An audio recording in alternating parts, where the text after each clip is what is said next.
Hi, y'alls. Hi. Oh, I am live. Okay. It was just going in circles over on this side. So I'm doing both because I haven't done a live with TikTok in a bit. Okay, so I'm going to share the parody video. I don't know how to say the name, but it's Kewlor. Is it Kuler? I apologize if I am uh sorry. Oh, why is it doing that? Okay, I'm just gonna exit the full screen. So I'm gonna play the parody video for my song 100 Million.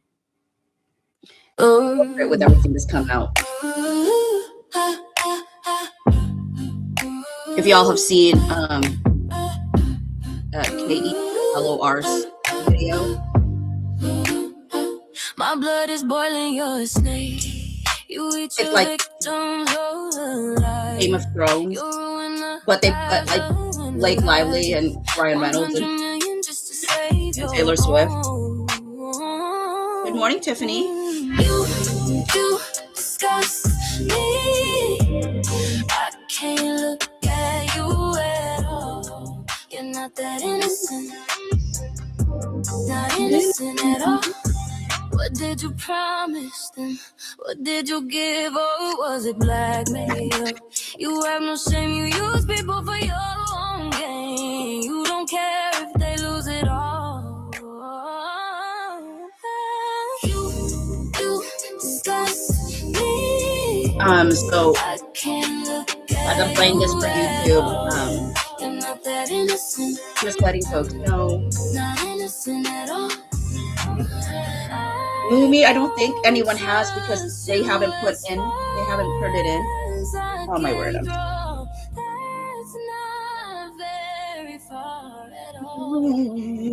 You wanted to save your reputation. You wanted to save your brand. This is your brand. This is on brand.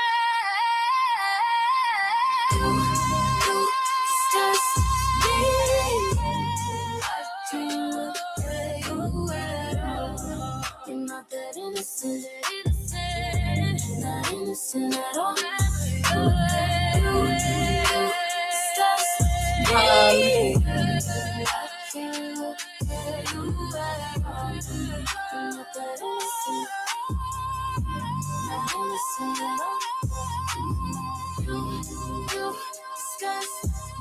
I don't know who did. I'm so sorry, y'all.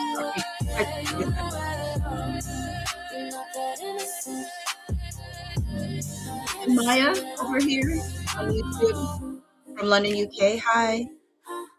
Then not innocent at all. Taxes is feeling unwell. All right. Where's my mic? Now taxes is an open door. Okay. Okay, folks. Welcome. Just had to share that, and I'm like a disheveled mess because.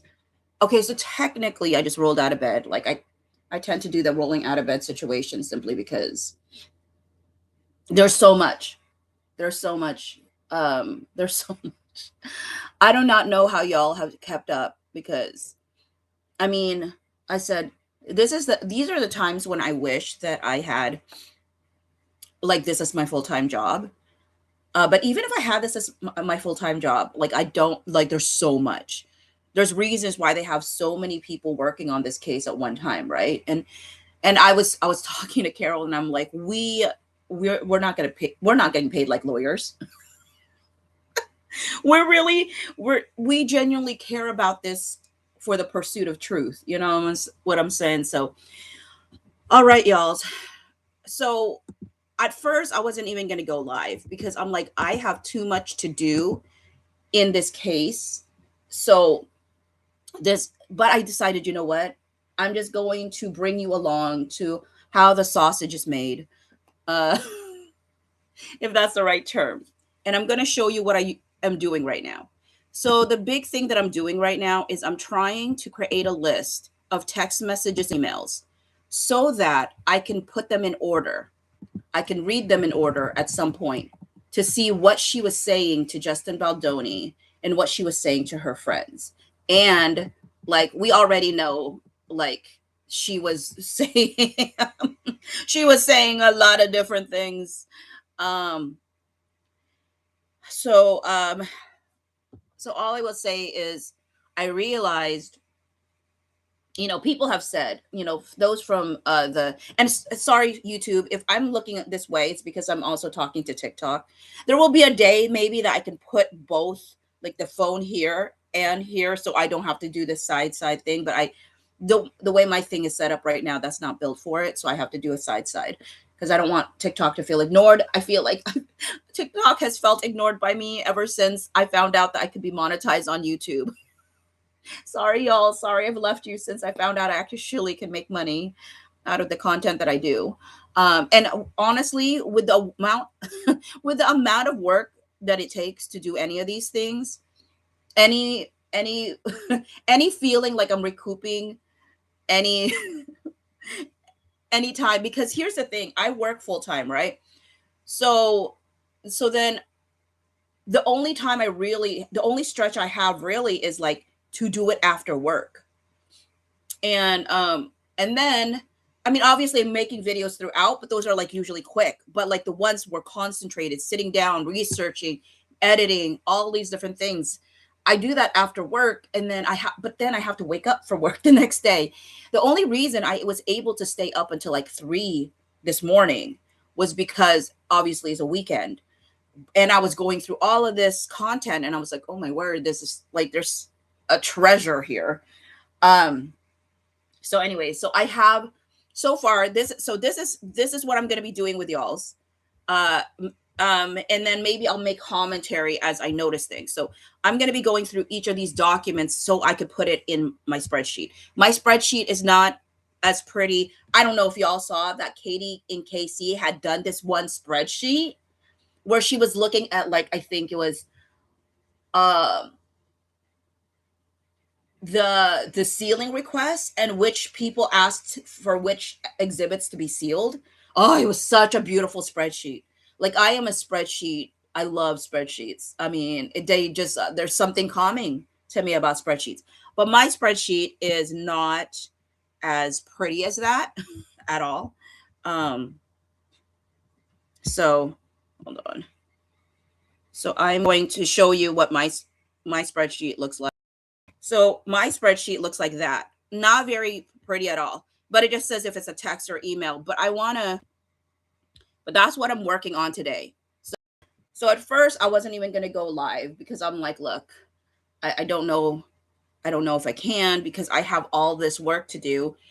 I have not seen any of these. Well, I have seen some of the text, but a lot of the text I have not seen. And so I was like, I don't even know if I have time to go live, but I was like, well, you know what? You know how, like, sometimes if you're wanting to spend time with somebody, you do it through like just bringing them with you as you're living life, whether that's like you're doing an errand of some sort. So I decided, okay, maybe that's what I'll do. And I'll just bring you as I'm creating the spreadsheet. Now, with that said, there's no guarantee that I'll be really good at like looking at the chats as much. I will try to at different points, but I gotta like feel like I'm getting some work done.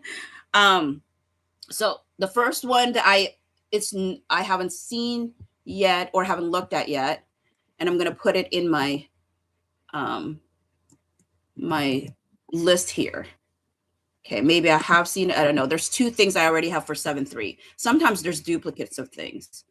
Okay, so we have a 7.3. Okay, so this one is 20 messages. And I will read these things as I'm going through them with y'all's. Because that's what I would do anyway. Oopsie, not there. Delete that. Go up here.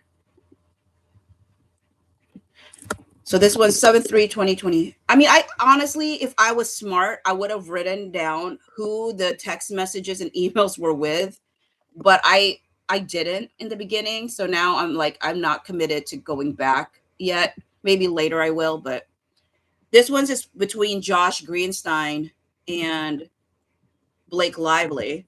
It's 20 messages on July 3, 2024. And I know, I think I'm saying his last name wrong.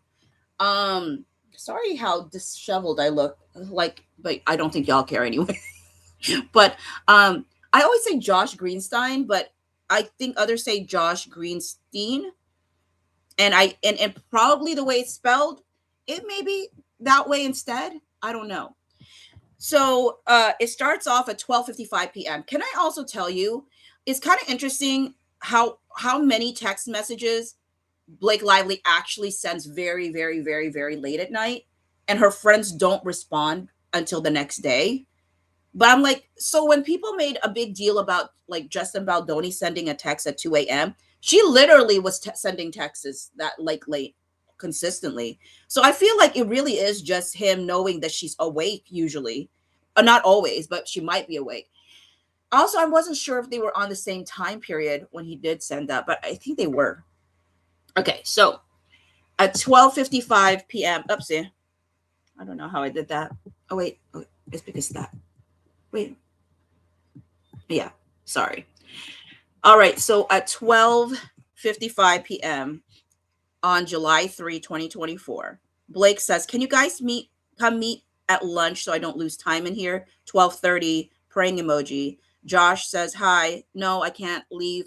I can't. I'm leaving town, East Coast. Can we grab you for 10?" And then he sends some sort of attachment. "Where's your car?" Blake said, "That's fine. I'm here." Oh my God. Lisa has to shoot the credits today. So she just told me we need to know all by 4 p.m. today. Josh says, "Okay, just spoke to Jamie. He's thinking very resistant to oh my word. This, okay. I have read this one. And this one made me livid. This person, the audacity. I mean, I will tell you, Blake Lively's definitely rich in audacity. Very resistant to losing film by. You think? You think he'd be? You don't think he? Like, oh my word! Imagine if what Blake Lively did to Justin Baldoni was done to Blake Lively. She would not stand for it. She would know how disrespectful it is the minute it happened. Very resistance to losing film by, but might be open to moving it down lower and putting Hotline in current place. Resistant to two producers before him. I hammered him on this. He's thinking. And I mean, obviously, this is about, uh, yeah. And Colleen can share credit with Todd, but that dude who paid for movie has to go first solo. You think? I mean, Steve Starwitz is probably like, excuse me. Josh says legally, okay. And here's the thing, right? And I think Josh is saying the truth in regards to the power dynamics of this to some degree, right? He says legally, Wayfarer has approval over credits. Legally, that's their right. Watch her like steamroll it anyway, right? Kara said he didn't actually lose the film buy, did he? We eventually do see, I mean, we do see the film buy credit on the posters. And I do think we see it in the movie. But I think it's just the fact that she was requesting it. She wanted it gone. I mean, I think he agreed to it in one spot. Right after, I think it might have been after Book Bonanza. I think he approved it because there was a time crunch for something in international maybe, and they're like, she really was asking for this to be without your oh, but this is also July 3, so maybe it's not, because this is still after Book Bonanza. I feel like they gave permission for one, but I don't know if they gave permission for more. I've got to reread that section, Karis. But yeah, we see it in posters. There is a film buy, but it's like this. It's like this tiny. You need to have like a magnifying glass to see it.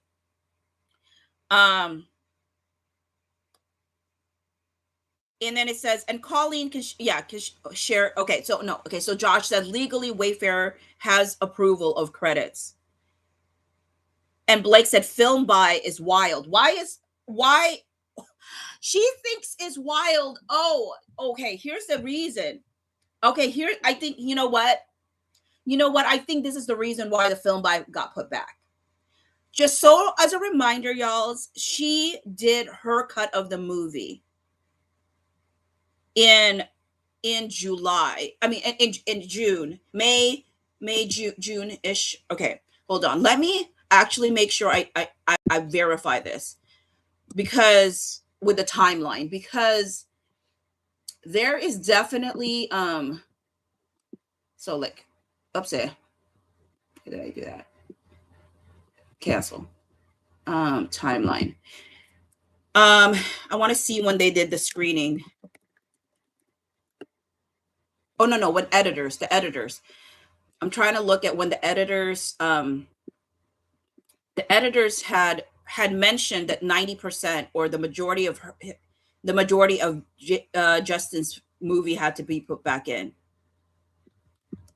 And I think maybe after that happened, they had to give him back his film by. I think she was making a ruckus because she's like, okay, wait a minute. No, that's wild. Okay. So I'll show you what I'm looking at real quick. Well, not you, TikTok. SS, are you on YouTube? I prefer going over there. Yeah, I'm over on TikTok. I mean, on YouTube and TikTok. Both of y'all's. So right here, July 1. So she's having this conversation 2 days later. But the editor said, the last I heard was that she was putting back a fair amount of our version.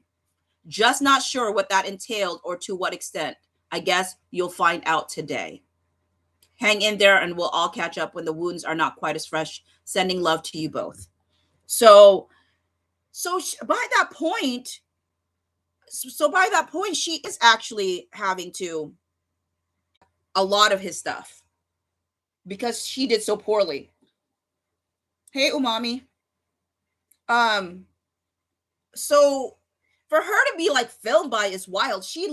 This person, this Blake Lively really convinced herself that she did this. That she really did this. She really thinks I accomplished this. Is wild to me. And then she did this article about Vanity Fair, page not found. Blasted. I wanted to know. But it was a vanity credit, a film by is a vanity credit. Maybe I can type it in to see if there's a vanity credit, a film by Variety.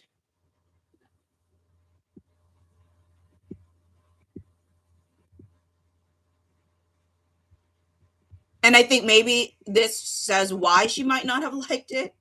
Okay, so it says here. It says here the vanity credit of film by has been a topic of debate in the film industry for over a century. It's been used by directors to assert their authorship over the film. No wonder she hated it. She's like, excuse me. Don't you dare. Don't you dare. I authored this. Me. Blake Lively. Jungle said executive producers of Vanity credit. Did Blake not understand? Yeah. I mean, I'm telling you, when I heard Colleen Hoover talking about the dailies in her deposition, I was like, okay, I absolutely know that you got talked to by Blake Lively and she implanted stuff in your brain because come on, ma'am. And she's like, I've never been, this is how I know that Blake Lively is using Colleen Hoover for her own talking points. She says in her text message that she's never not been able to see the dailies. She's never been not able to go to the edit room. And and we hear Colleen Hoover said that she was shocked that she was never able to see the dailies. She had requested for the dailies and like she has never done a movie where she was not shown the dailies. And yet I was like, excuse me, what? And yet she has a text message with Ryan Reynolds saying this was her first movie. So, ma'am, how could you have all these other movies where you're allowed to see the dailies? What movies were those? When you literally say to Ryan Reynolds, this is your first movie. Because the other ones like didn't go very far at that point. So I mean it's just oh, Saucy Nuggets, look at us sharing a mind over here. You and I said it I'm guessing we said it at the same time. Okay. So yeah, they didn't like that. She doesn't like the idea that anybody has any authorship but herself. And yet she won't take authorship of her bad promo. She won't take ownership of maybe. Josh says, spoke to this. We will also send him. The hotline card needs to stay where it is. 100-year precedent. Yo, call me. Blake says Lisa's asking legal if type of the violence hotline can be any larger instead of as small as names in crawl, just like 15%, so people can process it. All good if not. She's asking, so nothing to do, but I always want all above board. XX. Oh, she wants everything above board. That's really rich. That's really rich, Blake. I want everything above board as I take over this movie. Thank you again. Blown away by you. Josh says he's high, not sure. Tell her to ask Ange legal question. I'm totally fine if bigger. And of course, we're going hard to finish line. And Blake says, so great. We're killing it. You're killing something. Your career, maybe. So that's 7/3/2024. Why am I having the hardest time going to the other side? Oh, there it is. Okay. Next one I'm putting on the list. Okay, I put the 81. So this is June 19, 2024. This is June 19. 82 probably.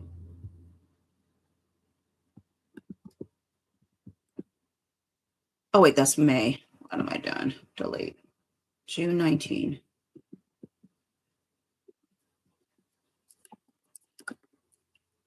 Okay. Okay, 12/45/82. This is text messages probably. Oh, and they said text. Okay. Let me tell you, I like this Sanford. I like this Sanford person. Who is Sanford? I don't know, but these are text messages between Ange and Sanford. This is June 19, 2024. So this is what? Maybe 4 to 5 days? 4 to 5 days after the book bonanza. Sanford said, is that It Ends With Us premiere on Tuesday the 9th? Do you know where it will be held?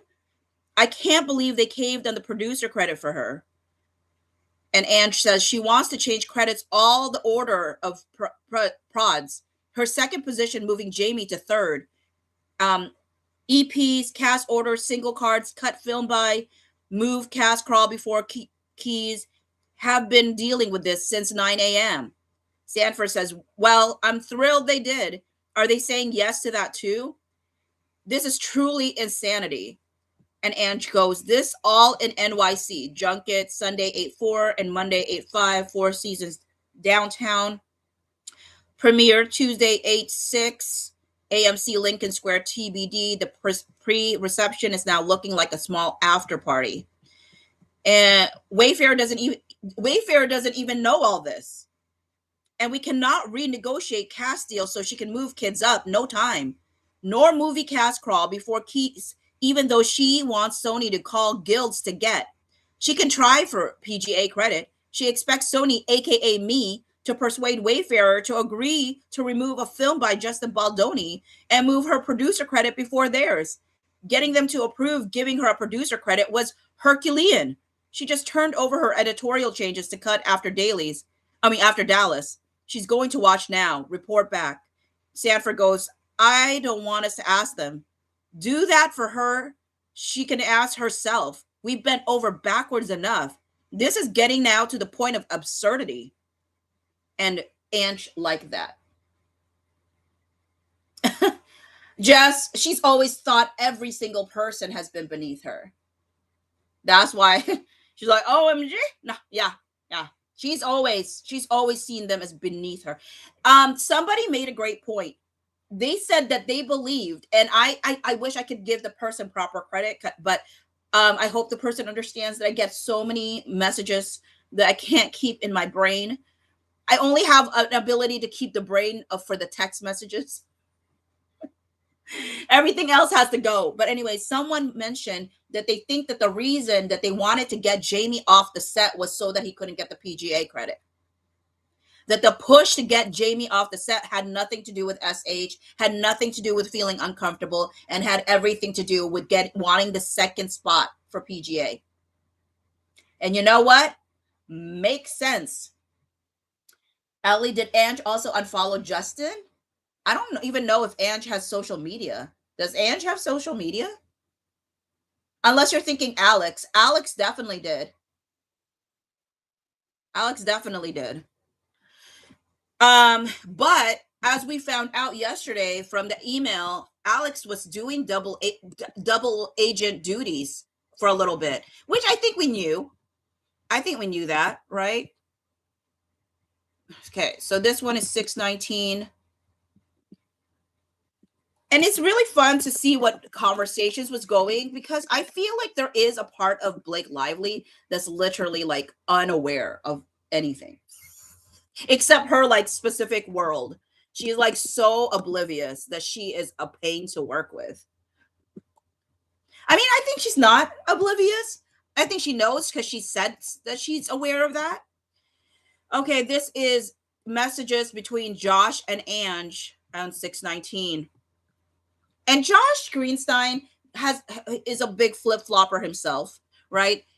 Like, there's a part of him that hated working with Wayfarer, but there's also parts of him that hated having to work. I think he just is like, look, I mean, they get paid the big bucks to handle these folks at the end, right? Okay, so then Ange, Josh doesn't even respond to this. Ange says, hi, just a heads up regarding credits, and if Blake calls you, 3 things. She wants Columbia and Wayfarer present credit at end, okay? She wants kids credit single cards earlier. We are explaining order of cast on single cards are all contractual. We cannot go back and renegotiation cast deals to change order. She wants card that says, if you or anyone you know is experiencing domestic abuse, card to come sooner, which at least that's a good thing to know that she wanted it sooner. We want placed where we put in a man called Otto after mains and cast crawl. You know what? I actually agree with Blake. Like, I can't believe this is coming out of my mouth. Blah, blah. But I mean, unless it's contractual, I agree. Why not put? Honestly, there should have been a disclaimer. There should have been a disclaimer in the beginning, to be honest. We gave on first one, but we gotta hold on the other 2 for legal and abuse hotline appropriate. Oh, okay. So it is a legal issue. There is a legal issue in regards to like where the name cards are coming in for the kids, but also for the hotline. So I guess there is something like that it's something legal that they just can't willy-nilly make changes like that. An abuse hotline appropriate. We are main on ends, all credits other than logos after film. Thanks. And then Ange says, such a diss. I'm guessing such a disrespect because it is. Okay. So that's the next thing I put in my spreadsheet here. Okay. Danny Greenberg. Okay. I'm not going to do the depots. I'm going to be doing the depots for some other. Well, hold on. If this is an email, we already read this, so I'm not going to eat. Okay. We already read these. I um this cracks me up right here. It always cracks me up because they Lisa's like, let me get the biggest, boldest thing over here. Um SNEHASIVAK.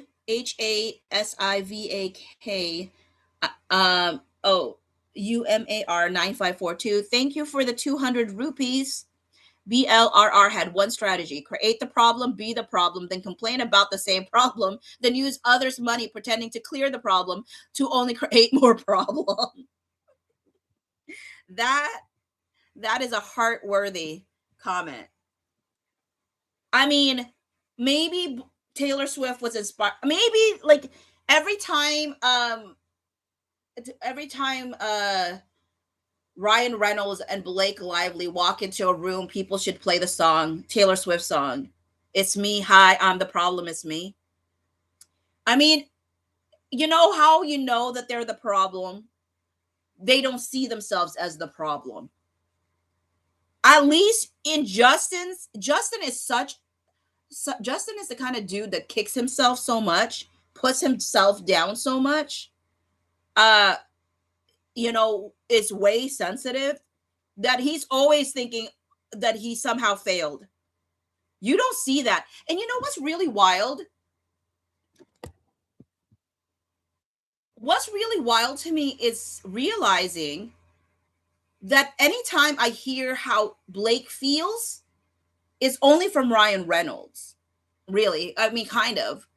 I mean, it is about her South Beach, please. It is about Taylor Swift. But I'm just saying, I feel like it's appropriate for them to play that song, that they're the problem. Um, I'm sure that Ryan Reynolds is screaming like Regina George and me in Mean Girls. I think Sarah had sent me a message with that video of when Regina George finds out like that the plotting that had happened and she starts screaming. Um but yeah, so yeah. Okay, I think these are all things that I'm not going to be putting in my spreadsheet because these are probably PGA letters. Yeah. I honestly looked at these things and I'm like, they're not even trying. Oh no. What did I do? Okay, here we go. Okay. July 7. Okay. What is this one? Oh my word. The amount of I will tell you, for December of 2023, when Blake Lively would send like her ideas for the script, I'm like, what? She just did things to do things. It was so annoying. She genuinely did not make things better. I mean, that's when you know that Justin Baldoni was a really great actor. Everything she touched, she made better. Yeah, sure, Justin. Thank you for trying to protect Blake more than she was willing to protect herself. Because she was like, I insist. No, I definitely insist to ruin my own career. Like I know you're trying to protect me. I know you're trying to protect me and everything. But I mean, not protect. I mean, obviously it's not to protect her, it's to protect the movie. And protect himself, right? But really, like Blake Lively, and this is something that I've said so many times because it's baffling to me. Blake Lively, like for me, if I just listened to Justin Baldoni talking about her publicly, I had no idea that there was any beef. Yeah, there were rumors or whatever, but so what? He's saying positive things about her, you know. So I thought nothing really majorly about it. I thought she was trying to do a smear campaign on him though, because she wouldn't even say his name. Um, which I honestly think that is a Ryan Reynolds or Taylor Swift like inspired thing. I think they inspired her to not say his name, not like unfollow him. And this is why Ryan Reynolds is so baffled. He's like, how in the world do you have all of these people? How do you have all of these people like leave? I mean, all of these people like distance themselves from him, and they still think that Blake's the problem. But he says a woman's the problem.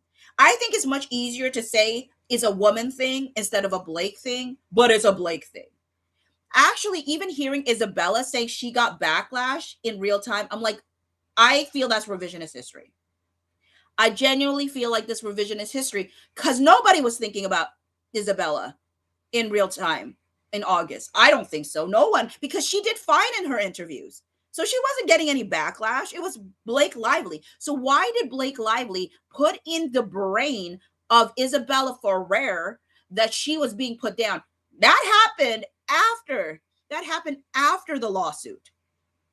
After the law, and here's the thing: it didn't even happen.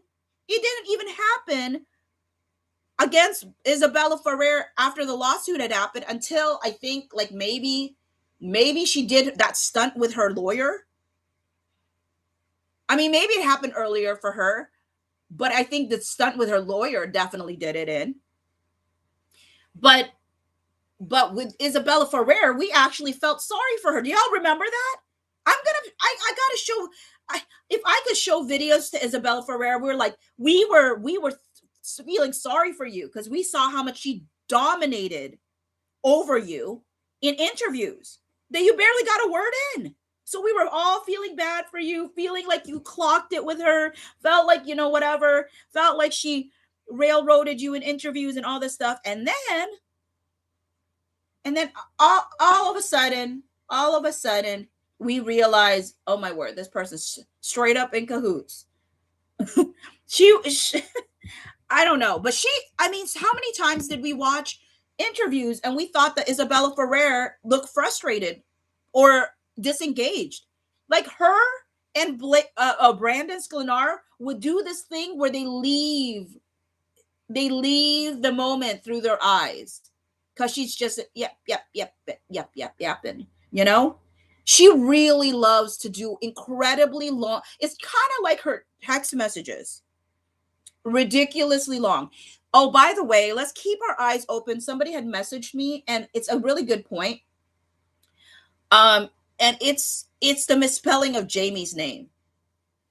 So somebody was saying maybe we know that it was Ryan or Blake based off of when they misspelled Jamie's name.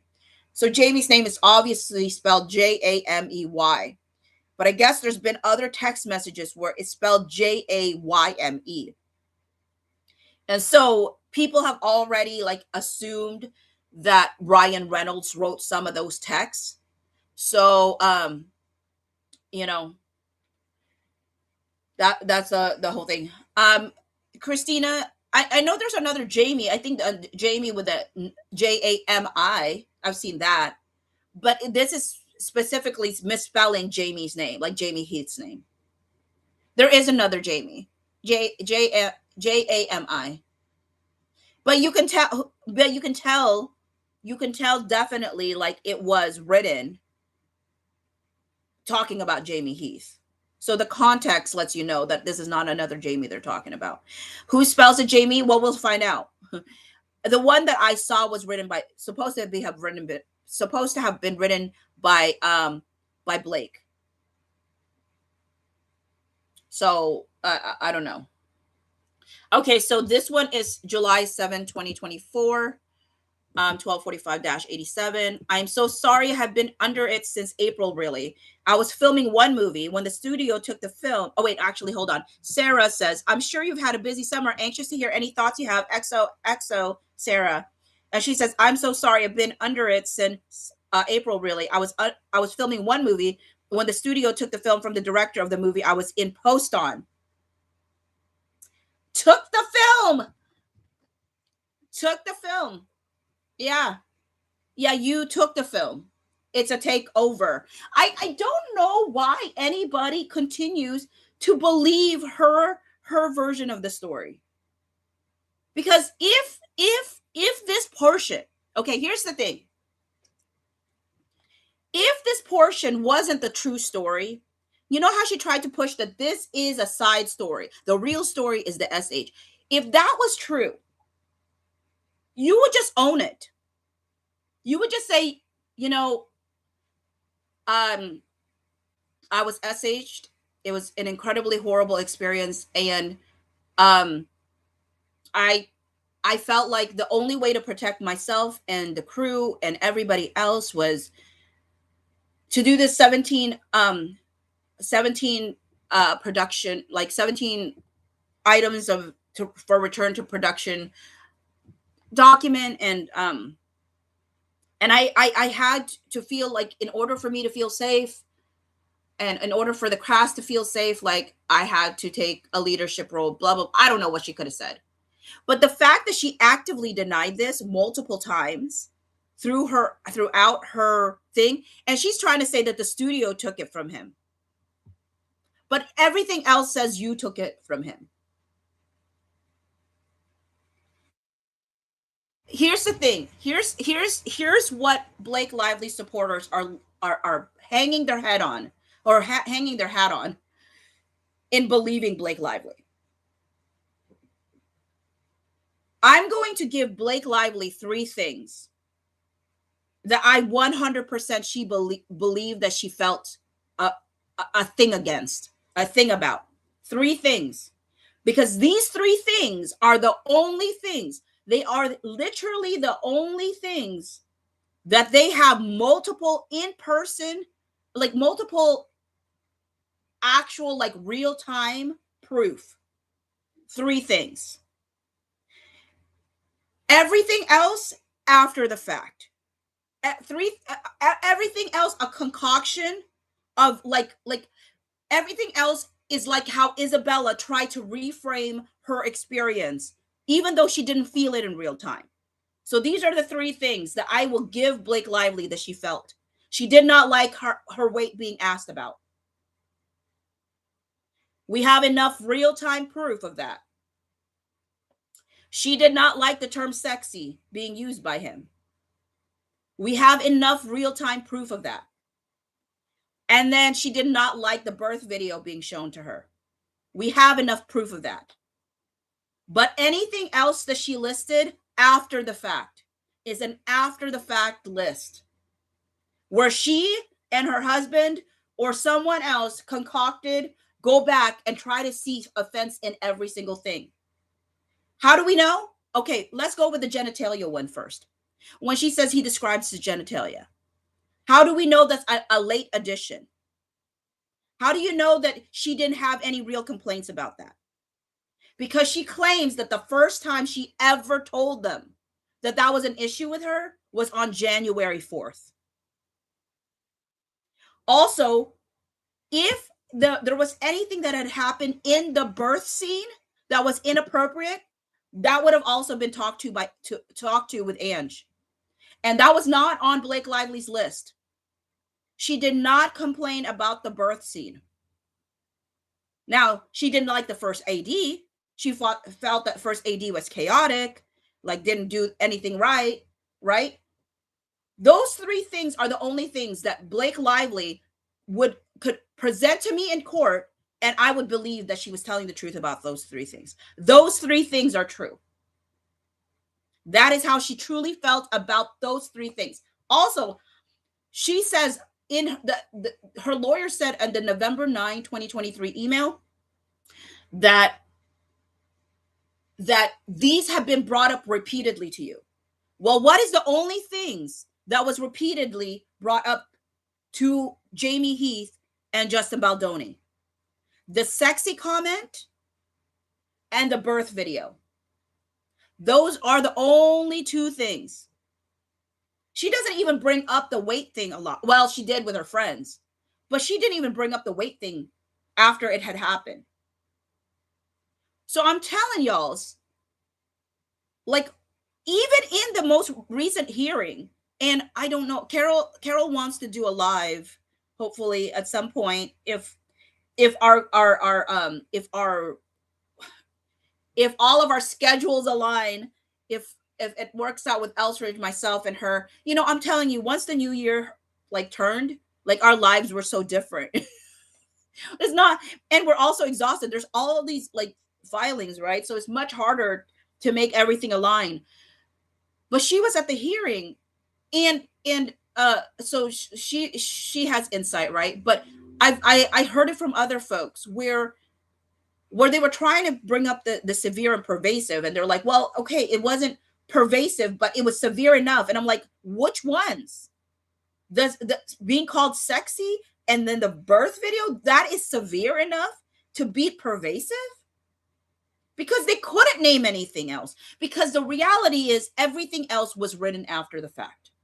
Everything else was written after the fact. There is like no proof, literally no proof that she. Okay, I will give you the email to Liz Plank when she talks about, like, I don't want your gaze, GAZE. I don't want your words, your tongue, your naked video of your what, like naked the videos of your naked wife or something. I forget what she says.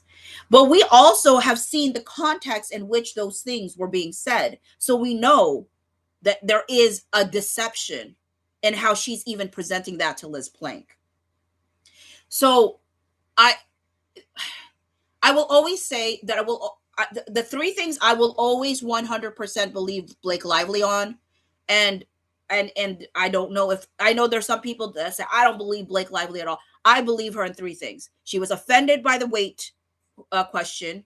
She was offended by the sexy comment, and she was offended by the birth video.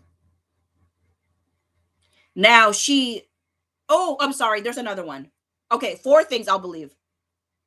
And then the trailer with Jamie Heath. So two things from Justin Baldoni and two things from Jamie, which they all addressed in real time, even though Blake Lively claims they didn't. And here's the wild thing about what Blake Lively said. This is the wild thing about what Blake Lively said. And she kept changing her story in her deposition. She said eventually she started locking her trailer door. Right? But the reality was, she also said that she would still walk around naked in her trailer. But the thing is, she wasn't in her trailer. She was in hair and makeup. She was in her hair and makeup trailer. But so I don't even know where there was a story that she shared where it happened in her trailer. Like I don't know that story. The only story I know of is when he walked into a hair and makeup trailer, which you would assume other people are coming in and out of, because it's not her personal trailer. And Jamie Heath said covered up, maybe she was breastfeeding or pumping, but she had a cover, which actually matches what Vivian Baker said, which is that she covered her with a hair, like when you're doing hair and you put that cape around, immediately covered. Here's the thing. I can believe that I can believe all three women saying that they said to Jamie Heath, no, don't come in. Because I have bad hearing, okay? So they may have said, don't come in, but he didn't hear that properly. And he came in, and when he came in, he was like, oh, maybe I'll come back. And then Blake Lively even said that she told him he could stay. I'm telling you right now, the thing that's really interesting to me is that her lawyers tried to make it sound like Jamie Heath's version. When she asked Jamie Heath's version of what happened, she kept interrupting. Like Shapiro said to Hudson, like, can you let him finish his, his answer? But she was like, so like different than what the three women had said, like the three witnesses had said, right? But the thing that this person, like Hudson, was not talking about is the different contradictions between every version, from Vivian to I haven't read Ann Carroll's, but I have read Vivian's, and I have read Blake Lively's version of what happened that day, and they contradict each other. Okay, so there is no stinking way that there is what I should say is there is a way that both of these things can be true.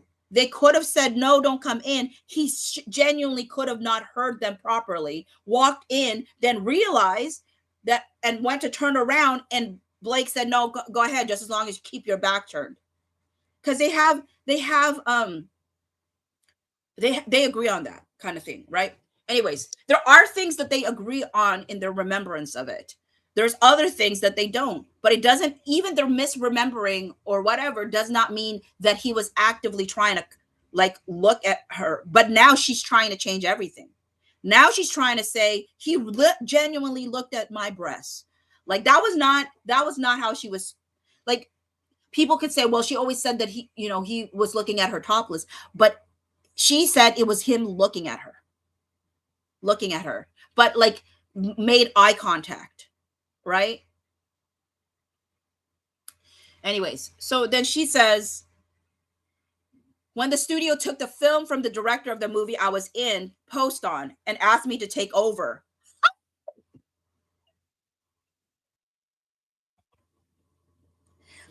Oh, what a liar. What a liar. I mean, I'm sure. I am sure she is so mad. I am sure she is so mad that she got caught in this big lie.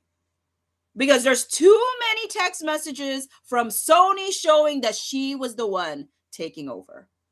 So I have been re-editing the entire film. I brought on my composer and whole team to redo everything. I just finished a final sound mix in LA yesterday. Flying back now to do final color time this week. And then I'm out from under this. The movie comes out in a month, so I'm diving into the press. I hope to come up for air before that though. I cannot wait to read this, and I'm excited to see what new ideas come out. Okay, also I want to say these all caps. I'm telling you, that thing that Colleen Hoover sent to Justin Baldoni on April 30, I just don't believe it. I don't believe it was written by Colleen Hoover. I mean, C Journalist 24 first brought it up to me, and I agree. That email reads like Blake Lively. And I do think that they had a relationship way earlier than people are saying. And I'm excited, but then you know what? At the same time, her and Ryan Reynolds both do this. Her and Ryan Reynolds like randomly cap a line or things. So it's so hard. I know people keep saying like, I'm sure that this was written by Ryan, not Blake Lively or whatever. They have such mannerisms that are so the same. It is wild. I mean, maybe it's because they're married, when you're married to somebody, but I don't know if I pick up the people. Well, I guess you can if you're around them a lot and you're talking to them a lot and you see their way of writing so much. You do kind of like start to pick up how to do certain things. And I feel like to some degree, thank you, Princess, for the gift. I think it was a gift. Yeah. So, I mean, yeah, it's hard to know. And I'm excited to see what new ideas came out. I love that it spoke to you. Thank you for your patience. Speak soon. XXPS. Love that fabric. Okay. That's July. Okay. That's 87. Okay. June 19. So June 19. June 19. This is 12:45, 88.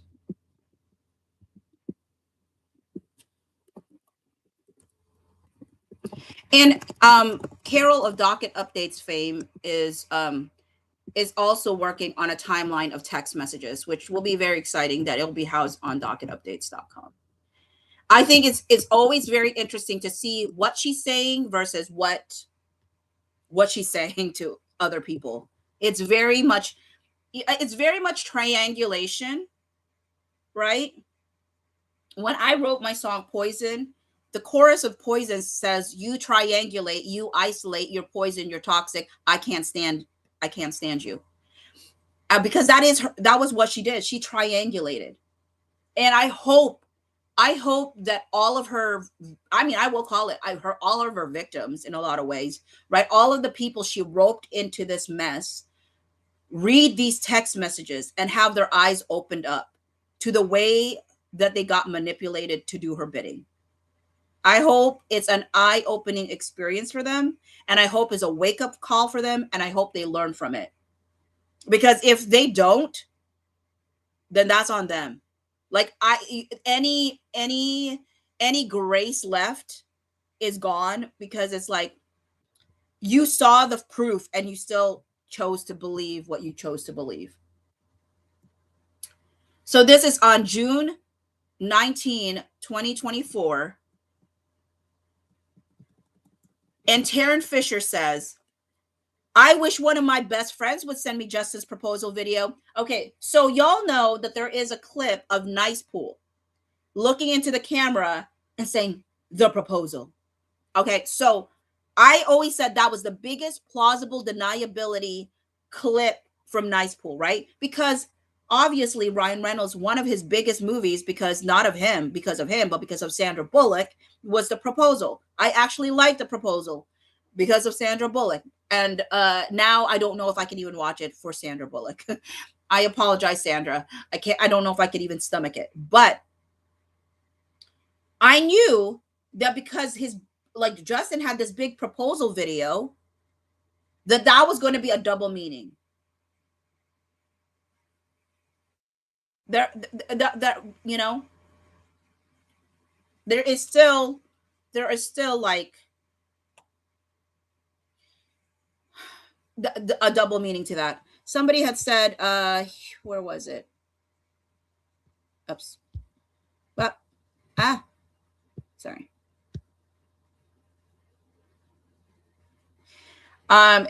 Master 8 Manifestor said Katie in KC said Katie and Casey, there is still stuff we can't see. Yeah. There's stuff that people went to try to go to the court for to get, but it's not been sent to the court yet. I wonder to some degree if it's because what do you call it?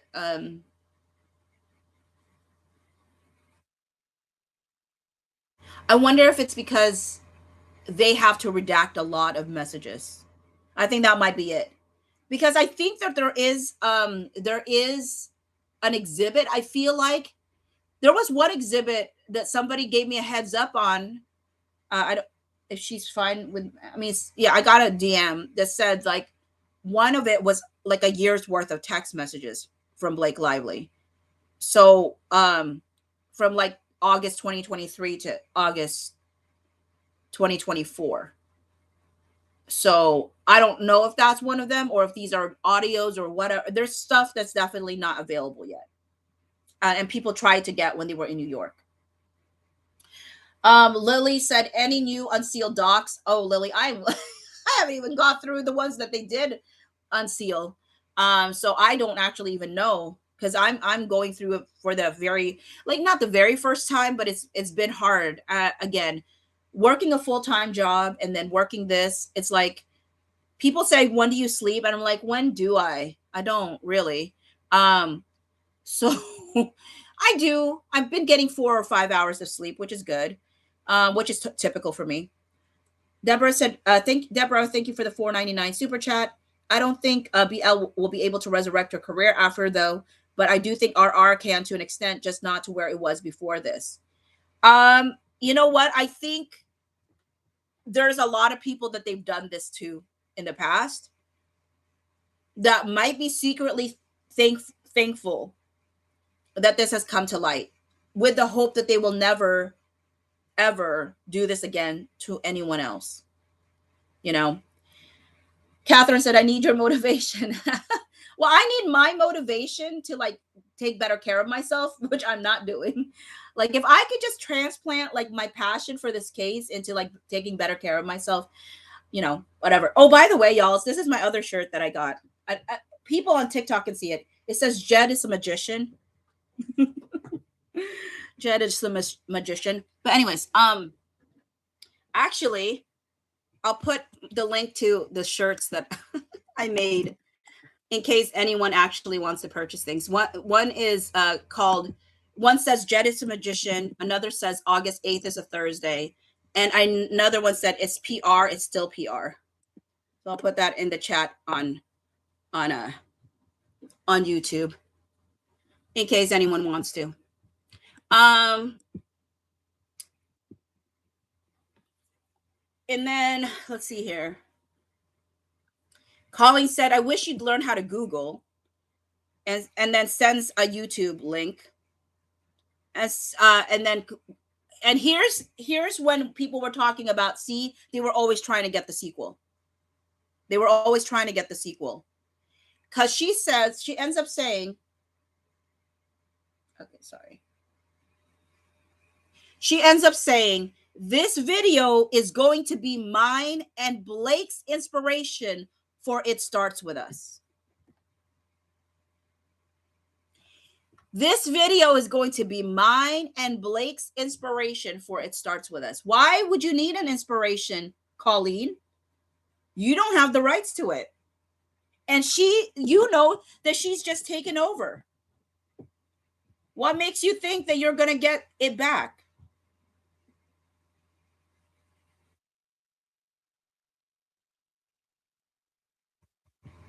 And then Colleen laughed at her own. I'm sorry. I mean, I'm sorry. I definitely don't want to offend folks that do this. I genuinely, but I guess I just really genuinely want to understand, if you are a person that does this, can you answer me, like, why do people like their own stuff? I mean, I have accidentally done that on a live because I didn't even know that tapping on a screen is at that beginning, because I was starting. So I didn't know tapping would make me like, would, whatever it would give me likes. But like, why do people, I've seen some folks that do this routinely, right? Where you write something and then you like your own comment. So she does that. But Saucy Nugget said being their own hype person. LOL. Maybe.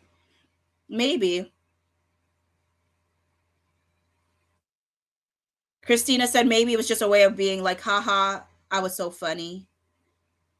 Maybe. Yeah. Okay. And then Terrence said he's a sociopath. And then Blake with the self-awareness of I don't know what said, actually, and a narcissist. Does it take one to know one? I don't know. I don't know if that works for narcissists, because narcissists don't not recognize it in themselves.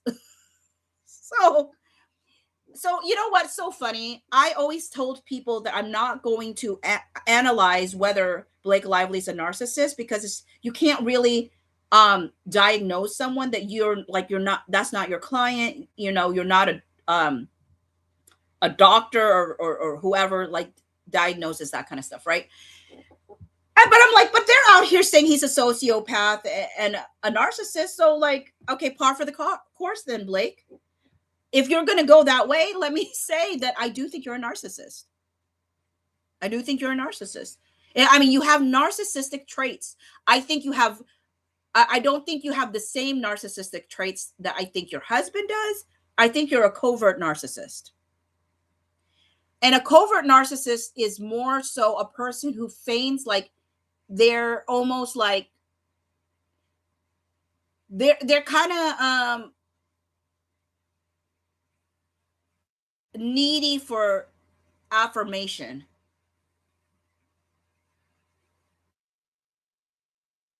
Oh, Goddess 4582 said, I'm guilty of liking my own comments. It makes me feel less alone in the world. Oh, well, I mean, I just wanted to understand why people do. But I mean, there's it's not like a bad thing, It's just, I just get confused when people do it. But yeah, Franklin said that, stop, that's endearing. It is endearing. It really is endearing. That's why I'm like, I'm sorry. I didn't mean anything by it. But though it does really genuinely confuse me. I still own that. Like, it does confuse me when people do it, but it is nice to hear why people do it.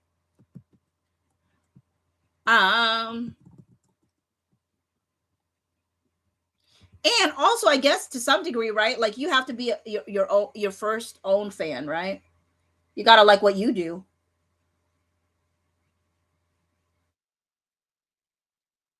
Because if you don't believe in you, who's gonna believe in you? You gotta believe in yourself first.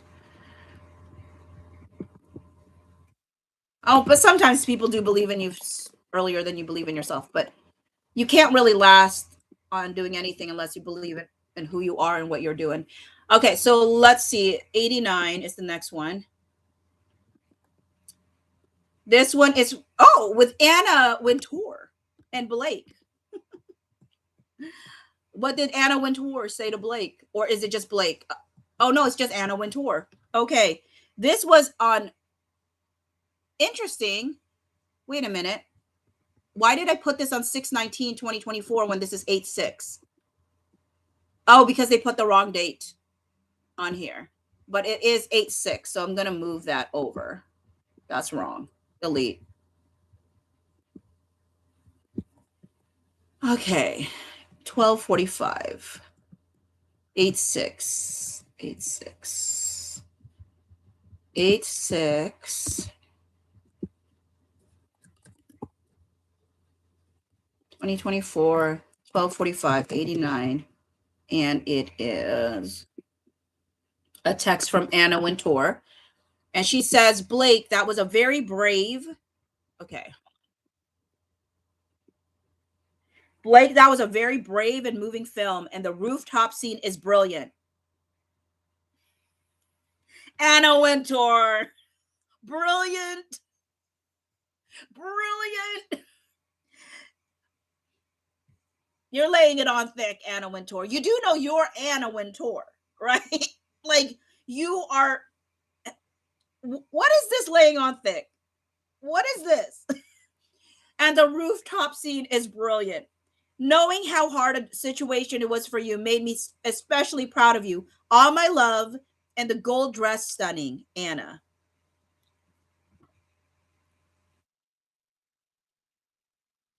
Brilliant? Come on. I mean, I guess she could really believe that. I mean, I feel like brilliant is too much. But then Justin said a bunch of things that he had to some degree, I suppose. I mean, and I understand like I understand when Blake Lively supporters are like, y'all defend Justin even though he has said things that weren't true, and whatever, whatever. Yeah, but the things he said that weren't true were nice. You know what I'm saying? Like Blake Lively said mean things, and when people are like, "Well, he was talking bad things about her," no, he was telling the truth about her. It's one thing. Okay, so here's the thing: it's one thing to say what was happening, and what was happening was negative, does not mean that he was talking smack about her when he's literally saying what she is doing. You're making the analysis, you're making the determination that it's bad because it's bad, but he's literally saying what she's doing. You're interpreting it to mean that he's saying it's bad. It is bad. It is bad. Whereas she's straight up lying about him. She like literally is straight up lying about him. So in a negative way. When he was lying about her, he lied about her in a positive way. He lied about her as if she was the sun and the moon. He lied about her like she made everything better instead of being the nightmare that she was. So I'm sorry. You're mad that he told the whole world a bunch of lies about how wonderful she was? Well, we would have been none the wiser if she didn't insist on letting us see that she's a horrible person. That was her choice. That wasn't his choice. His choice was to say positive things about that person. She's the one who was running her mouth about him. Anyways, this is July 13, 2024. So I'm going to put that one here. July 13, 2024, 1245-90. And this is a text message. This is between Patrick and Ryan Reynolds. What putrid thing do I have to read from him? Okay. So 7/13/2024, he says, "Hey Patrick, do you have a couple minutes to chat? I'm in London and I have a call with Feig." And thank you for somebody last time. I thought this was Paul Feig, and then I realized, not I didn't realize. Somebody corrected me and said this is Kevin Feig or Feig. I don't know how to say this person's last name, from Marvel. So he was name dropping stuff at that moment as well. I have a call with him from 5:30 to 6. Then I'm free till 9-ish before I leave for Brazil. I realize it's Saturday, so no pressure. This is not an emergency at all. What I find really interesting is how often both Ryan Reynolds say no pressure when there's pressure. It made me laugh when Blake Lively said to Matt and Lucy Damon, "No pressure," or "zero pressure." And then they didn't respond. And then so she sends another text message. She goes, "Even more zero pressure." Ma'am, if there was no pressure, you would not have sent a follow-up email when they didn't respond. Like, they left you on red. Patrick says, "Of course, just ring my cell." Reynolds says, "Rats, just tried you."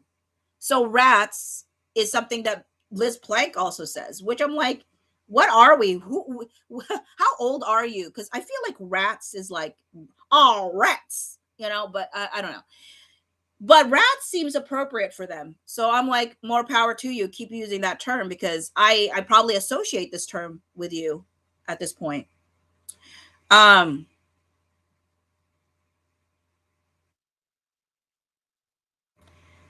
Reynolds says, "Sorry, I missed you. I'm clear for the next 30 minutes, then wide open in an hour." Patrick says, "Sorry, didn't see phone ring. Can call you now or when you are next free. What is best?" Reynolds says, "I need to talk to Feig or Faggy or whatever and Lou for the next 30 minutes. May I call you immediately after I hang up with them?" Patrick says yes. Reynolds says, "I might call you on FaceTime audio because it's a clearer connection. Appreciate you making time. I know it's Saturday." And Patrick says, "Happy to, brother. We will figure this out." Fist pump. And Ryan says, "Thank you, PW. I think ultimately the guy needs to comprehend the stakes. He's an inexplicably toxic mess." And I will say, whenever I read Ryan Reynolds' text messages, I'm like, you're a projector. Like, so many of the things he says in these text messages, I'm like, I think that of you. I literally think that of you. To say nothing of the fact he presents as a feminine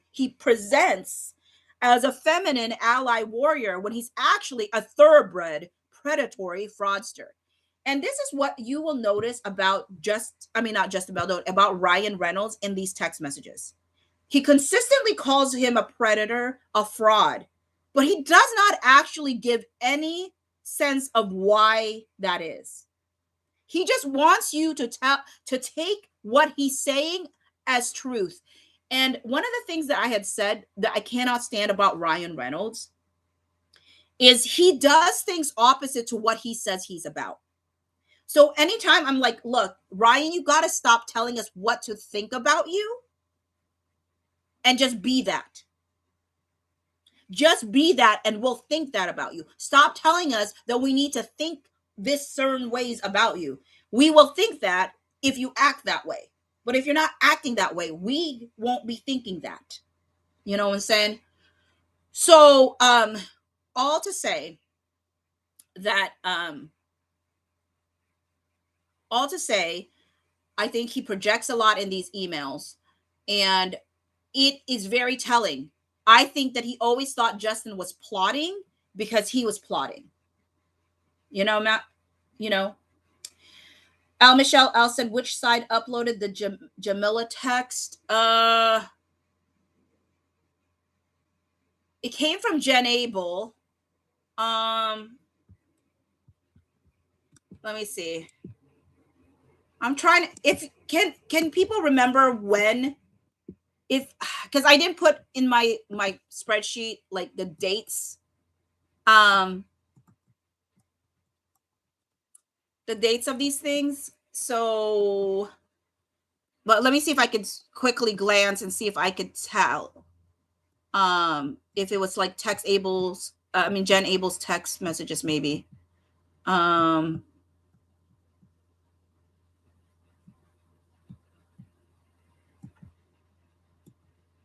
I mean, it's hard to know. Does somebody have the deposit? What, it was the first week of August? Okay, okay. Then that narrows it up. That narrows it down for me dramatically. Thank you. Then I think it's 12:55 for maybe potentially 12:55. 12:55. Oh, that's Katie Cases. That can't be it. 12:45:89. Okay, hold on.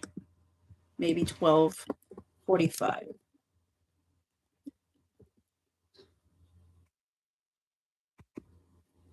Oh, what did I just press?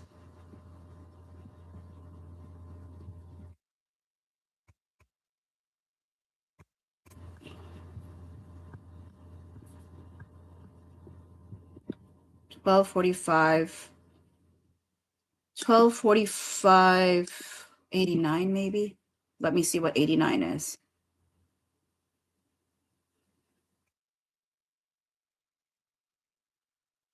No, obviously not. Okay. 8:13, maybe it's 8:13. 12:52:5. 12:52:5.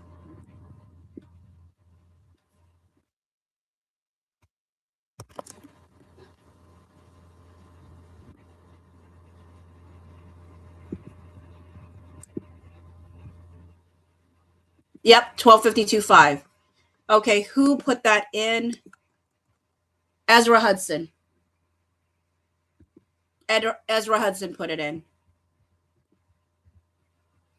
Our favorite person. Just kidding. My favorite person is Fritzy. Fritz has a whole like people just love how Fritz writes because he's amazing. But anyways, it was Ezra Hudson.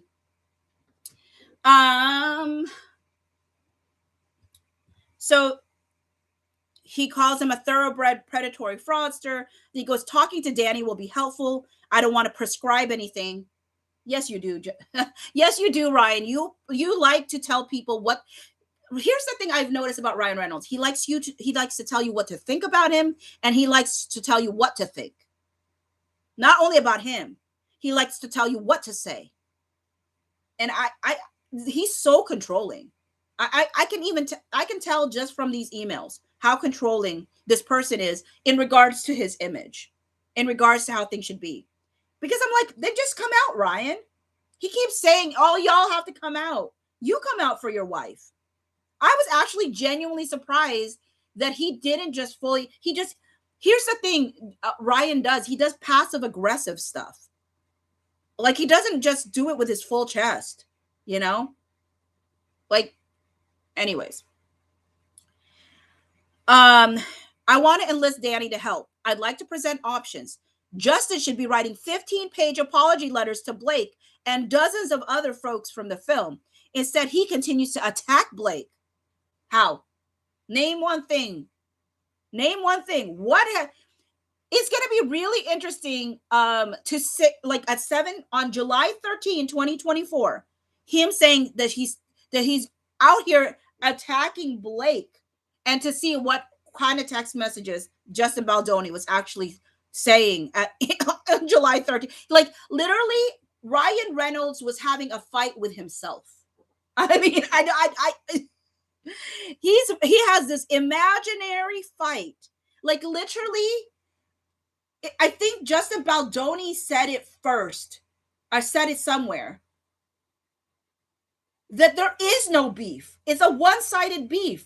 They think it's a beef. They're the ones with the beef. What beef? He's like, I've never said anything bad about them. I've never spoken. Like, what beef? What beef are they talking about? It's a one-sided beef. And so Ryan should be embarrassed.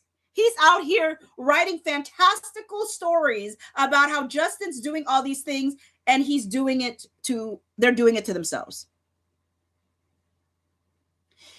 Maldafta my lady said, Bocce, do you think Blake told Ryan all these things and he just believed her, or do you think he made it all up in his own mind? I mean, a mix of both, I think. I mean, they've been married forever, in Hollywood terms, forever.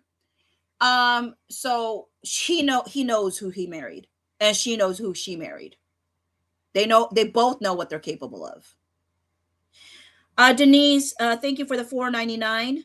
I said, have you done Ange Gianetti's Depot yet? I heard she defended JB's chair slam to Alex, and I'm wondering if that's where that is and what she said. Denise, I did read Ange Gianetti's Depot. I'm actually going to make a video where people could listen to it without my commentary, but there is something that I read for Ange in one of my videos, one of my lives. The I don't remember what she said about the chair. I remember it from Jamie Heath's deposition. I don't remember it from her deposition off the top of my head. All I can remember from Ange Gianetti's deposition is that she confirmed that she told Jamie Heath that Blake is an effing terrorist.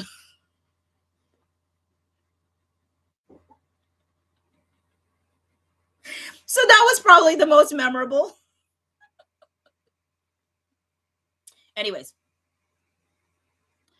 Jungle said Ange was one of the only ones with a spine, and that is the reason why Ryan Reynolds put down both Todd and Ange, because he couldn't control them. Because guess what? Todd and Ange had way more credentials, way more history in the industry than Ryan Reynolds had. And so he was like, I can't control them. Well, they're just old. And I just laughed when Isabella called the cast that had things against Justin as the older people. I just laughed because of how Blake Lively corrected them when they said she was the old Lily, and young, and then Isabella was the young Lily, and she corrected them in that interview and said older. Well, I guess she did say older, so I guess maybe Blake would be fine with it. She didn't say old, she just said older. Okay, actually, I don't think Blake would be offended by that, because that's how she corrected somebody on camera when she was called old Lily, and she said older. But anyways, though I will say this, getting older is a gift. Not everybody gets older. So FYI, I think there's beauty in getting older. Justin should be writing 15-page apology letters to Blake and dozens of other folks from the film. Instead, he continues to attack Blake, and before long, she's gonna stop protecting him. From what?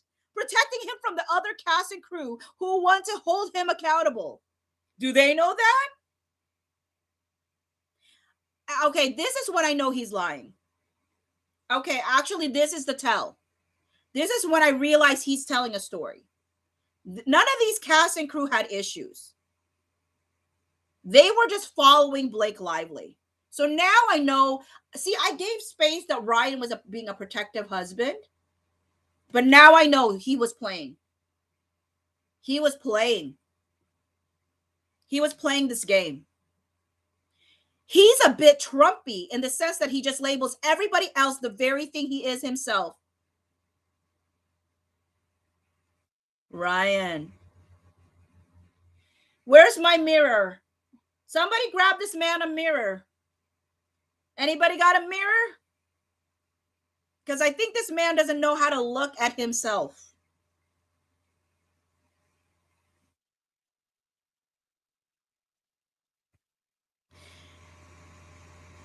Ryan, you do this. You genuinely do this, Ryan. I hope you have a wake-up call. You do this. You absolutely label everything and everyone else something that's true about you.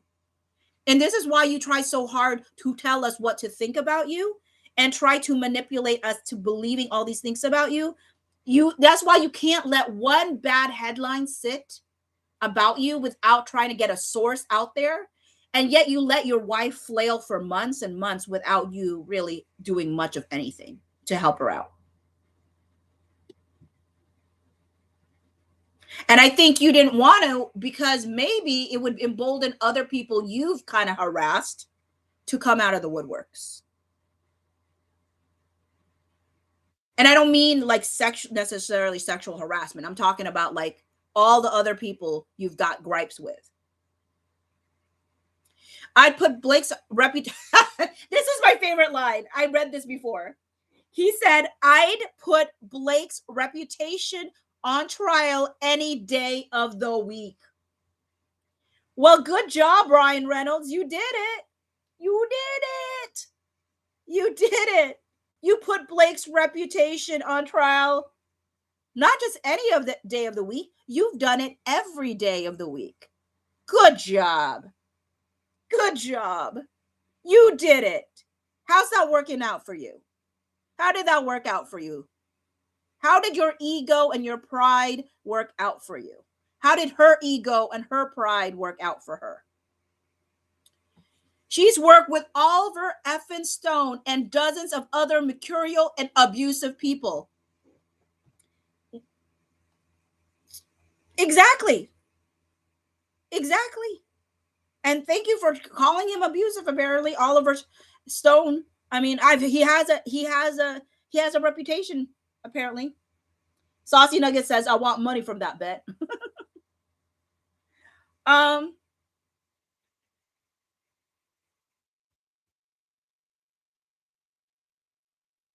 In her experience and mine, nobody, in her experience and mine,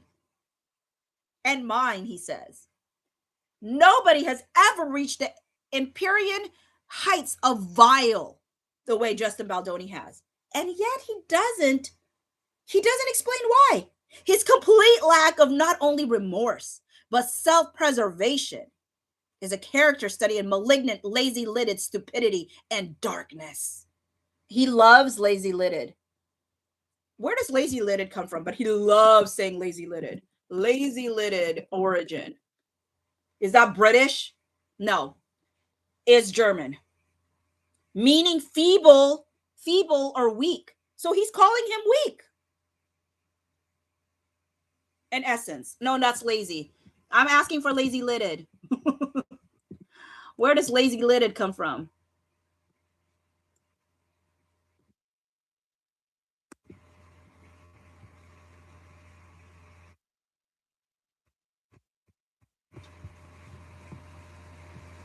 What is lazy-lidded? Now that what is the definition of lazy-lidded? Okay, lazy-lidded definition.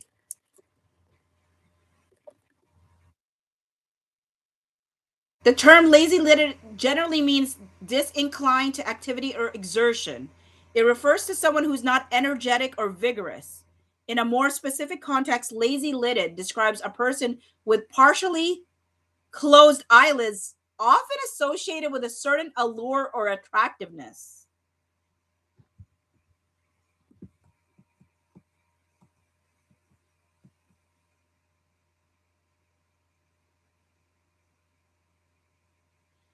Oh,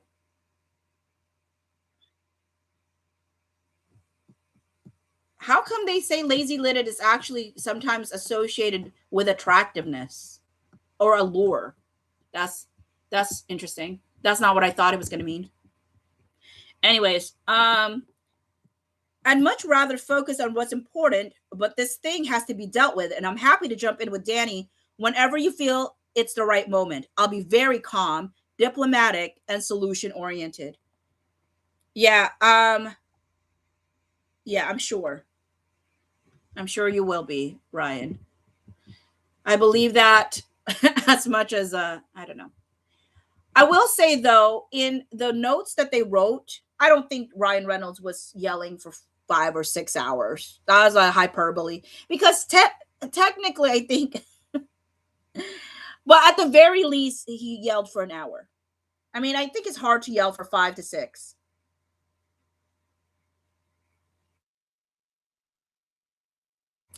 And so I think it's hard to yell for 5 to 6, but he definitely yelled for at least an hour. So I'll give him an hour of yelling. Did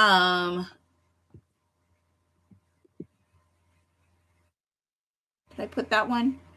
12:45, 90. Okay. It ends with a call sheet. I'm not going to put this on the list, but I want to see if there's anything here that we can see that we find interesting. This is June 12th. Lily, Justin. What? Why is the cast Lily Bloom and Lily Bloom? See, who wrote this? Blake Lively? No, they can't even get the. No wonder. No wonder she couldn't tell between herself and her character. Even in the cast, she was put as Lily Bloom.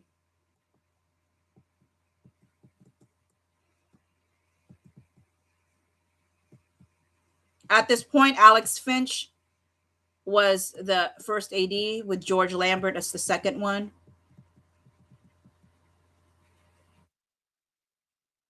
All the locations folks were at: hair and makeup, post-production, transportation, set direction, craft service, the hospital,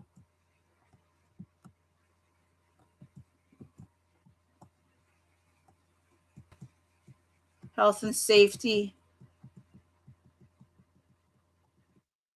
So on the call sheet, people have asked, was there any hotline on the call sheets? It doesn't look like it.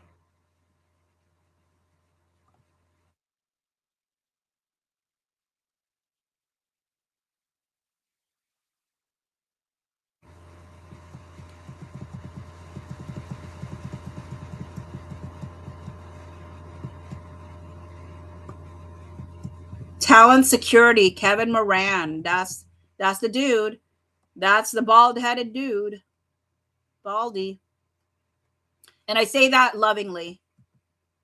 That's what people call him. Because you would always see him. Okay. Not putting that on my list, though. Because every list has a different purpose. Okay, June 11, 2023. Okay, June 11. Let me put this in here. June 11. Insert. 12:45, 92.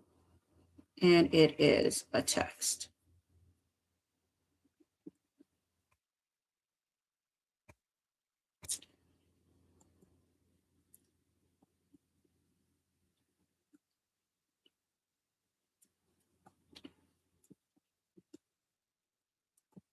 Okay. Blake is saying on June 11, 2023,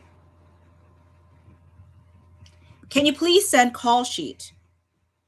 I don't know who this person is. It's a work phone. They said they never updated to 8:15. I mean, they never updated to 6:15.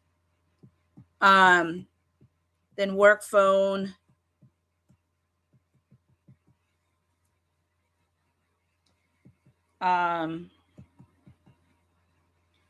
Sorry. Did they? Okay, sorry. I got lost looking at things. Anna can come, but no later. But come at 7, but no earlier. She liked that, and she said, "Did they give you any advanced schedule for the rest of the week, or just Monday? Just Monday." Blake says, what are we shooting next week? No idea. No idea. And the work phone said the plan right now is to keep the same order as the yellow one-liner for the week. And sends something over.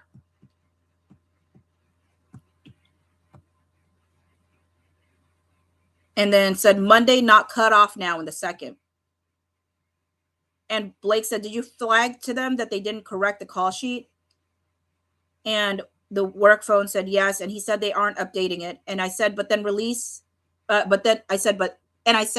rehearsal and HMU times are wrong. And he said he'll update the people involved. I don't know why they can't just issue a new call sheet. And Blake liked that. Do you mind making sure with Anne and Viv that they updated them? And work phone said, of course, I'll text them now. Viv is asking if the lashes are still on. Blake said some fell off, but most. Had they been updated? And then this person says, George told them a 15-minute delay, which isn't really proper phrasing since it was never 6 a.m. I don't know why they didn't say prelim until you got home. Okay. I understand Blake's feeling there, you know, so I don't even have a problem with that. I think that Blake had issues with the way that the set was being run, and I don't blame her, right? Like, there are even Ange Giannetti said, right? Like, there was something off in the way it was being run. Like, it wasn't smooth. It wasn't so, which was around what Blake Lively was saying about it being like not a well run, like it's too loose. It's not tight enough or whatever. Which, you know, is fine. If that was the only thing she complained about, if she just made it about that, I don't think people would be having an issue right now. You know, that's a valid critique. That's not SH though.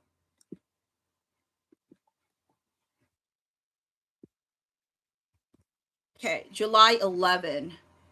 And actually, let me see. July 11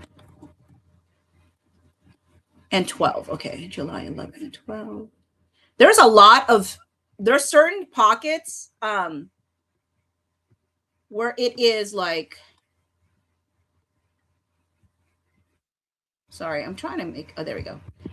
There are certain pockets where there's a lot of text messages available to us.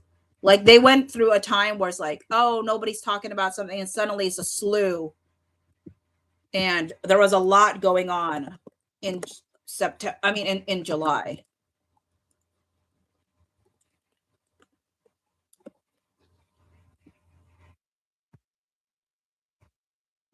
And this one's with Colleen Hoover and Blake. So what were they saying on 7-11 and 7-12? 33 messages between them.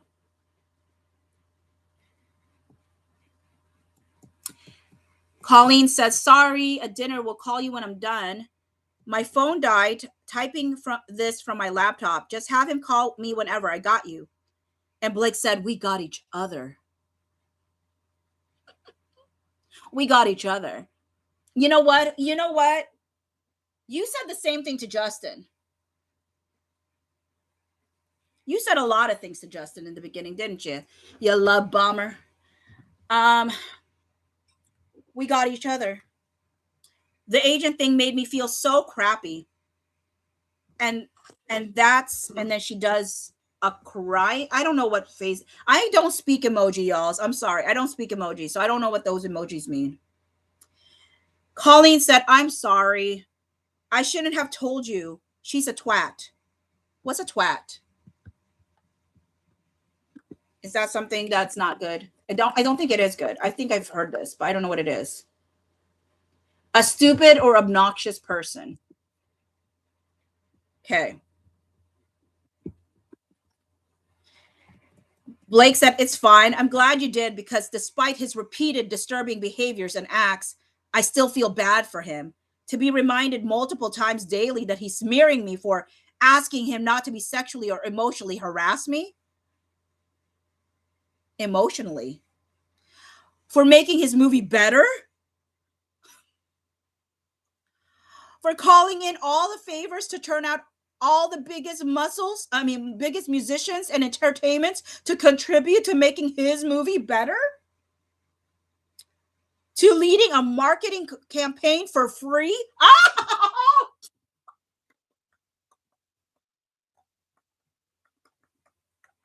Oh, but it was Sony, right? It was Sony, right? It was Sony, right? She always is confessing. She always tries to confess.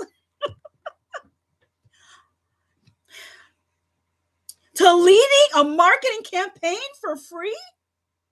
I literally don't know a single thing I've done. Now, mind you, I can hear Blake Lively supporters and Blake Lively saying that was in July. That wasn't what I got blowback from. It wasn't until August that I got people disliking my promo. And by that point, Maximum Effort was no longer the one doing that. That was Sony. And I can go like, okay, that might be true, because we don't know for sure how long her free marketing campaign went. We just do know that there were certain ones that she did. That was definitely Maximum Effort. I think Maximum Effort did like those promos, that weird promo with Ryan Reynolds asking things to Brandon Sklenar that he actually really wanted to ask Justin Baldoni. Uh, but honestly, none of Sony's marketing was ever the issue. It was what came out of Blake Lively's mouth. I literally don't know a single thing I've done that he can smear me about. He's not trying to smear you. He's just telling people what happened. And I don't even know if he's telling people who he's telling. He's talking to people. Sure, like you're talking to people. So you admit you're smearing him? Are you admitting he's smearing you? Ryan says he should be writing me apology and thank you letters every day. And instead he chooses to make a monster out of me. But what's my crime? I've only ever stayed focused on the work and given him every opportunity to make it better. And he just keeps behaving like a rabid pig. This was July 11, 2024.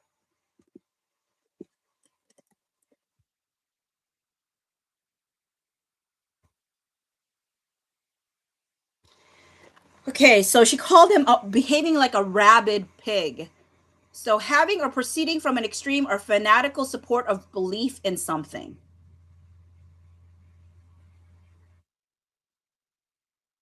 Okay, I don't know why she called him rabid. Colleen said, exactly. I think as women and mothers, we're taught to give grace until there's nothing left of us. But in times like these, sometimes it's good to be reminded that grace is wonderful until it compromises your integrity. I sometimes start to feel bad too, but I can guarantee you he hasn't felt an ounce of guilt. He's too busy playing victim while you work your to make a better movie that he gets credit for. Let me be clear. Every time Justin Baldoni did an interview, if Blake did it, let me tell you, he did not take credit. He did not take credit. I can play you clips. Where he said, that wasn't me. That was Blake. That wasn't me. That was Blake. That wasn't me. That was Blake. When did he ever take credit for your work? And the fact that 90% of his cut, or however, the majority of his cut had to come back into your movie, that they couldn't call it Justin's cut. They had to say it's still yours, because you would go bonkers if you had to admit that the majority of your cut was really Justin's work. Blake said, I love you. Thank you for this. It's so true. Colleen said, but as your friend, I don't want to interrupt your peace.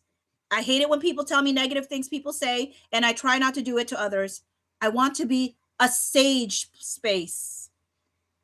And Colleen said, safe space, but sage works too. Laughing emoji. How ironic, right?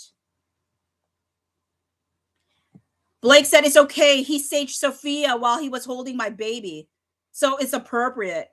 And Colleen laughed. And Colleen said, living with him must feel like a fever dream. You will never know, Colleen. You will never know.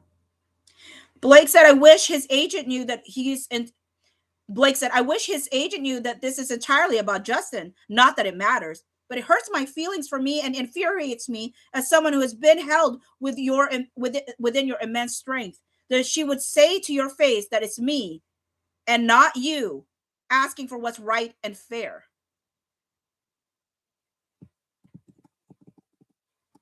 I wish his agent knew that this is entirely about Justin, not that it matters, but it hurts my feelings for me and infuriates me as someone who has been held within your immense strength, that she would say to your face that it's me and not you asking for what's right and fair.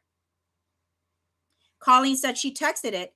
If she said it to my face, she would have gotten clocked. Instead, she got blocked. That rhymed. Oh, you're a poet and you didn't even know it, Colleen. You're a poet and you didn't even know it. Colleen's, if Taylor ever needs lyrics, give her that line. Blake says, onward, F the attention these people get out of our happy lives. Between your text and the letter I just got from Lisa, the post-production supervisor, my heart is full and they can distract from that, but they can't take that. Going to sleep, I love you, but I may love your new bag more. And Colleen loved that. And then they put a picture of, I don't know what this is. Good morning, Chanel. What is this? Is this Scream? Is this a Scream? What is this? Like the Scream show? I don't have an idea. She's then Blake says XX and then puts an emoji that I don't know what it is. Colleen said, love you too, but yes, the bag is fire. Good night. And Blake laughed about the text that says she texted it. If she said it in my face, she would get clocked. Blake said, it's going to be my thigh tattoo. And Blake said, and also, it's a good line. It was not. Colleen said, it hit de moi. Cousin sent me that. Okay, what does it say? Not a tip, but no one seems to be talking about Justin Baldoni missing from all of the It Ends With Us promo, not to mention BL doesn't follow him on IG, and he seems to be cut off from the rest in that he hasn't been tagged in any of the main post events since May. Please shine some light. Need to go back to It Ends With Us set intel. That could be an old podcast episode. Other than that, okay, they were talking about this as early as July 12th. I was really out of the loop. But also my friend was dying. So definitely not a top priority. So, I mean, but how in the world?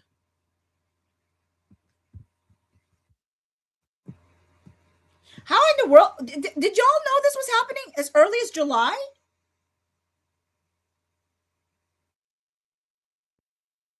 Did it, you know, Leslie, I don't know if I was frozen or if I was like just in shock.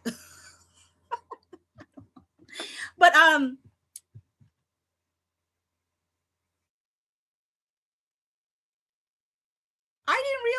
didn't realize that people were talking about this as early as July. So really, him getting crisis PR was even what makes even more sense. Him getting crisis PR even makes more sense.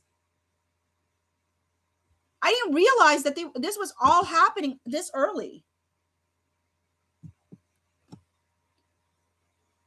And she says, yikes. As it, I mean, I'm pretty sure your people did that, Blake. Because how who benefits from a post like that? Who benefits from a post like that? That's something that you benefit from, Blake. They were trying to get people to whisper as early as July.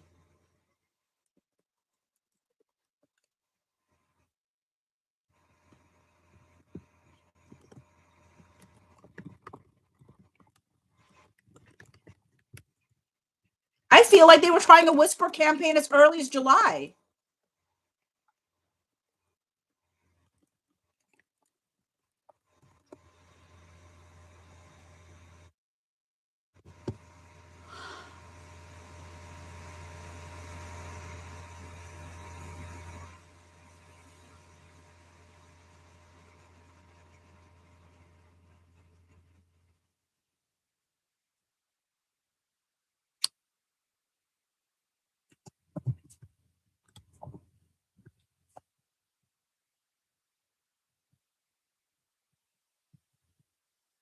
Interesting. I didn't even say it was a whisper. I had asked chat. I asked chat their opinion on it, and it's funny. I never even said Blake Lively's name in it. I just said, doesn't this show that they were trying to put a whisper campaign out as early as July? And it says, short answer, yes, this can reasonably be read as an early attempt to seed a whisper narrative, but it matters how strong a claim you want to make. Here is why it points in that direction. First, the timing. The moi submissions are usually sent when someone wants a rumor picked up indirectly. July is well before any public filings or formal accusations. That places this in a pre-complaint narrative phase rather than a response phase. Second, the framing. The message is not asking a neutral question. It is guiding attention to Justin Baldoni being missing, cut off, and not tagged, while emphasizing that no one seems to be talking about it. That is classic rumor seeding language. It invites speculation without making a verifiable claim. Third, the implication construction. There is no evidence offered, no dates, no sources, just absence framed as suspicious. That is a common whisper tactic because it allows the story to spread while avoiding accountability. Fourth, the reference to "it ends with us." By tying the supposed absence to the project title and press cycle, the submission subtly links professional distancing to something being wrong. That is reputational framing, not casual curiosity. What this does not conclusively prove, it does not prove coordination. It does not prove authorship by Blake Lively or her team. It does not prove malicious intent beyond rumor encouragement. What it does support, if placed into a larger pattern, what it does support if placed into a larger pattern. If this submission aligns with later media framing, talking points, or lawsuit narratives, then it supports the idea of early narrative conditioning. In other words, preparing the ground so later claims feel less abrupt. A clean way to phrase this publicly if you choose to. This looks less like an observation and more like an invitation to speculate. The timing suggests someone wanted the idea of professional distancing out there before any formal allegations existed. I think, when they said when the expert came out, right, and said you can't turn people overnight, like like the reason I have this Jed is a magician t-shirt, right? I don't know if people can see that. Jed is a magician. Is Blake Lively wants you to believe that Jed Wallace gets hired, and within hours, everything gets turned. But we see that she's been doing and Wayfair's expert says you need usually 6 months, right, to really turn things usually. Now, obviously, and that's even taking into consideration in the internet. We've seen people get turned on overnight, for sure, like that one whatever their face at Coldplay's thing. But the thing that stands out to me is that literally we see Blake has been planting things a long time ago. Now, mind you, people can say, well, so was Justin. He was saying these things, but he was saying it to people that didn't have power. He was saying it to his friends. She literally was, now mind you, she could say, well, these were my friends too. I'm just in the Hollywood elite crowd. That's why I'm talking to all these people. Possibly. But she is so obtuse, I feel like. I think she literally convinced herself that she made everything better. That I think she literally convinced herself that the mess that was made wasn't by her. And her saying, yikes. Yikes for who? This helps you out, Blake. This anonymous person helped you out to see that something must be wrong because just that. And so I'm shooketh that you were planting stuff, or seemingly, as early as July. Even though, like, you're not saying that you planted this, but like, who does this benefit? This does not benefit Justin Baldoni. Because that is why it was like messing with Ryan Reynolds' head. How could the whole cast distance themselves from Justin? And they think that Blake is still the problem. Well, he doesn't say Blake. He says a woman is a problem. Blue Sky, greet Justin on his Instagram. It's his birthday. Is it your birthday, Justin Baldoni? Instagram.com. Is it your birthday, Justin Baldoni? Justin Baldoni birthday. No. Who Justin who? Oh wait, are you talking about wait. Oh, January 24. Oh my word. I was like, no, his birthday's January 24. I forgot we're already in 2026 and it's January, y'all. I got taken out for a second. I did not realize it. It is his birthday. Happy birthday, Justin Baldoni. Happy birthday. Happy birthday to you. So happy birthday. Okay, sorry. Okay. That is the 7/12 one. Okay, then July 29. July 29. This is emails. Okay, 7/29.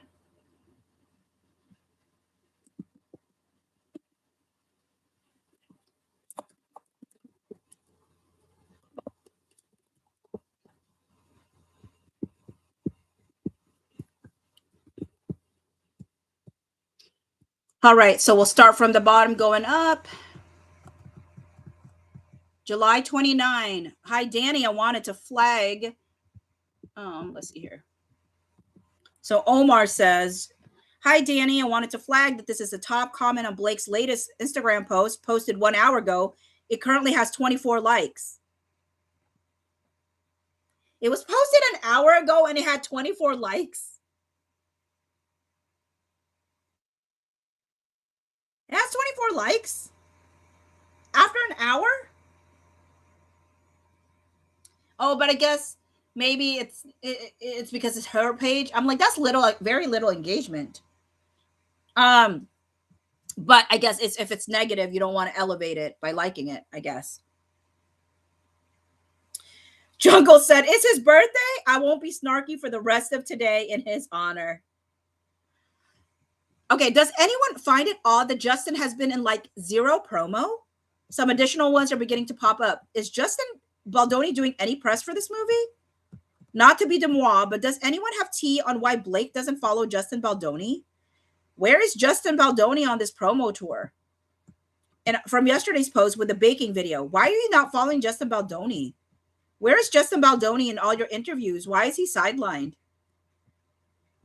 I did not realize how early on these conversations were being had. Obviously, this is much closer to the premiere. And then, so Danny said FYI to Gloria and Danielle. And then Danielle said Josh, see below. That's interesting that Danielle forwards the email from Danny to Josh and Jacob and Gloria, but takes off Danny.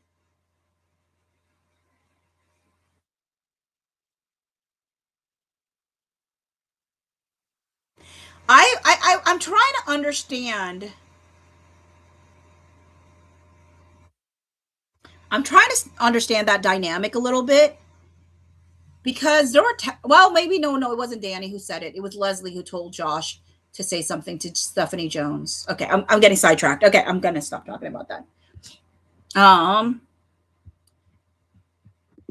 want to give a heads up to my TikTok folks. I will be ending with you sooner than I'm going to be ending with YouTube because once it hits 15% on my phone, I'm going to say goodbye over on TikTok. So you could watch the rest of it on YouTube. But I wanted to be able to spend some time with y'all because I know it's been a while. And y'all are like, have you abandoned us over on TikTok just because you don't get paid over here? Sadly enough, it's not that, even though it's kind of that, to be honest. But it's really genuinely because I haven't even been as consistent in doing lives over on YouTube just because I've been doing so much. Okay, people are saying that I would have to log into Instagram, which I don't know my Instagram. Let me see if I can, because people are saying that people are posting sweet things. Cancel. So let me see if I can. Do I know? I don't know. What's I'm gonna say? I'm gonna say I forgot my password because I don't know. Do I know? I don't know.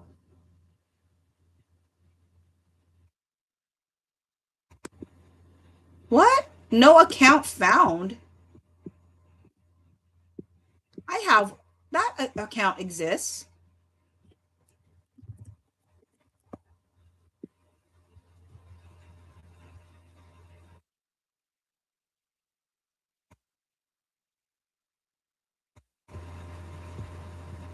Okay, forget it. I don't have the capability. I don't have Instagram. Do you have to have Instagram to view things?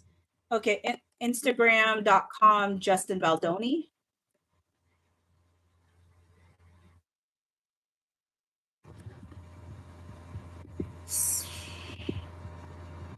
Okay, where can you see things from people on Instagram?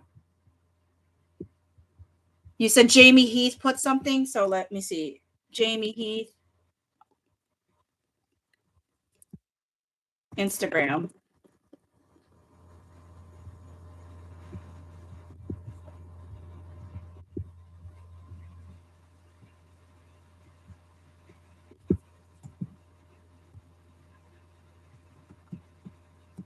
Which what lost it. Where is what did he say? Blue Sky, I'll just DM screenshot and you can repost later. Okay. All right. Yeah, because I'm getting lost in the sauce. All right, I gotta get back to what I'm doing here.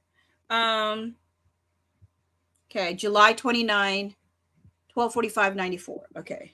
Did I already look at that? Oh yeah, I did. July 22, 2022. July 22. Insert. 7/22, 2022. Um, there was so many in this particular um, docket. 195, 12:45, or filing 12:45:95. This is a text message. Okay.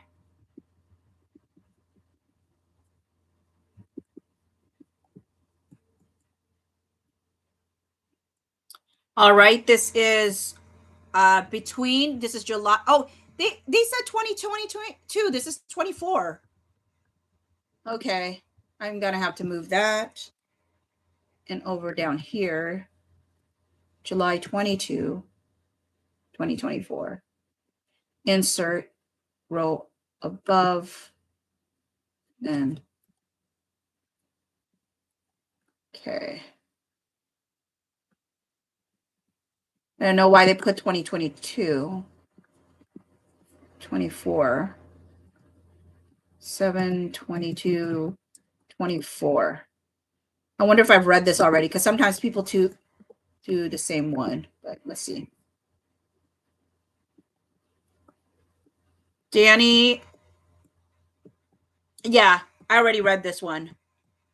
I wonder why they put it twice in the same section. Oh, this one was, oh, it's because the other one was 12:49. Okay. I'm not going to read that. I actually did a video on that. You can watch that video. July 26th. Did I misread it? Did it always say 24? No, it did say 22. July 26, 2024.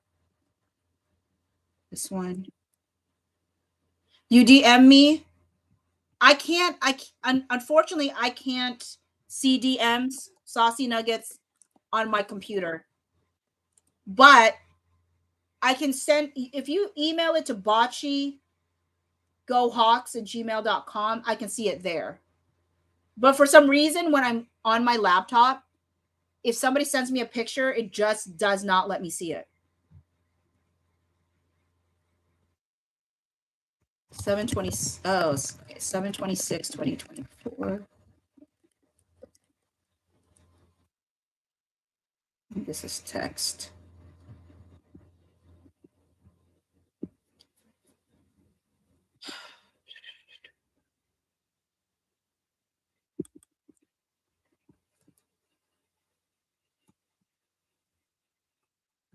Okay.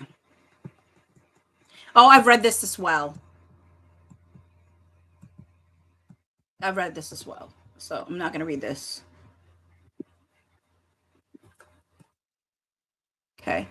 Okay, they're doing a lot of repetition at this point because maybe both Blake and them, both Blake and their sides have these. Maybe. Okay, this one's got to be new because I don't recall that this person's name, and I don't have anything under this date.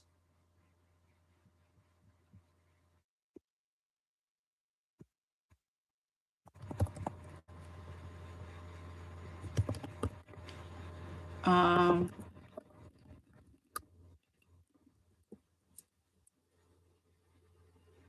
Kathy D20, did you read docket 1230? I have not. I am making my way through this whole thing. Um,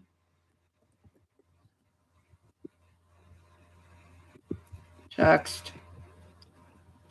Okay.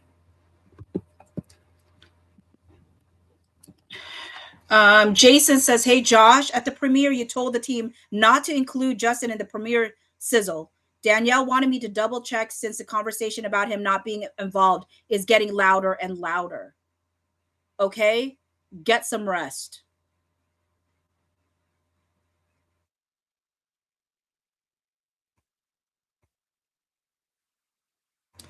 All right. She made her own mess. She really did. She really, really did. I do not know why she thought. Okay, this is the one, y'all. This is the exciting one. This is the one we're waiting for. This is the mother load. This is the mother load, exhibit 163. Hopefully. I'm hoping it's a mother load because it says August 25, 2023 to August 21, 2024 emails. So it's a year worth of emails coming from Blake's side. Now, mind you, it could just be not very much, but the fact that they said the file is too large, we could be here for a month. It might be a little bit of a killer for me because I am traveling starting February. I'm flying out February 14, and I'm coming back to the States maybe around March 10th. And then going back to work on like March 17. So all to say, I'm going to be in the Philippines and then like Indonesia and then Laos. So I don't know how much I'll be posting, but I want to still post. I just got to figure out how I'm going to do it, when I'm going to do it, because I'm trying to hit certain goals. So my goal is to have 7,500 subscribers by the end of March and 50,000 watch hours by the end of March and 75 members by the end of March. So in order for me to hit my goals, I have to actually genuinely like still post while I'm on vacation because I don't want to lose momentum necessarily. So right now I am, let me see if I'm going to do the math. If I can get a calculator up in here. Sorry, hold up. Why am I not getting the calculator? Is it hiding somewhere? Blasted. I do not know. Okay. For some reason, the calculator is not pulling up for me. Well, anyways, 7,500. Okay, like if I right now I'm at 4,491. So if I just rounded it up to 4,500, then my goal is 3,000 more subscribers by the end of March is what I'm aiming for. And then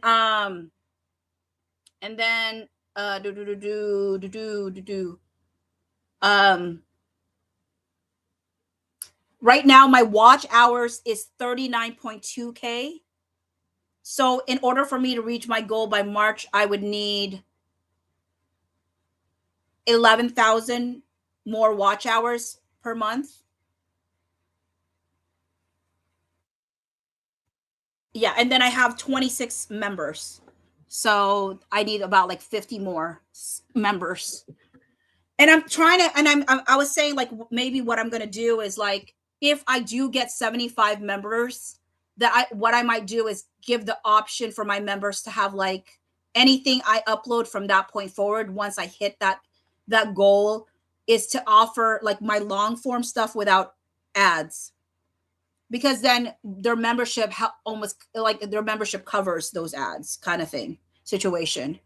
um so yeah, anyways, I got lost in the sauce there too. All to say, I want to still cover this while I'm gone, obviously on my vacation, but we'll see. Okay, anyways, y'all's on TikTok, I gotta say goodbye. I'm still gonna be going on with YouTube at least until I finish 12:45. After 12:45, I'm going to be saying goodbye to YouTube as well. Um, so, but I have to say goodbye to TikTok because I've got 15% left, and I said I would leave TikTok once I hit that number. So, talk to y'all later. Bye.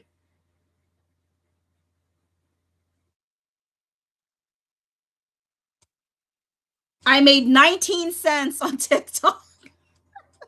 I love 19 cents. And then people say, "Why are you on YouTube?" Because 19 cents does not pay the bill. I mean, obviously my job pays the bills on my regular job, but I'm dreaming someday. My original goal was to become a full-time content creator in 3 to 4 years, like by 2030.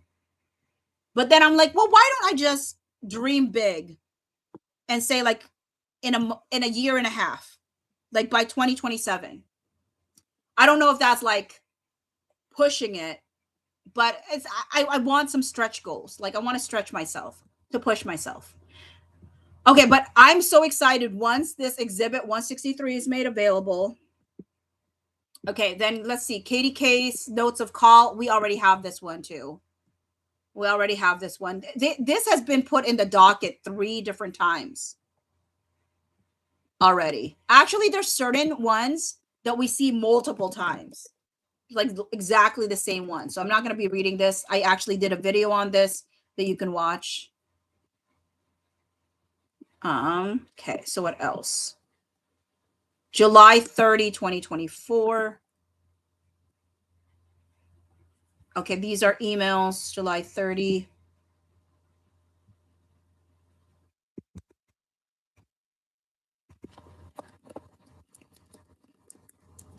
$12.45, 100. And this is an email.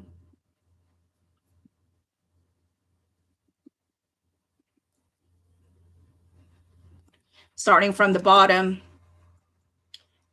Stephanie Jones says, hi, Tara. So I can better understand, what is the scenario planning you want to retain Melissa Nathan for Wayfair for? Would it just be crisis strategy planning and that's it?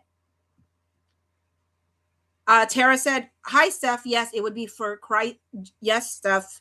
Hi, Steph. Yes, it would be just for crisis only. And Steph says, since we don't have a press crisis now, what exactly would this person be doing for Wayfarer? I'm trying to get a better understanding as I don't want to create marketplace confusion. And Tara said, Melissa would not be having any comms outside of our internal teams. She would be working through scenario planning with us to be armed if needed.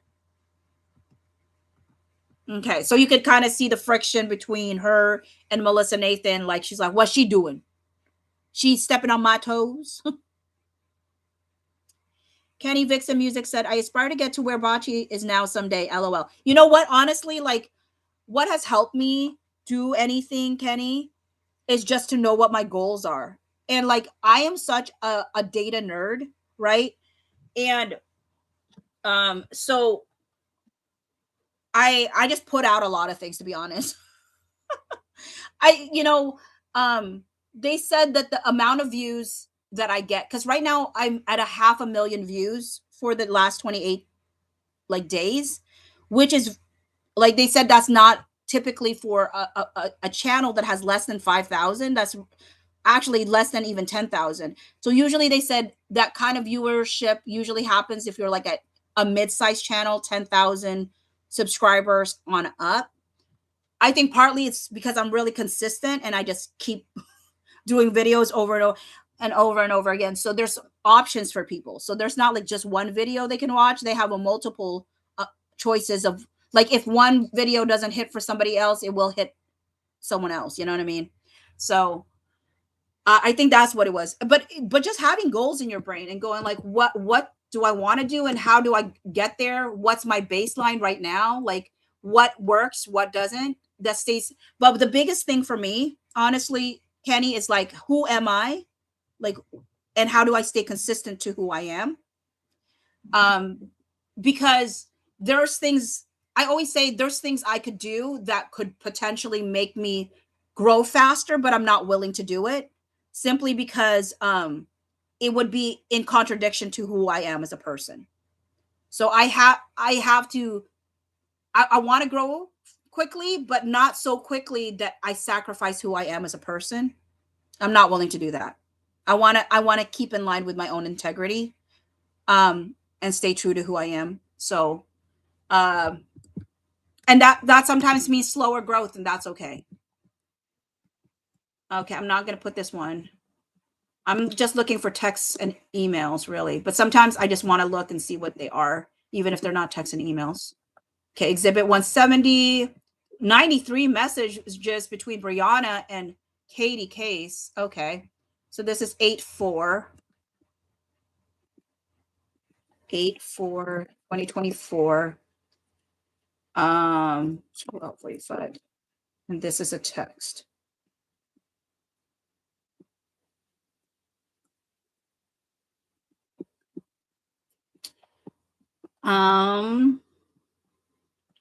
So Katie says, good morning. Added in some stuff in red for you to take a look at. Brianna says, thank you. 2 thoughts so far. 1, we need to explain to him, Jen, ahead of time, not to get hyper focused on the document. There's a lot of busy work and can't get stuck on something that might change. I think we reorganize as aggressive approach, softer approach, moving forward rather than scenarios. Katie goes, I agree 100%.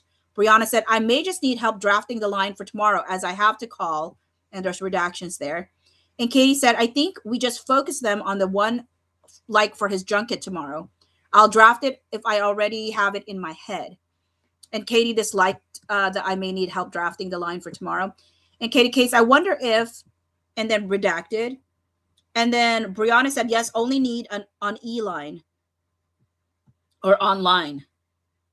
And Brianna said, I know it's odd. And also they wanted me to have a chat with him in Italy, but I've only met the guy 4 times. He doesn't know me well, was in his head about performing with effing redacted the last night. I was going to do while still seeing a rapport with him was going to say, hey, your girlfriend's crazy, by the way. So just making sure people know the reason all of these portions are redacted is they're not talking about Justin Baldoni and these specific things.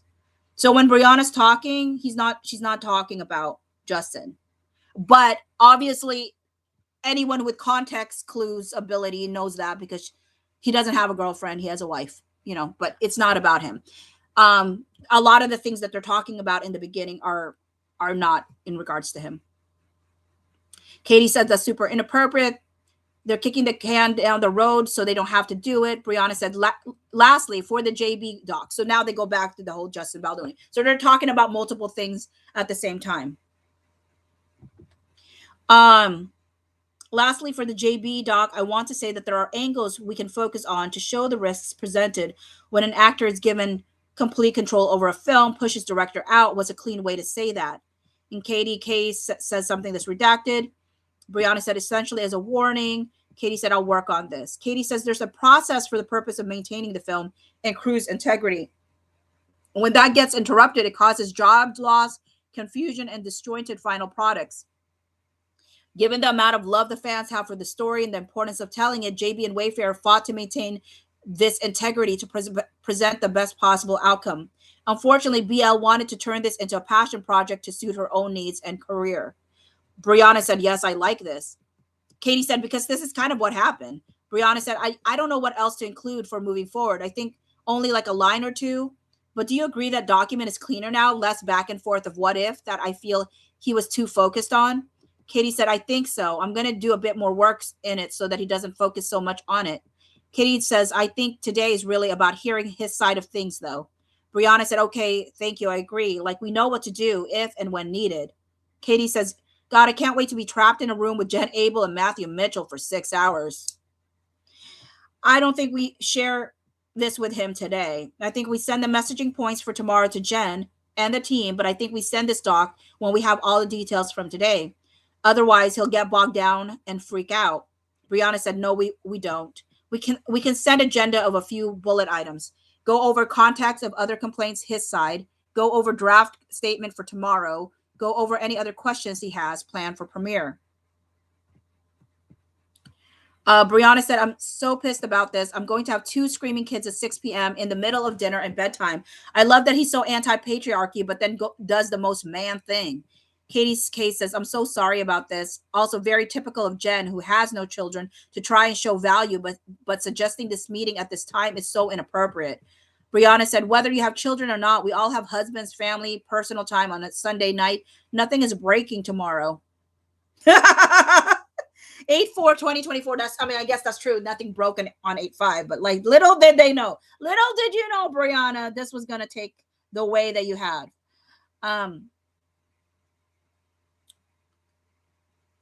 Nothing is breaking tomorrow. We should just finalize draft statement. It's gonna be talking in circles. Katie says you're absolutely correct, and we've heard this story how many times now? I also have a wild theory about this because it's so weird. Jen brought this to us before she's even left Joan's work. Brianna said, yeah, what do you think? Katie's like, JB lines, what do you think? This was the first time I served as director and actor, which was an enlightening experience. As a director, you have to lead with care and conscientiousness while managing all the different personalities, opinions, and ways of working on set, and then put that aside and act in scenes successfully. There are always creative differences on a set, so it was very fulfilling to have the experience of addressing these and adapting to ensure things ran as smoothly as possible to bring Colleen's story to life. I'm so proud of the cast. Blake is an absolute force, as is Jenny, Hassan, Brandon, Isabella, Alex. You can keep going down the list. I think the fans are really going to be happy with the movie and can't wait for them to see it. Brianna said, I wonder if he'll think it's too nice. Maybe we leave mention of people specifically out of it.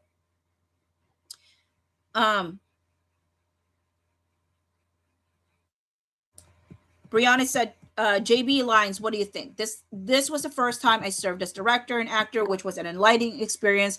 As a director, you have to lead with care and conscientiousness while managing all the different personalities, opinions, and ways of working on set, and then put that aside and act in scenes successfully. As is standard on many productions, there were at times creative differences on a set, so it was very fulfilling to have the experience of addressing these and adapting to ensure things ran as smoothly as possible to bring Colleen's story to life. I think the fans are really going to be happy with the movie and can't wait for them to see it. Brianna said, or hang on. Actually, I don't know. We're going to have to work through this with him. And then Katie goes, oh, great. So I'll be alone in a hotel room with a strange man on a Sunday night and they'll join when they can. And then so she sends a text message. It's too pixelated to read here, so I won't. And Brianna said, are you kidding? This should never have been in person. It's like she's effing with us. That's not okay. You need to say you have a heart out. F this guy, we're done working with him after the premiere.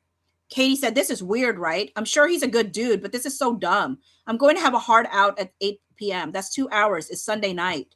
He's got to be tired and jet lagged, right? That's so Jones works, honestly. Go weirdly out of your way to prove white glove service. Brianna said, yes, that's more than generous. And Brianna has a redacted statement. And then she says, we know everything he's going to say, though, for the most part. Katie goes, I'm so sorry. This is really unfair for all of us. And then Katie has that redacted.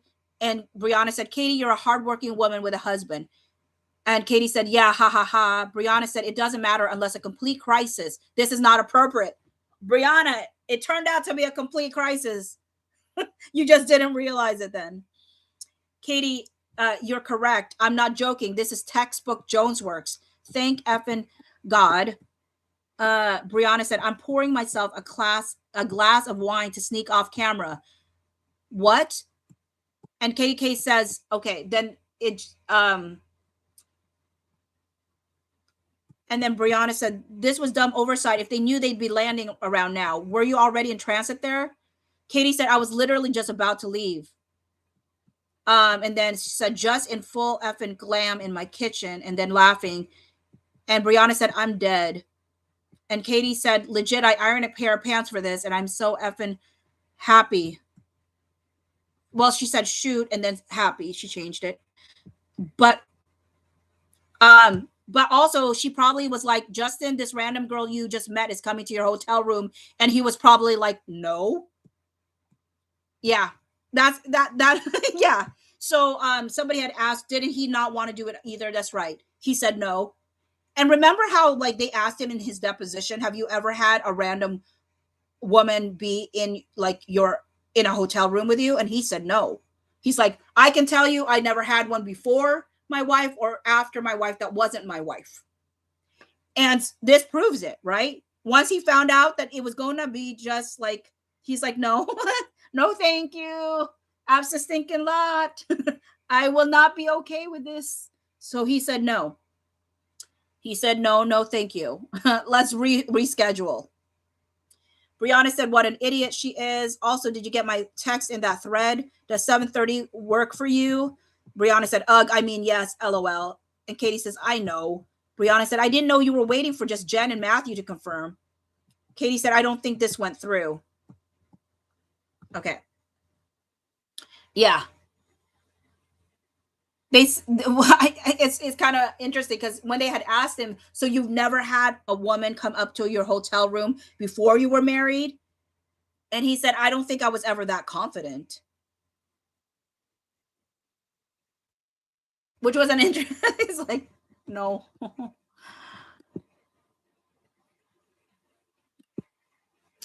Okay. There are so many. I'm just planning to stay with y'all until 1:45 is done. I mean 1:45, 12:45 docket is done, but there's so many attachments. I don't even know how long these attachments go. August 7th, 2024. This is between Alex Sachs, Danny, and Ange Giannetti, 8/7/2024.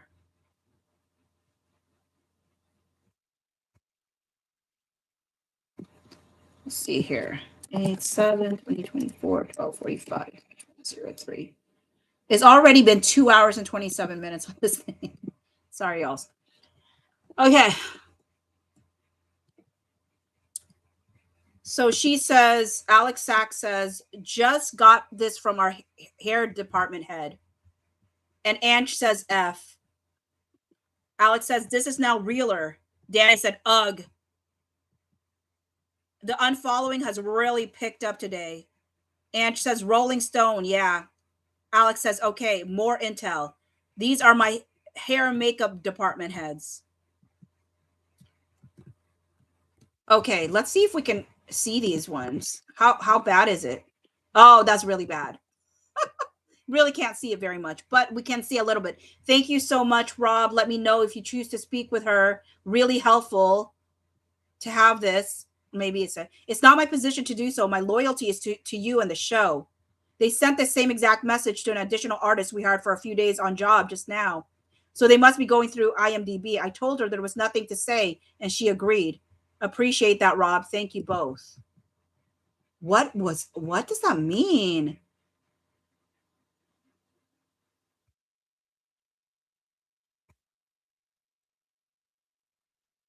They sent the same exact message to an additional artist we hired for a few days on job just now.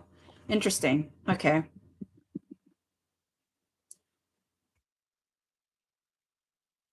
Alex says, I know they wouldn't say anything, which is why I phrased it that way. Just FYI.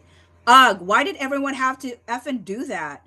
Danny said, it's the dumbest thing. Why? Alex says, wait a effing month, guys. Come on. It's Blake, I'm sure. And Danny says, tell Blake, so bad. Alex says, should I send her this? Danny says, I don't know if it helps. Alex goes, I know. Another hair and makeup person, the department head sent me this exchange. And then Ange says, sends this link of the sun. Oh, but the link is gone. And then Ange said, "Sure, you saw."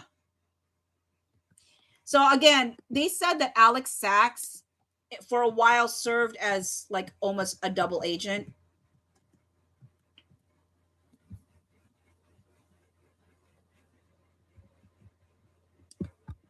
At least that's what Jamie called her.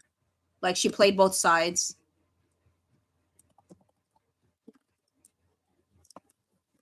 But I think that's kind of her. I mean, I don't want to say that's kind of her job, but as a producer, she was trying to get this film done. So to some degree, I think she had to.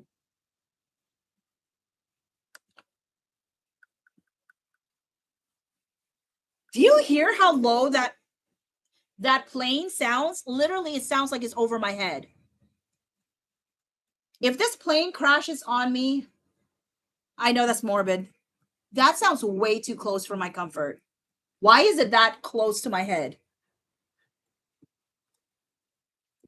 Okay, this is Sarah Nathan. Sarah Nathan's messages at 8 at 11:21. Call when free X. Okay, this is Leslie. Oh, yes. Oh my word, I didn't know. I didn't know. I gotta tell Danny this. Oh my word. Did she read this one? Danny has been following this whole thing on the Jones Works side. Danny, did you read docket? What docket is this again? 1245-104. Yes. I'm going to put this one in order. The August 8th is a Thursday. Day is like the one. Like that is something that I'm constructing the time frame for, because I'm like, Goddess 4582 says she is lovely. She is so lovely, and I have been trying. Well, not trying. I did ask her, like I think she'd be great on YouTube. I mean, she's just, I mean, her insights, the way she presents things, like she's so fun. If folks are on TikTok, I believe she's still at Plush Diaries, and she's just awesome. And I'm just like, you would be so fun, Danny, to be like in YouTube. I mean, I think she would be. Um. Okay, so Sarah Nathan says, call when free X. And so Leslie says, okay, and what's up? Oh, on plane, she said. Oh my word. I tell you, there's so many typos on Leslie's like text messages. It drives me insane sometimes because I am the worst at understanding typos. Sarah says, hi, just checking that he's still not going to London or Denmark. Just about to talk to editor. How you feeling? Leslie said he is not. I think you should put up story. Justin's camp called Daily Mail blaming Blake. Okay, hold on. Let me see the time frame that I have. Okay. Ooh, I'm sorry. I'm like literally excited over this one. Okay. Ooh.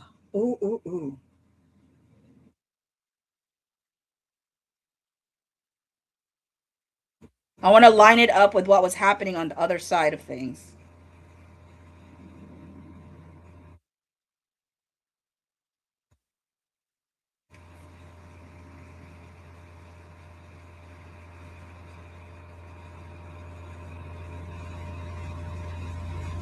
Oh, okay. I'm okay. Yeah, Melissa had like, yeah, because at 11:27, Leslie texts Sarah this.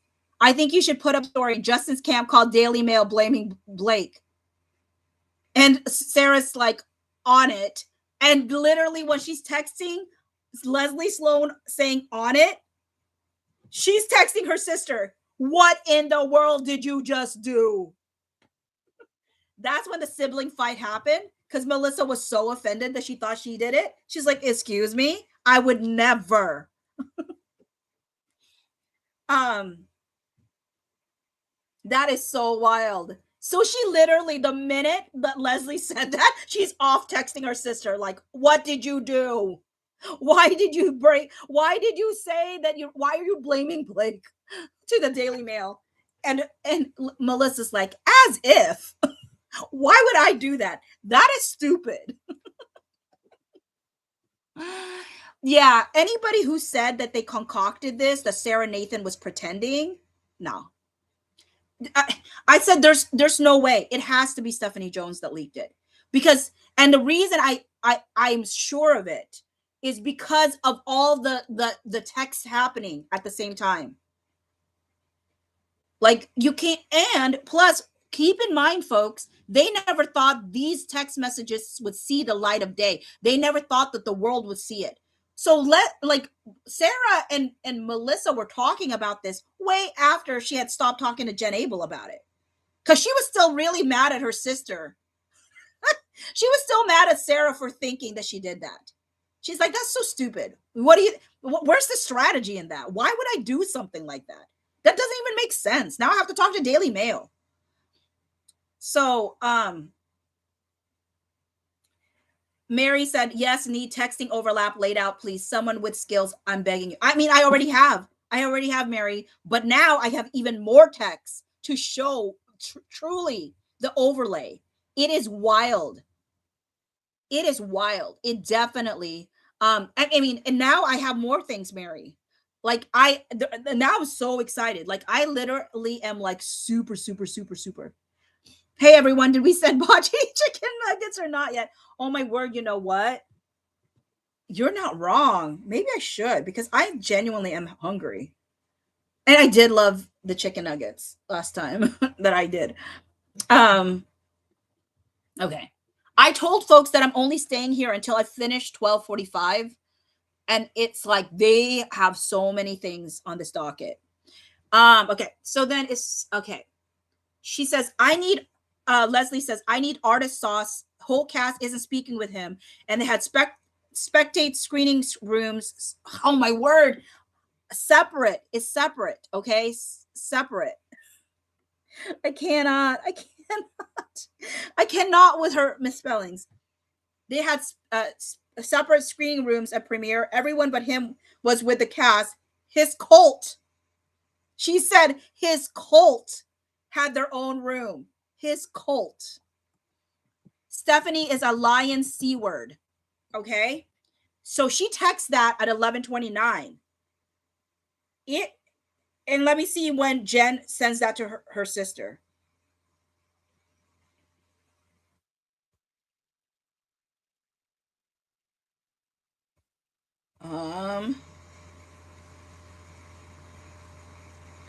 So that's sent at 29. She does not say that to her sister until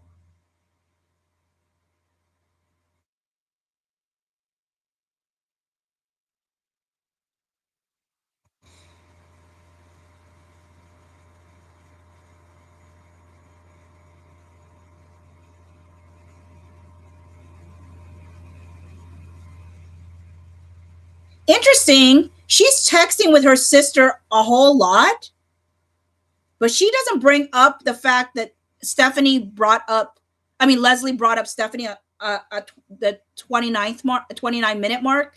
She doesn't bring it up until the 37th mark. She's talking about other things with her sister.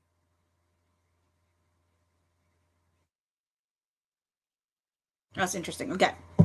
I just think it's interesting because she was so quick to blame her sister.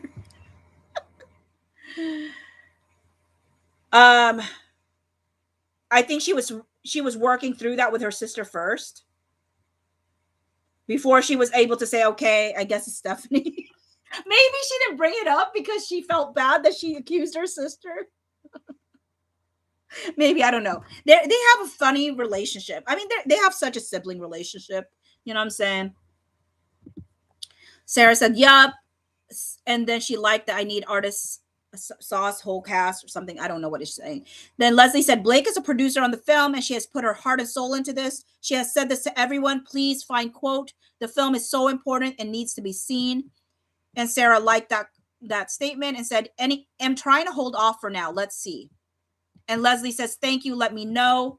Okay, I will tell you this. Melissa Nathan likes Leslie Sloan. Leslie Sloan likes Melissa Nathan. They're not at beef with each other. Um, they were not.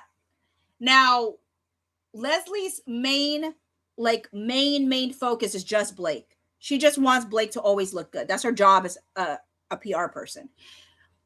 But the amount of times that Melissa actually defends Leslie tells me that she has real respect for what Leslie does.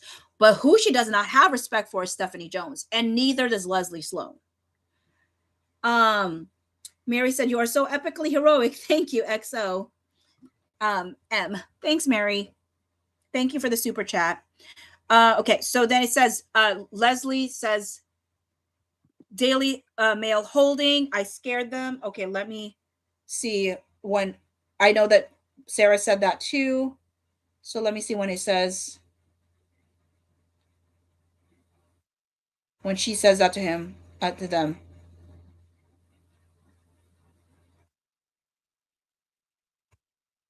Okay, yeah. So she sends that these text messages a minute after. So I think she held off in telling her it was Stephanie. I do think that she held off telling her it was Stephanie by like however many minutes, because she and her were kind of still at it over her accusing her. I still find it funny. I still find it funny because Melissa was so offended. She was so mad. How dare you? I mean, she didn't say that, but like it had that vibe. Like, why do you think I would ever screw you over like that? Like, that's ridiculous. Stephanie's getting a calm from studio call. Blake works so hard. I want this work. Sarah says, "Oh." Leslie says Stephanie's really bad. Sarah says she is a horror show. And Leslie says they know your story and are appreciative you're holding. Sarah says, "Okay, XX." And then Leslie says, "I have you in a good light." Sarah loves it. And here's the thing. Leslie Sloan's new story that she thinks that it was fed by James Vatushka from Melissa Nathan. I don't think Leslie even believes that. I think that they're just trying to save Stephanie Jones because their future is so tied with her, you know? But yeah. Sarah says, "Let me know when to go. I was trying my best to hold for Friday night, Saturday AM." And Sarah liked another comment she had. And she said, "Honestly, Stephanie is the worst. Holding for a beat, but I do think Stephanie's going to do something to be annoying. Did I tell you I heard three things?" Sarah said, one, Blake felt he looked at her while she was breastfeeding. Two, he lingered too long while kissing in a scene. And three, told her she smelled good. All a bit creepy. Let's speak when you land. My sister's going to call you when you land. She's now been brought in by Jen Abel, who reps Justin. She hates Stephanie with a passion, FYI. She wants to chat. Fans have proof of huge feud between. Okay, wait a minute, Sarah. Just Khaleesi said $9.99 chicken nuggets for Bocce. Very happy birthday to Justin. Thank you for that, Just Khaleesi. I mean, you're inspiring me. I may do that. It depends on how. Well, maybe I should actually, real quick. I might get something from Pochi real quick because at the rate I'm going, I'm gonna need food at some point. I need to probably. Let's see if I can. But Sarah said that it was Sarah said, remember how Melissa said, "Hey, I told you certain things in confidence and you put it in your article." Like, that's not fair. And she's like, "No, Leslie told me that." But yet here she's telling Leslie. So Sarah, did you lie to your sister? I don't know. I don't know what their dynamics is sometimes. Mm, okay, I'm gonna. Ooh, the mango pineapple slush. I do like that. Let me look at that. Reorder. I don't want boba in it though. Let me see.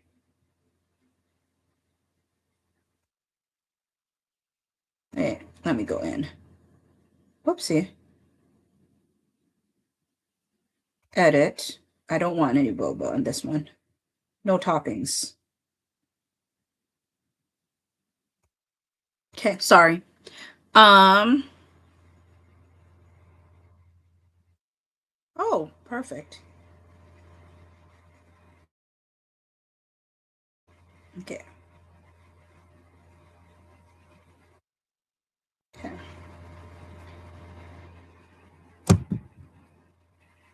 Did the order go through? It's just doing the like thinking. Okay. I should have food by 12:56 p.m. or 1:11. Okay. So she says, let's speak when you land. My sister's going to call you when you land. She's now been brought in by Jen Abel, who reps Justin. She hates Stephanie with a passion, FYI. She wants to chat. Fans have proof of huge feud between Blake Lively and Justin Baldoni, and she gives her a link. Leslie says, I'm about to land. Why? Because they didn't press. He was there edgy. She was there because to the end. Oh, my word. I'm sorry. I'm bad at typos. I don't understand what she's saying. Why? Because they didn't press. He was there edgy. She was there because to the end. I don't know. I don't know what this means. She came with her family. Sarah said, okay, chat later, still holding. Leslie says, I'm landing soon. And Sarah loved that. So they're all telling the truth about like this thing. Like even though I'm kind of miffed at Leslie Sloan, and obviously we're always side eyeing these PR folks, but I honestly think that like there's something. I mean, I don't know. I I do think that Leslie just does things for her clients, like whatever they request of her. That's her job, even if she disagrees with them. Like she just needs. I mean, I don't know. I don't know if that's an excuse. Maybe it's an excuse, but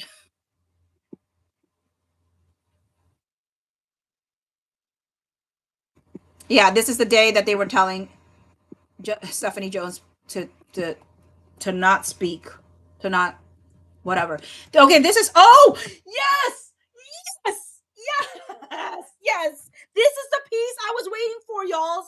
This was the piece. This is the piece. This is her text messages with James. This is her text messages with James. I finally have timestamps. Oh my word. I am so freaking happy. It's 10:20. Okay. Okay. Oh my word. This is so good. Y'all, do you not know how much I've been waiting for these timestamps with okay, the docket Carol is 1245-106.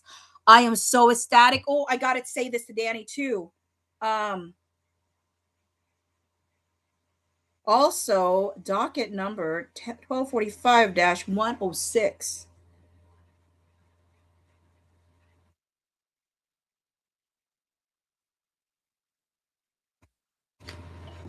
Okay. It says, James says, have to talk about some stuff that came in from reporters regarding Blake and her new movie drama. Leslie said, on plane, like what? James says, well, it's a lot to text, but regarding problems on the set involving her and Justin Baldoni and fallout over that with Blake being labeled difficult and a power struggle existing. Leslie says, your info is totally off. James says, there is clearly something going on because it's cold from 3 reporters and none of them are me. I'm just the only one not afraid to reach out to you, LOL. Leslie says, you have it all wrong. Your reporters are so wrong. James says, okay, I'm just being straight up with you because that's how I roll always. I'm coming to you because I actually like Blake and don't want Daily Mail to F with her. One of them said that Blake and Ryan insisted on rewriting the movie, and another that she got very opinionated over directorial issues.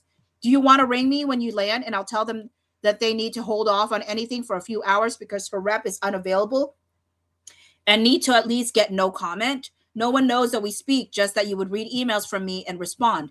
Like I said, though, the reporting is that there were issues between her and Justin as well as others, and that Justin found it difficult to work with her. One of these reporters known is close with Steph Jones because they used to always get Tom Brady, Giselle stuff, and Steph reps him, I believe. I told them she's awful and to not rely on anything she says. So they want to run something based on this reporting, and I want to shut it down, but need something to shut it down with. I know she's a liar. I just need to get my editor on board because she has 3 reporters feeding her BS, 2 from LA. And Leslie said, I promise she is lying. This will not look good for your site. James says, can you give me anything at all on what the issue is then if it's not her and it's him? And Leslie says, no, I'm in a plane and this needs to hold. James says, sounds good. I'd like to clear this up. And Leslie said he went on Today's Show and praised her. This am dumb. Are you people and Stephanie? Okay, I can't stand all these typos. James says, give me a ring when you can chat. I told them to hold TF on. Leslie said, thank you. Did they see his Today Show? James says, I made them aware of that. Are you? And I mean, and Leslie makes a good point. Why did they do this? If like Justin did a good job on the Today Show, made no mention of Blake being the problem. That's why I'm telling you, like, there is no benefit. There is no benefit to that whatsoever. Like, he was literally trying to snuff that thing out. James says, are you still flying? They wanted to have it written up at 3 p.m. Arg. Leslie, for 45 minutes. James says, "Ite. Okay, I'm just being straight up with you because that is how I roll always. I'm coming to you because I actually like Blake and don't want Daily Mail to F with her." One of them said that Blake and Ryan insisted on rewriting the movie, and another that she got very opinionated over directorial issues. James, why are you texting that again to Leslie? CMBBBY, thank you so much for becoming a bocce buddy. But what, James, why are you retexting the same message? Did you mean to send that to another publicist? Do you think he was trying to, did he mean to send that to another publicist? Because why did he repeat that statement? And then James says, do you want to ring me when you land? And I'll tell them that they need to hold off on anything for a few because her rep is unavailable and need to. Okay, wait a minute. Are they repeating? Because he said this earlier too. Did this just get repeated? I'm very confused. Why is it repeating?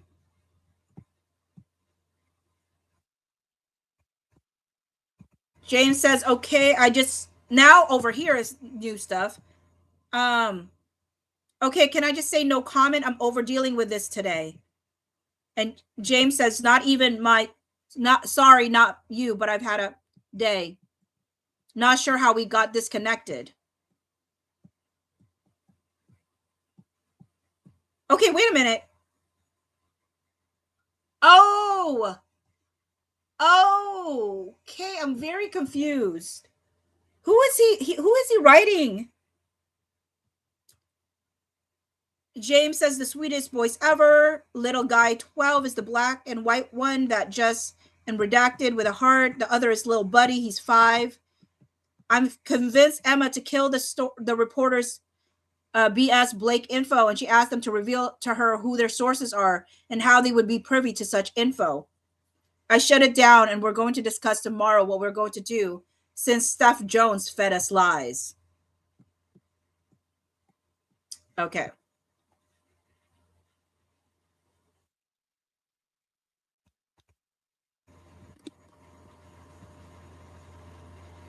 I think he probably is talking about kids. I mean, I'm not kids, pets. Probably. But that is so wild. I am so excited to get those text messages, though. That is going to make oh my word. It's going to be good. I have been trying to recreate that day, and that helped tremendously. Now we've read these 107 one, but I'm going to read it again anyway because or I read this to myself. So here we go.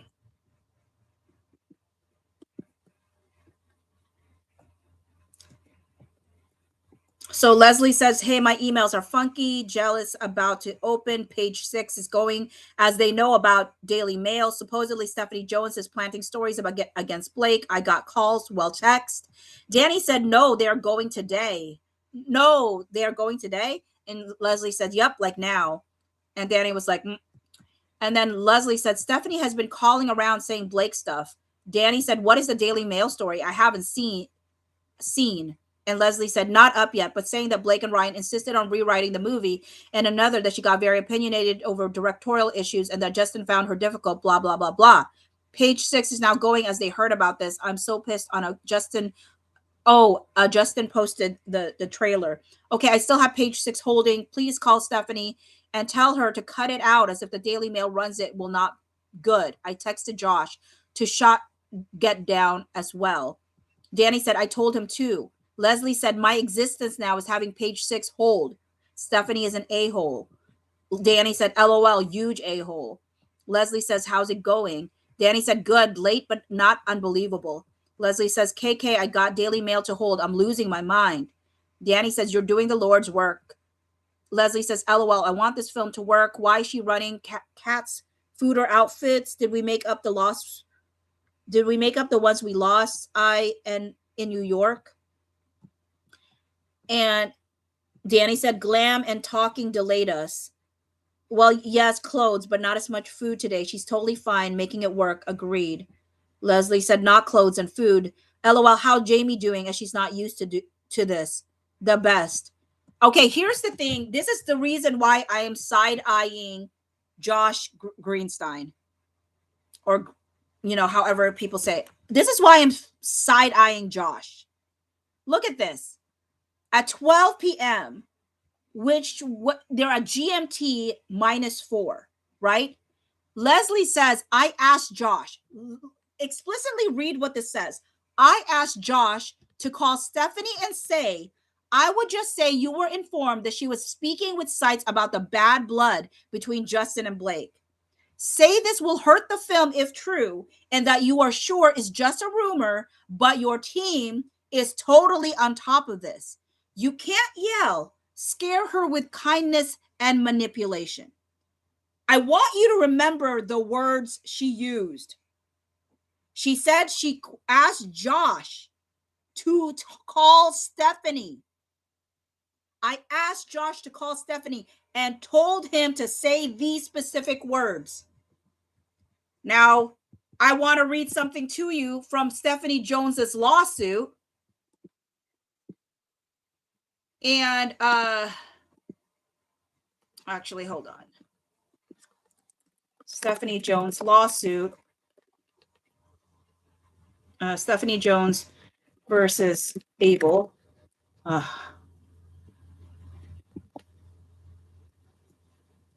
Where is it? Okay, here we go. Let me see if I can find it.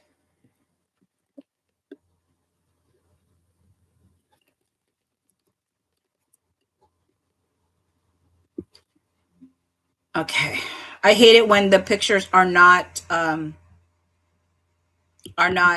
do you call it? They are not searchable. I hate it when that happens. But hopefully y'all have not okay, I've left it up for you. So I'm going to just read you once I find it. Actually, maybe I don't want you to feel like it's a trust me bro situation. So maybe I'll switch off the site to show you.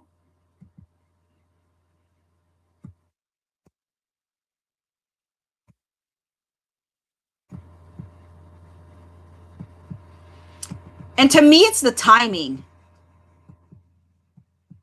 To me, it's the timing. It's very close because for Josh Greenstein, it was 16 UTC. So when he said, okay, so I'm going to reread it to you. Okay. Leslie says, I asked Josh to call Stephanie, and say, I would just say you were informed that she has been speaking with sites about the bad blood between Justin and Blake.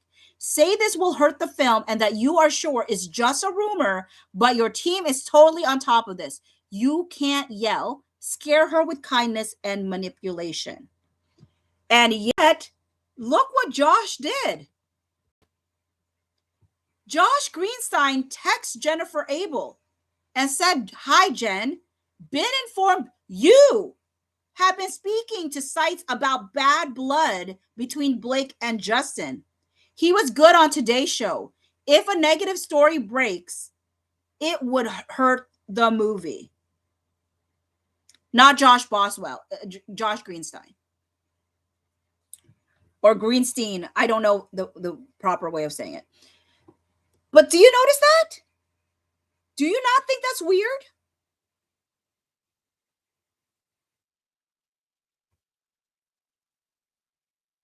Do y'all not think this is weird? Because I said, why is Jen continually being blamed after from like every time with Josh? And yet, this is what Leslie requested him to tell Stephanie.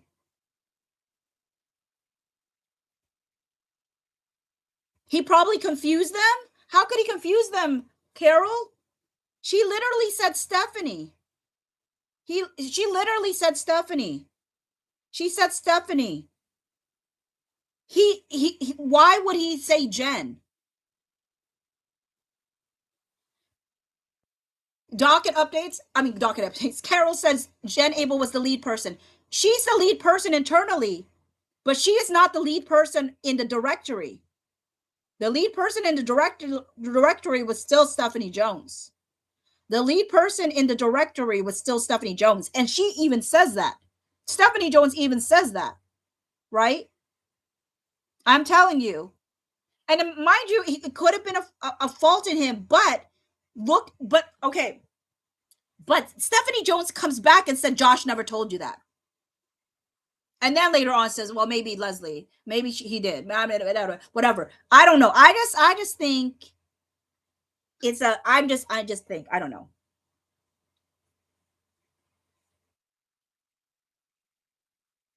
You said that you're having people talk about it, that's never talked about it before. Y'all, this story's starting to get some traction. I'm seeing people I never would expect to discussing it, said Christina. Are you talking about this case?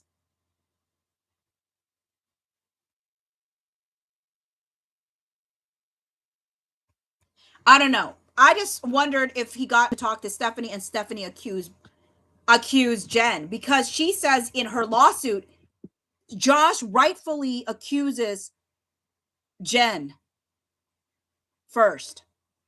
And I'm like, but when we look at the timestamp, you were accused first. Somehow you managed to have him accuse Jen, I feel like.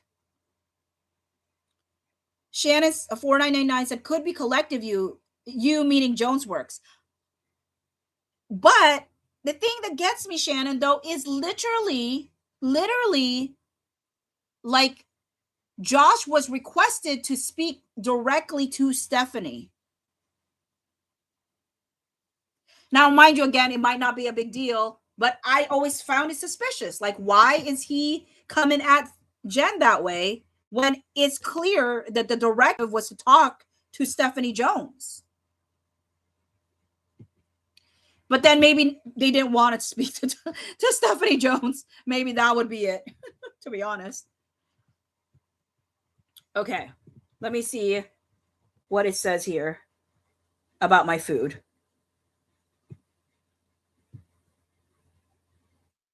$12.56. Okay, 10 minutes away, potentially to 1:11. Okay. And then Danny said, and I called too. We talked to Justin's publicist, Jen. They were shocked that Stephanie would have been involved since she knows nothing about the campaign at all. Leslie said, weird, as off the record, her friends ratted her out. Danny said, well, Jen sounded like she often goes rogue, as was pissed. Leslie said, well, she did. I was told it was her, but won't reveal which publication. Danny said, well, I believe you. And I think Jen believes it too. Leslie said, I believe the person who told me. How many people are on set when Blake shot the intimate scenes? Page 6 has intel. Danny, I agree. And then she says, Blake felt he looked at her while she was breastfeeding. He lingered too long while kissing in a scene, told her she smelled good. I didn't know this. Breastfeeding? Danny says, geesh. And Leslie said, Justin's T just brought in a crisis consultant. At least she's a friend of mine. See? Leslie called Melissa Nathan a friend of hers. And I would say that the feeling was mutual. I really do. I think the feeling was mutual. I think they have a great deal of respect for each other. I always told people whenever I read the text messages from Melissa Nathan, she sees Leslie in a positive light. She would defend Leslie. So I don't think that they had friction. They understood the job. They understood that this was their work. They have to do what the client is asking. Christina said, sorry, Bocce, I was behind, but yes, people are talking about this case, people with millions of followers, in ways that help Justin or in ways that harm Justin. Because there are some people with millions of followers that have been trying to do some harm onto Justin. So I don't know which one you're talking, which side, which way, or are you just talking neutrally? They're talking about it. Then Leslie says team, and Danny says, stop it, seriously. Leslie said, yep, that means guilt, and they are afraid of me, and all I want is to make this go away. Danny said, they should be afraid. And Leslie said, I won't do anything to hurt film. Everyone worked too hard. I want this to stop. Jennifer thinks Steph did it. And Danny said she doesn't know, but Wayfarer told her to stand down and shut up. Told Stephanie. And Leslie said, good. I need a good 38 hours. Film is out and tickets bought. Danny said, exactly, almost. And Leslie said, is it almost premiere? Cool.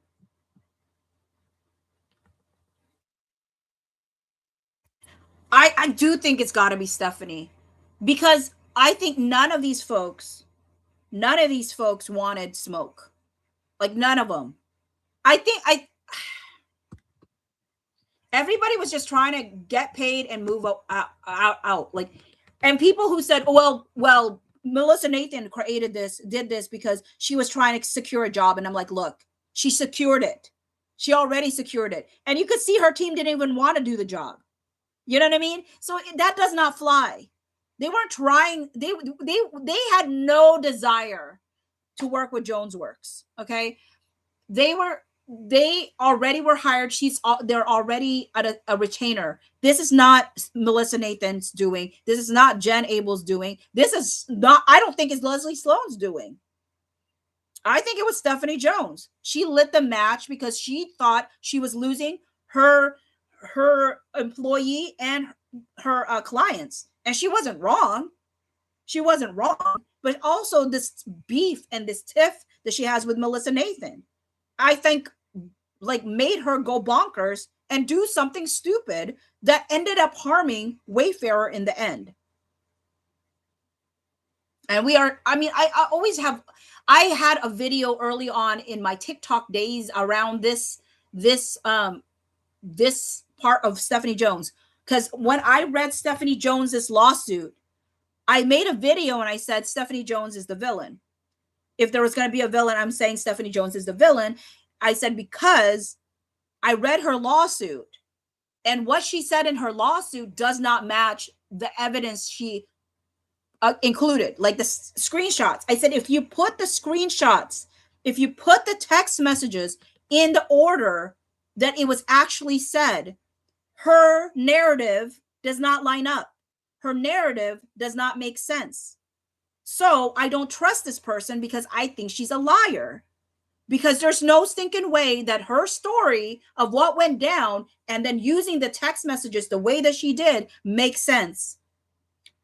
And that's why I felt from the get-go that Stephanie Jones was deceptive because of her own lawsuit, because of how she presented her lawsuit and how it just didn't match the backup that she provided, you know?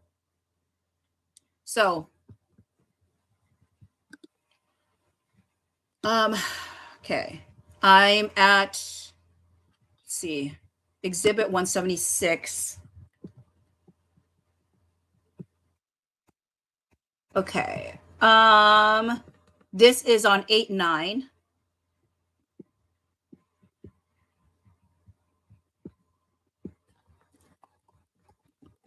And you know what's wild? Finding out that it wasn't even Leslie Sloan who originally even wanted to take the call from Stephanie Jones. To find out it was that Ashley girl. To find out it was Ashley, what is ever her last name is with an A, right? She was the one who connected Blake Lively and Leslie Sloan and all of them to Stephanie Jones. And Ashley is Taylor Swift's friend. I guess best friend or something from childhood. So she's the one who connects everything, which is the wildest thing to me. That means Stephanie Jones tried to call Leslie, and Leslie said, no, thank you. I don't want to talk to you. Did not even let the phone call through. And it was only through Ashley. Oh, Gloria said Taylor's best friends from childhood is Abigail. Oh, sorry. It starts with an A. They said Ashley's still connected somehow to Taylor Swift. A longtime friend. Okay. Not best friend, but longtime friend. But the point being, she's the reason that they got the text messages, because Leslie Sloan did not even entertain Stephanie Jones. And this is why I'm so torn about Leslie, because I do think that I don't know what I feel about her sometimes. I mean, she still did what she did. I think still, right? But like, it's so hard because she's got the clients that she's got.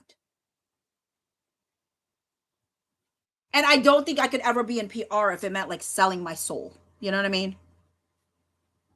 And there's a little bit of feel like it's selling your soul a little. Not to say it does, but it feels like it a little bit. Okay, so let's see what this says.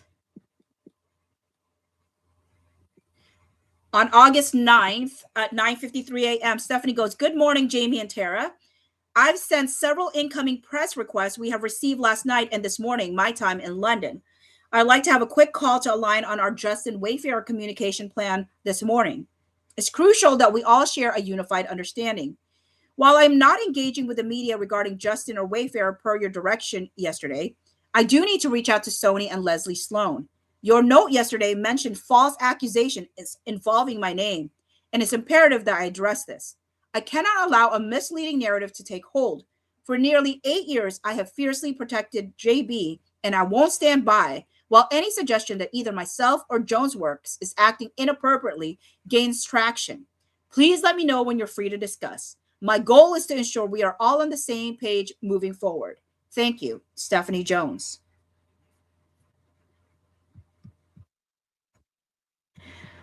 Jungle said, "Do you think Ashley told Blake, then Blake went to SJ?" I mean, possibly. But she may have said to Leslie, pick up that call. Because Leslie did at some point give a call that said, wait, here's the weird thing. Okay, here's the weird thing. Leslie calls the day that Jen Abel gets her phone taken away and says, get ready to be sued to Melissa Nathan. And I always wondered, was that a threat or was that a warning? I always wondered, was that a threat or was that a warning? Because they were such good friends. But the other thing that really made me wonder is like,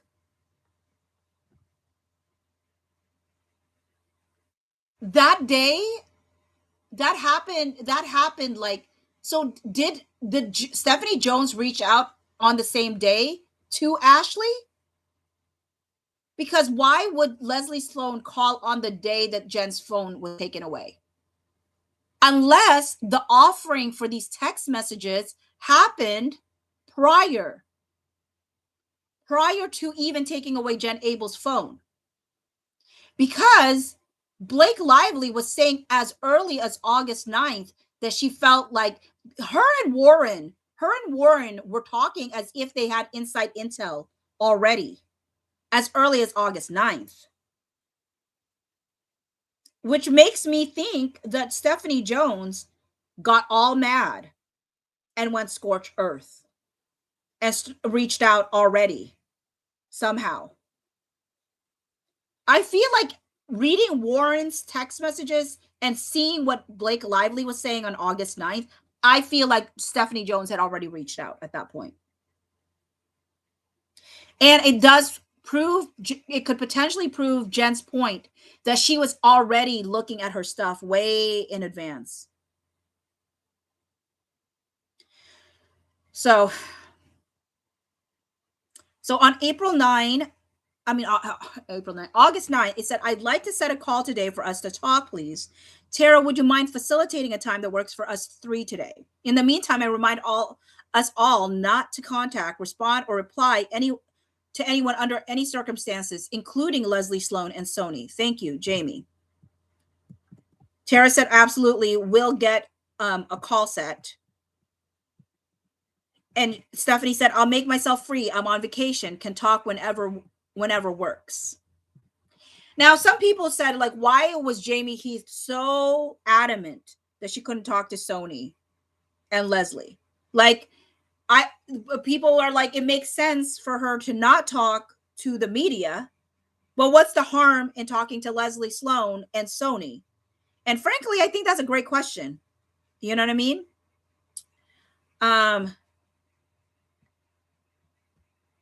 Hi, Cassidy. I always hear your name.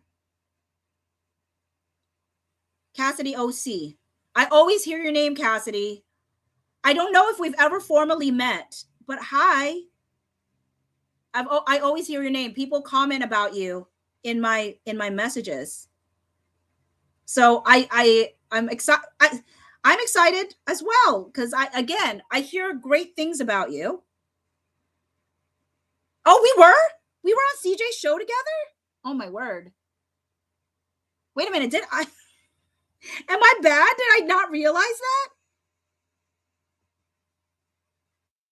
You know, that was an overwhelm. Is this the end of the show, end of the year show?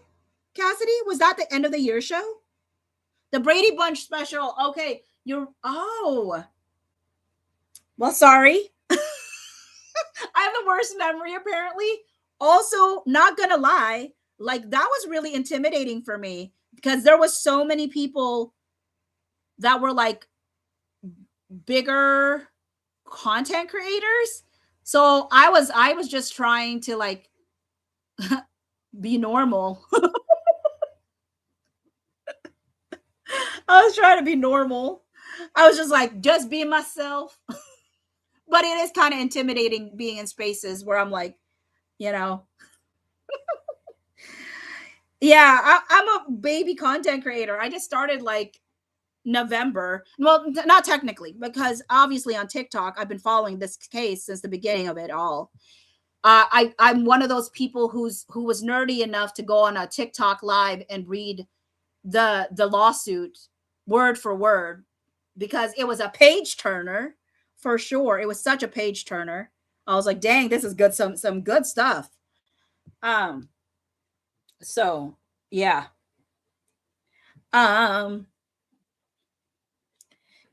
Just Khaleesi said that was so good for you to be there though, Bachi, even though you are newer. Yeah, like newer in the YouTube space for sure. And even, I mean, honestly, like even in TikTok, right? Like I don't even have 10K followers. So it's like it's a small, but people always remind me it's not really about that because my stuff would still go out in other like platforms. People would put it out to other platforms. So yeah. But it's again, sorry, but it's good to see you again then, Cassidy.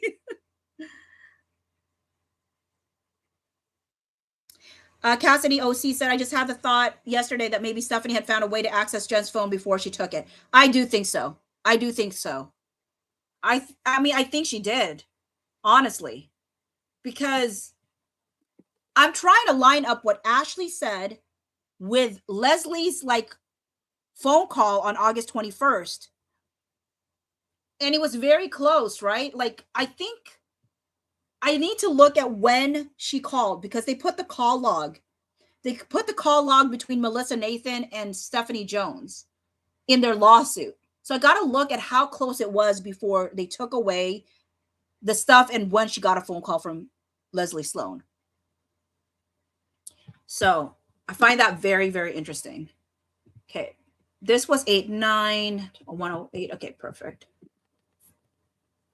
Can somebody tell me how many more attachments there are? Because I told you I'd stay until 12:45 is done.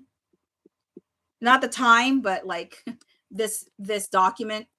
This filing. Ooh, my drink and chicken nuggets are coming. Okay, this is with Warren and Blake. This is 8-9. 8-9.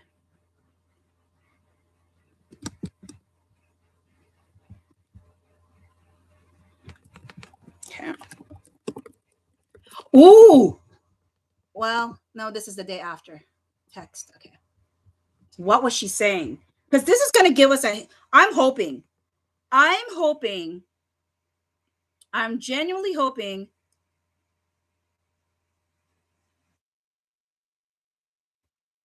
Cassidy, that's why I wonder if they were connected like before. Because you said it's so weird that they're now saying this Avanon person connected them, but it all happened in one day. That's why I think that they connected earlier. I think they connected earlier than that 21st. But I'm hoping, I have not looked at these Blake Lively Warren texts, but I'm hoping there's a hint here. A tell of some sort.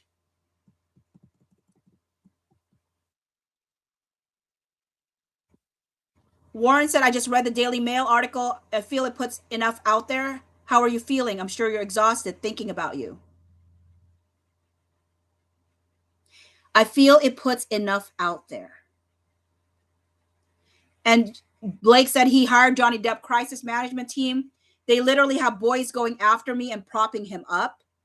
Boys? What boys? Warren said, yes, I know, British woman named Melissa, but still. I didn't realize that Melissa was British. I didn't realize Melissa was British. I think also my food, the person who's delivering it passed my house. Oh, the person delivering it passed my house. Now they're coming back. There you are. Please stop right there. That's me. Thank you. Please don't go away. So Warren sent something and said early numbers are very high, on track for 51 mil. Let's see if it holds. Wowee. Anything with a 4 in front is off the charts. Let's see.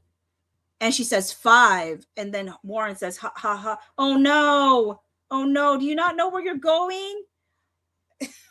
Does this person not know where they're going? Oh, this person has delivered to me before.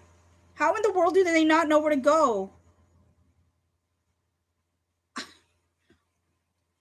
My house is on the main road. You've delivered to me before.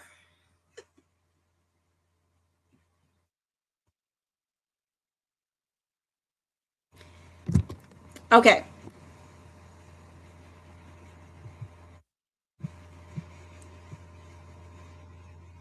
All right. Okay.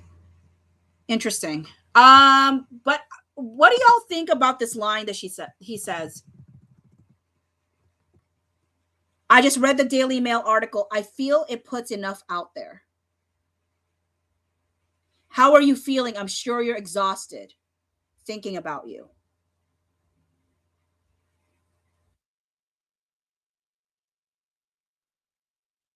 What does that mean? I feel it puts enough out there. Is that a good thing? Is that a bad thing? He's saying that he's sure she feels exhausted.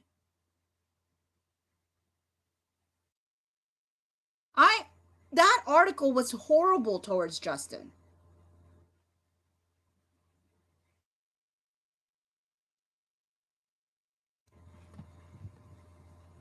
So a part of me is like, did y'all put it out there? Because that was not a good article for Justin.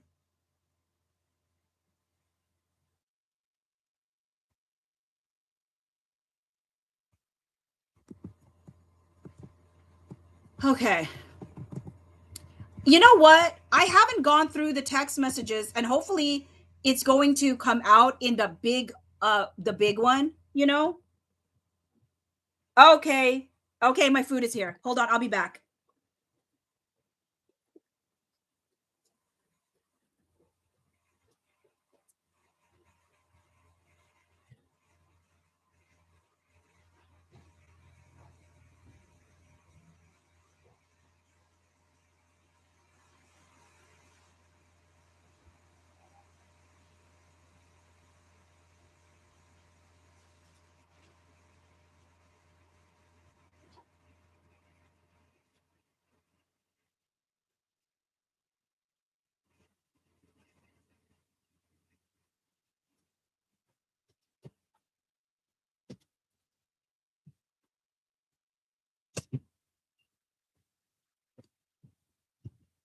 Oh gosh. Okay. Ah, fall. Oh. All right.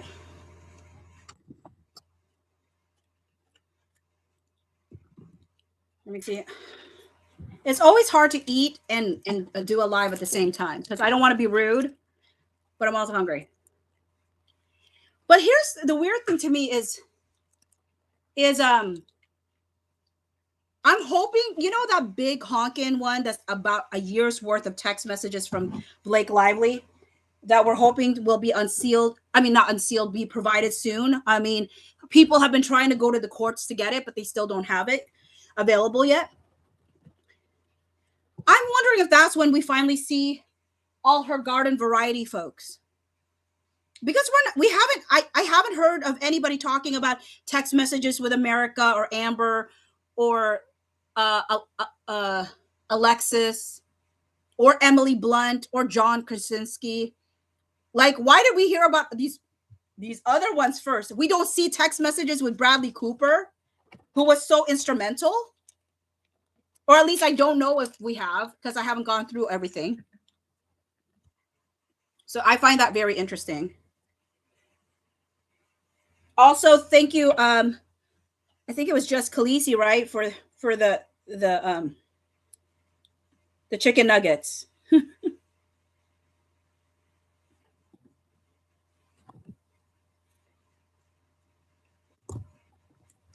Oh no. I just realized I forgot I bought this, and last time I broke out a little. I forgot I'm allergic to mango and pineapple, but I love it. So if something happens to me, like my tongue goes numb, just know it's because I forgot that I'm actually like literally allergic. I used to not be allergic. It's actually quite sad that I became allergic. Okay, August 9th. This is There's another text on August 9th.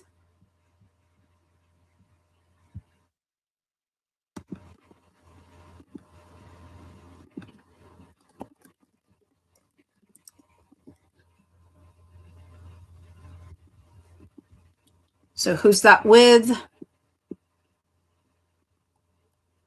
Let's make this bigger. Oh, it's an email.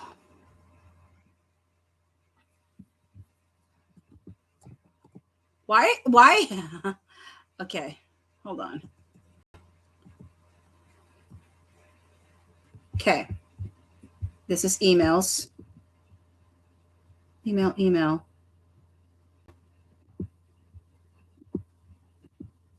All right. So this is the article that was written. This is the Daily Mail article.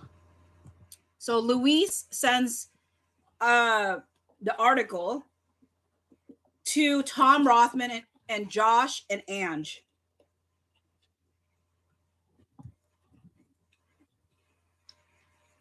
And Tara. Sorry, y'all. I know it's rude to eat, but it's got to be done. I'm not going to reread this to y'all. I've read this so many times.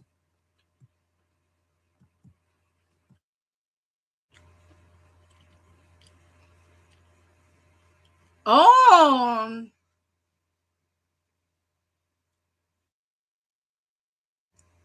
Oh. Tara said this may not achieve what Blake wants it to. So they do think it was Blake. They do think it was Blake.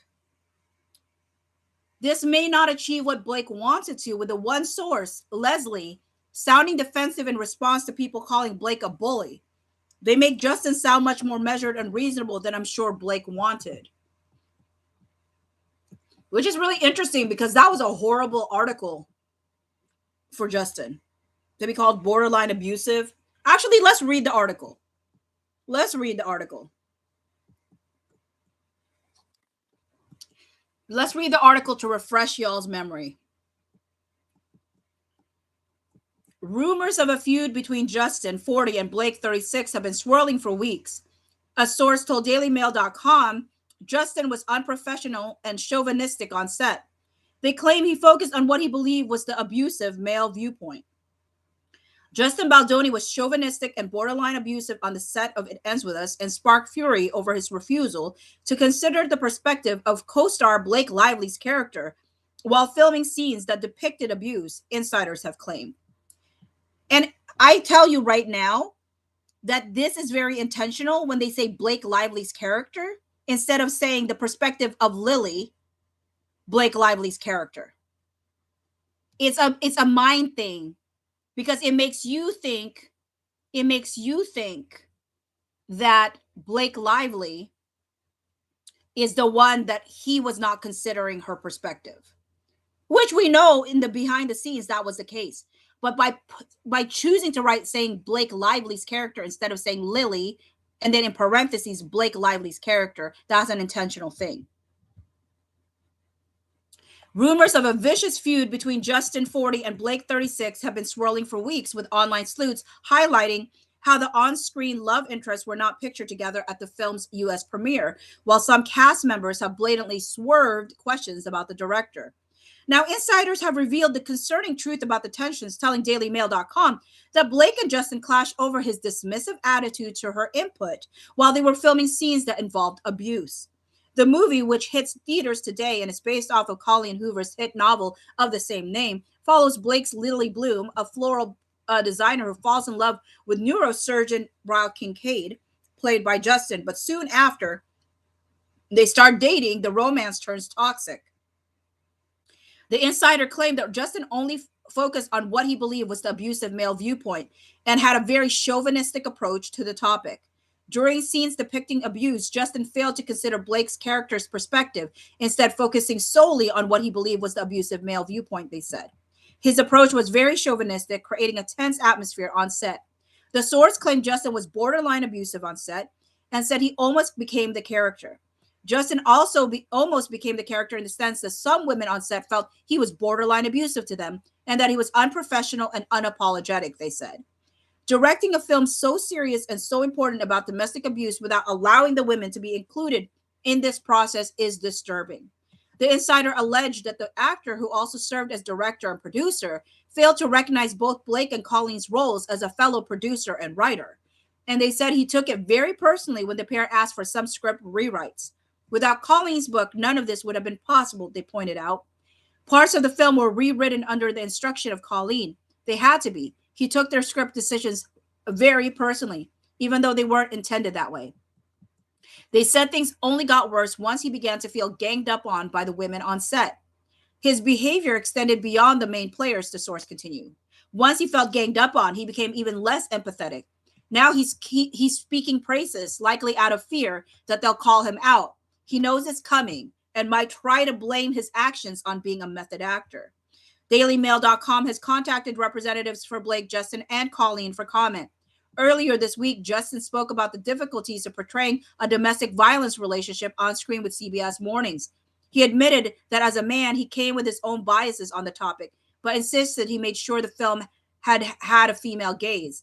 As a man, I'm going to come with my own biases. It's one of the reasons. Okay, I know what it is. I understand what they're talking about. So up to here, before it hits the earlier this week, Justin spoke about the difficulties. Everything above, I think, came from Colleen's camp, potentially Blake's camp, but for sure Colleen's camp, I would say, right? And then the bottom, I think, is when Melissa and Jen probably got their word in. Maybe. I don't know. But they're not supposed to be talking so I don't know. Because this one does seem nicer to Justin on this latter half. Earlier this week, Justin spoke about, okay, actually, I'll go down here. As a man, I'm always going to come with my own biases. It's one of the reasons I was afraid to direct this movie, let alone act in it, he said. I wanted to make sure this film always had a female gaze, and I was never putting myself into it. Social media users have been desperately trying to figure out what went down between the stars after sensing some tension between them in the weeks leading up to the highly anticipated film's release. Blake and Justin didn't pose for any pictures together at the New York premiere this week, despite playing the two main characters and love interests in the flick. She happily took photos with her other co-stars like Jenny Slate and Brandon Sklenar, but not Justin, who was joined by his wife of 11 years, Emily Baldoni. 2 days later, Blake attended a photo call in London for the film with some of the other stars, but Justin was mysteriously absent. In addition, the two haven't done any press together in the weeks leading up to the film's release. Instead, Blake sat down for an interview with her co-star Brandon last month. She and Brandon also participated in a promotional video with It Ends With Us stars Alex, I never know how to say it, Newsteader and Isabella Ferrer, but Justin had no part in it. Eagle-eyed social media users also noticed that both Blake and author Colleen unfollowed Justin on Instagram recently. To make matters more suspicious, actress Jenny completely dodged a question about Justin on the red carpet at the premiere on Tuesday evening. What was it like having Justin be director, but also scene partner? A Deadline reporter asked the star. I mean, what an intense job to have to do so many things, she replied. I found myself being like, wow, I just want to have one job at once. I've often felt that way. I really like writing, and it's special to be able to be a writer, but I was looking around like, yeah, I'm good with just acting. I love it. Justin sat down on the Today Show yesterday morning for an interview, and he appeared to brush off the feud rumors by gushing over Blake on air. When asked about what it was like to work with a Gossip Girl alum, he had nothing but positive things to say. I don't know if you know how smart and creative she really is, he said. She's best known as an actress, and of course she's a fashion icon, but she's so much more than that. She is a dynamic creative. She had her hands in every part of this production, and everything she touched, she made better. Blake recently confirmed her husband, Ryan Reynolds, 44, whose new film, Deadpool and Wolverine, will go head-to-head with It Ends With Us at the box office this weekend, wrote a scene for the Colleen adaptation. The iconic rooftop scene, my husband actually wrote it, she told E! News. Nobody knows that but you now. We help each other. He works on everything I do. I work on everything he does. So his wins, his celebrations are mine, and mine are his. So I guess I realize now that, yeah, it was a lot more even in the end. I don't recall it being that way when I first read it. They did get both sides. And James Matushka, every time there's double like writers, sometimes I think it's because they know their sources lean one way or the other. Remember when I talk about Benjamin Van Hoos on People Magazine? Now his main job is to write like entertainment stuff. So it's not surprising that he writes about these things, but he always has a Blake Lively slant. He's pro Blake in his writing. So whenever you see him have to write about Justin Baldoni, he usually has another person on the article. If he has to say anything positive about Justin Baldoni, there's another person in the byline, like Elizabeth Rosner is a byline with him whenever Justin has to be discussed. And I think it's because he doesn't want to ruin his source, being the source for Blake Lively stuff that gets put out,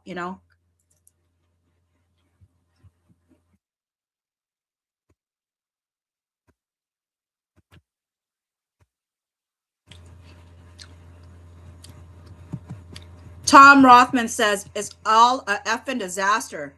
None of the who is right or wrong matters at all. The mess is the story now, and will define the film.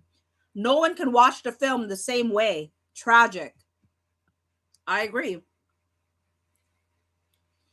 Tara said, well, as much as the conversation cannot be rooted in abuse, the better. That's where the right versus wrong comes in. But yes, none of it is great. We're tracking how the conversation evolves.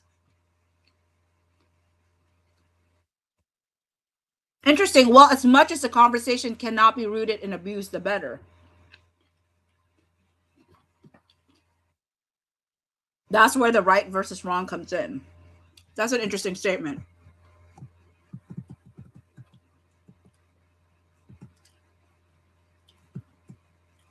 Tom says, of course, but it's out now. Can't undo it. But as the story reads, it's not about abuse. It's about a man not listening to a woman on how scenes are played. So creative differences. But again, it sucks because not success is the story. So as everyone calls us, which they will you downplay it off the record? Oh, this is all internet gossip silliness. Movie is a giant hit and all are super proud of it. JD Vance didn't have sex with a couch either. The internet is not a place for reality. Okay. That was weird. What does that have to do with how did that get in here? What's the point of that? I probably am missing context.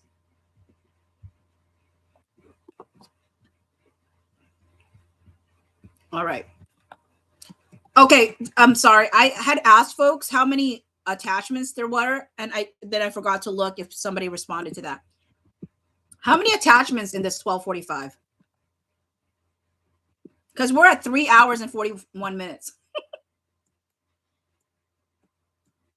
Oh, Cellbrite.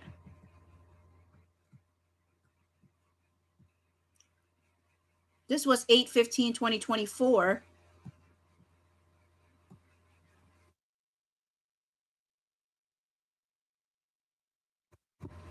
It's 8/6. 8/7. Okay.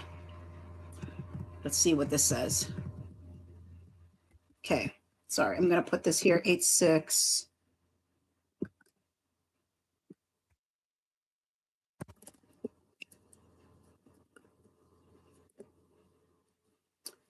Um, 12:45. And this is text. So Melissa says, hi, Jamie. Hi, Jamie, Jen. So incredibly glad that the press went so well today. And from what I know, Justin felt incredibly supported. He is lucky to have you all. We took the date today to do some research and get digital quotes in from the two teams we use that get the best results. As you are both aware, we are in a predicament that we just do not know the outcome of right now. Saying that, full transparency is key here. We have seen the most innocuous things turn giant due to socials, or the hugest crisis have no effect on social whatsoever. You just cannot tell at this stage. But BL does have some of the TS fan base, so we will be taking it extremely seriously. We also understand audience is not solely JB fan base, but the studio, so it is covering all bases time. Quote 175K. This will be for a 3 to 4 month period and includes website to discuss, full Reddit, full social account takedowns, full social crisis team on hand for anything, engage with audiences in the right way, start the threads of theories to discuss. This is the way to be fully 100% protected. And then they went with this following one, quote 2. So, 180? Carol, there's 180? Oh, no. I'm at 100 and no. I'm at 111. I'm at 180. I apologize for those who will be like, this is a perfect cleaning. This is a perfect cleaning live. Because this is a perfect cleaning live. I'm not sure how many people are going to last for how long this live is going to be, including myself. Okay. So they ended up going with quote 2. But they went, there's 30,000. It says 25,000 here. They added another additional 5,000. They added an additional 5,000 per month because of Swifties and for fear of the Swifties. So quote 2, 25K per month, minimum 3 months, as it needs to see it same as above. This will be for creation of social fan engagement, to go back and forth with any negative accounts, helping to change narrative and stay on track. There is a lot more to do. There is a lot more to both of these quotes, but easier to discuss via phone in terms of capabilities and what I have personally experienced in and out of crisis scenarios. Either way, I do feel it is better to be safe, but I do realize costs are something I am sure you did not count on when you took on this project, nor this situation. Let me know when you would like to discuss more around on PT tomorrow. M. And then this one, this is when she added the infamous line. Did you notice? It didn't say it here, but she added the infamous line here. All of this will most importantly, and all of this will be most importantly untraceable. So that was an edit. That was an edit. She never even had that in the original. Okay, hold on. I need to add it in 8.7.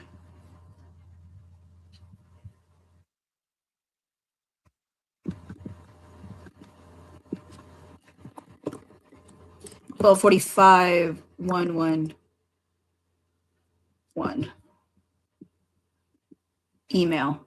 Oh no, this is text. Jen Abel said, Jamie, Melissa, can we do a call around noon to chat through the social scope, noon Eastern Standard Time? And Melissa said, perfect. I do have a hard out at 9:30 Pacific Standard Time, but 30 minutes should be good. And Jen said, me too. Melissa said, free when you are, and sent an attachment. And then another attachment. And then Melissa says, I'm having a nice calm text conversation with Leslie. She's going to call me when she gets off the plane. She has stood DM down already. Then Jen, when you land, we all speak.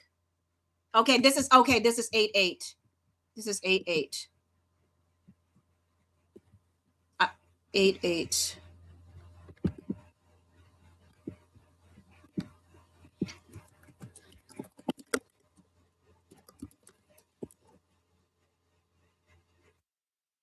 So okay, this is one. Okay, yeah, okay.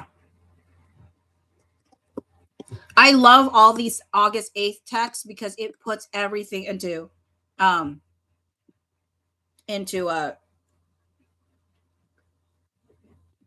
you see it so much clearer. So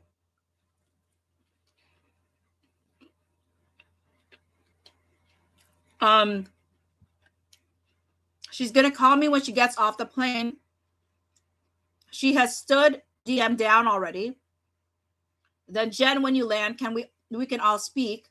This was the right move to talk to her. Honestly, building the relationship up this way for any day-to-day stuff is ideal. Calm. I hope you guys get rest and eat something on the plane, says the Jewish mother in me. And Jen said, I'll call you when we land. And Jamie says, thanks, Melissa. Appreciate you both.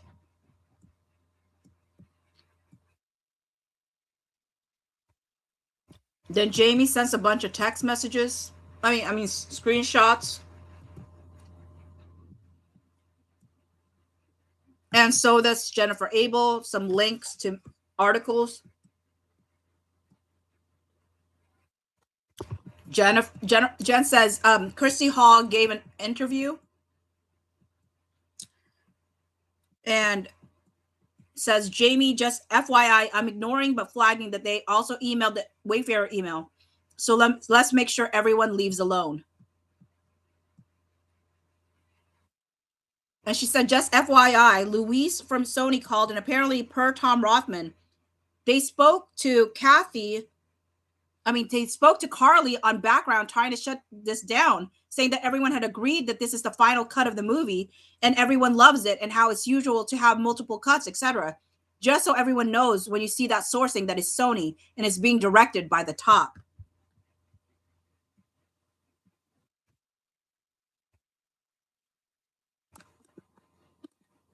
Okay.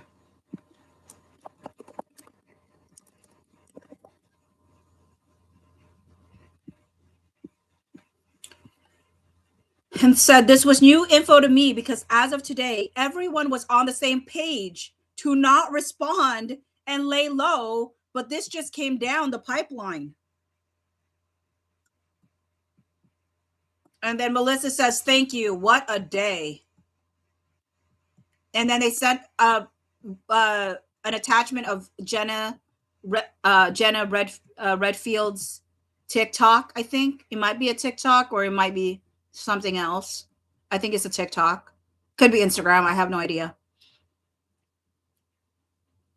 Another thing that they said from Katie on Melissa's team on our other thread.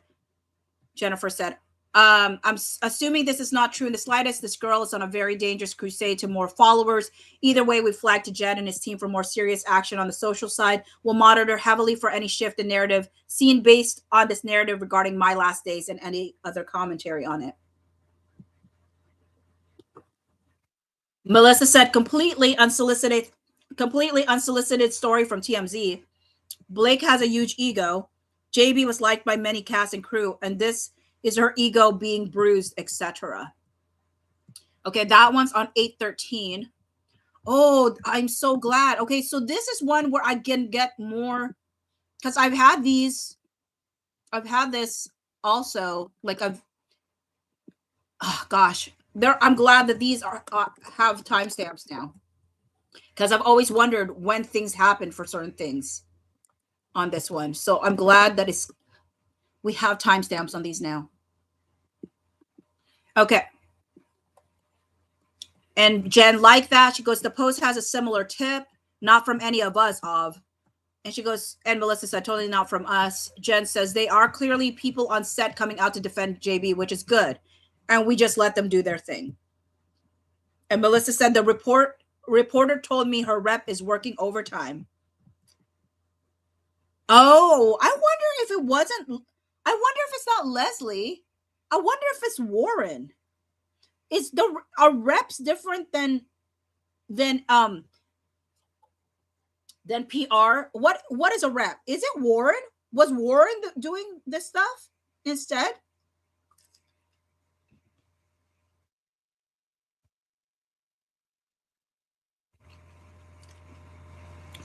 What do you think? Was it Warren? Alexandra? I did not go to the oral argument hearing, but Carol did. And we've been talking about doing a live at some point.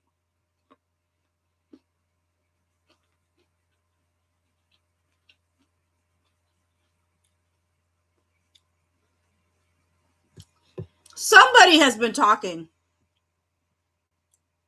I think it wasn't actually even Leslie.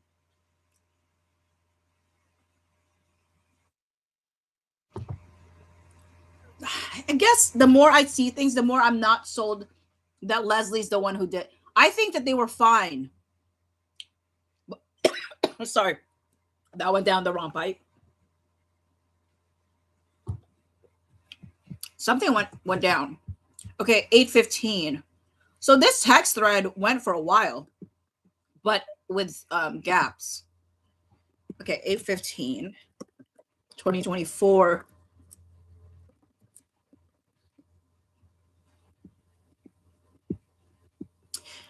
Melissa said, I just want to check in about legal options. Would you like to have someone on hold just in case Brian is asking to send an engagement letter or not?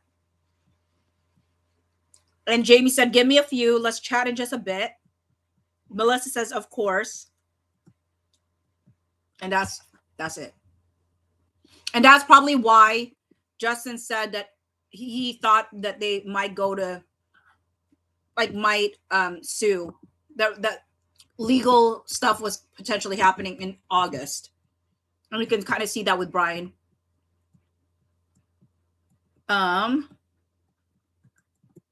Okay, this is August 8th. Okay, an email.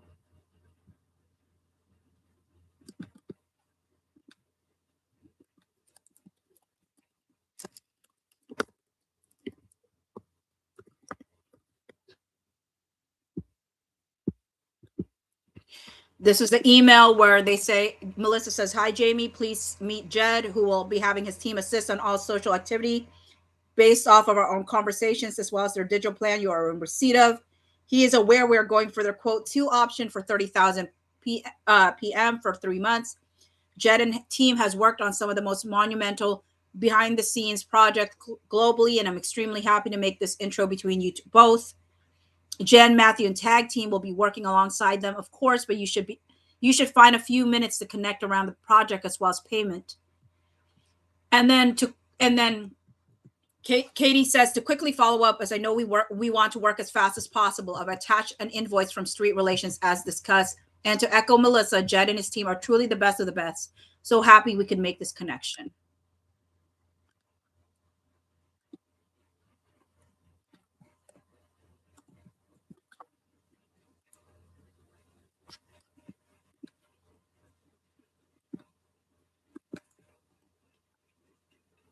Okay.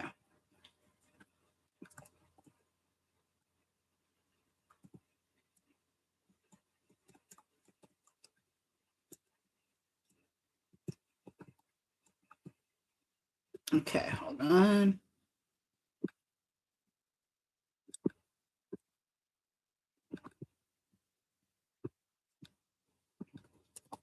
Eight 2024. Oops. 8 12:45 113, and this is an email, but it also goes to 8/9.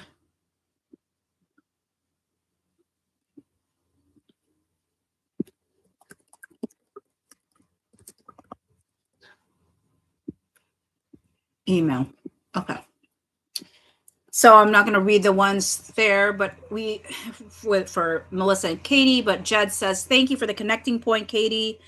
Jamie, an absolute pleasure. While the circumstances are the circumstances, this is our wheelhouse and have it prioritized across all platforms, specific specialists working for me. And then Jamie said, hi, Jed. Wonderful to meet you. I apologize for the delay. The premiere and screening we had today has been just crazy time. We are happy to have you on board. As for the invoice, I'm adding my team to get into this and have you taken care of ASAP. Please meet Brian. I think it's Emene and Mitz, our CFO, our head of legal, and our VP of operations, respectively. Please rest assured we will get you squared up. Team Wayfarer, please prioritize this. Thank you all, Jamie.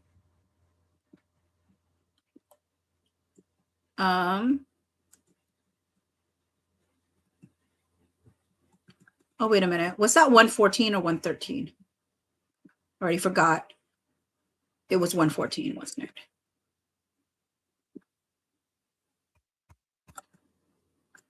Oh, great. I think I put that wrong. Yeah, I did. 114 and 114.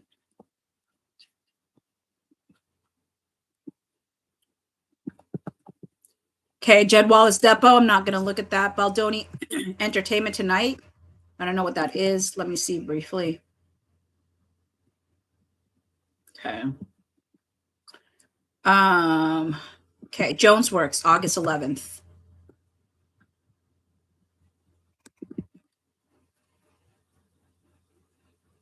Okay, August 11th.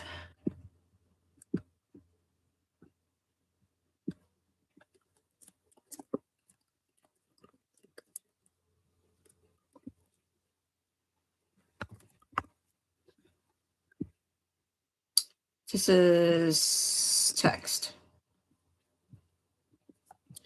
All right. So Justin Baldoni. Justin Baldoni says you can also book your stay through our central reservations office, and then gave a contact. Mind trying this place? Jen Abel says, yes. What dates are you looking for? I'll add this one to the list. Justin, later this week, lol. Just trying to see if a hotel will hook us up and if I tag them in stories or a post, maybe. Jen says, ha, okay, we'll start looking into this and other properties first thing tomorrow and see what's able to be offered. Since it's the off season, I bet there will be more flexibility, which will be good. Justin loved that. And he said, anything new today from Melissa? Jen said, nothing, very, very little pickup. Fans remain supportive of you and believe the issue of the feud is because she took control of the movie. Justin said, I'm feeling like we need to prepare for another push from them, hoping that's not the case and the truce really stands. Now, she puts feud in quotations because, right, Justin has always said there was no feud because it's one-sided. They're trying to feud with him and he's not said anything. But somebody who's, if I was someone pro Blake, like this line, fans remain supportive of you and believe the issue of the feud is because she took control of the movie. Somebody could read that easily and be like, so that's the narrative you were pushing, but not necessarily the truth. It's just a way that line reads. You know what I'm saying?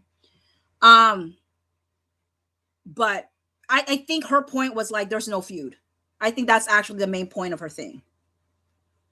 But I don't know. How do y'all read that? That line from Jen Abel at 2:20. Do you read it as is?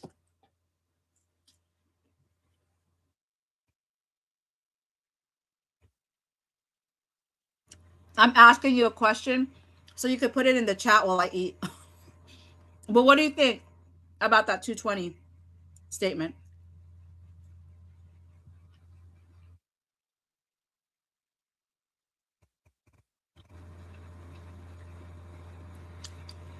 Or do folks not have a thought on it?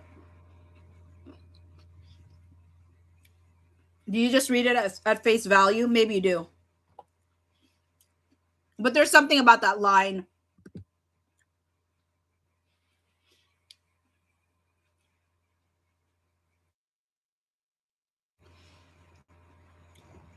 I don't know. Nothing, very little pickup. Fans remain supportive of you and believe the issue of the feud is because she took control of the movie.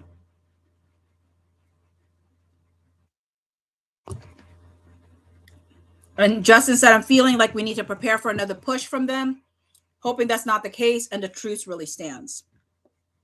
Okay, from Justin's side, though, I will say that it does sound like it was always defensive. Like, I'm hoping that this truce stands.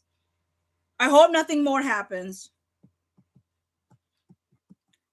Jen said, we're prepared for any more bumps in the road. But we are oh, Jen. Oh, Jen. Oh, Jen. Jen, you didn't know what was coming, did you? You didn't know what was coming. Jen said, but we are through the worst of it. Oh, Jen. Oh, Jen, little did you know. Little did you know. Little did you know. Justin said, hard to relax, but trusting you. LOL. Jen said, so main focus is to keep pushing out good content and good messaging and how much you care, etc., etc. Jen said, that's truly what combats the bad. And she laughed at hard to relax, but trusting you and love that's truly what and Justin loved the truly what combats the bad. Justin says, can we find the video from my interview with the Swedish guy where I lovingly correct him? Jen said, make it so unbelievable that anything negative that she pushes out could be true. Okay. So here's another line that she says that people could easily on just on Blake Lively's side be like, see, he was trying to make it so that people wouldn't believe Blake. I mean, it's easy to read that in here if we didn't have everything else that Blake Lively actually just said and did. And everything that Justin and Baldoni and them said and did. You know what I mean? But I will tell you this. I have noticed this a lot. And I even noticed it with Blake Lively's even with Blake Lively's new lawyer, Siegfried or whatever her name is. She's doing talking points about things in the beginning of this case. And we have so much more. When she said mountains of evidence, I laughed. When she said mountains of evidence, I laughed. I'm like, yeah, mountains of evidence, but not for your client. The mountains of evidence is not going her way.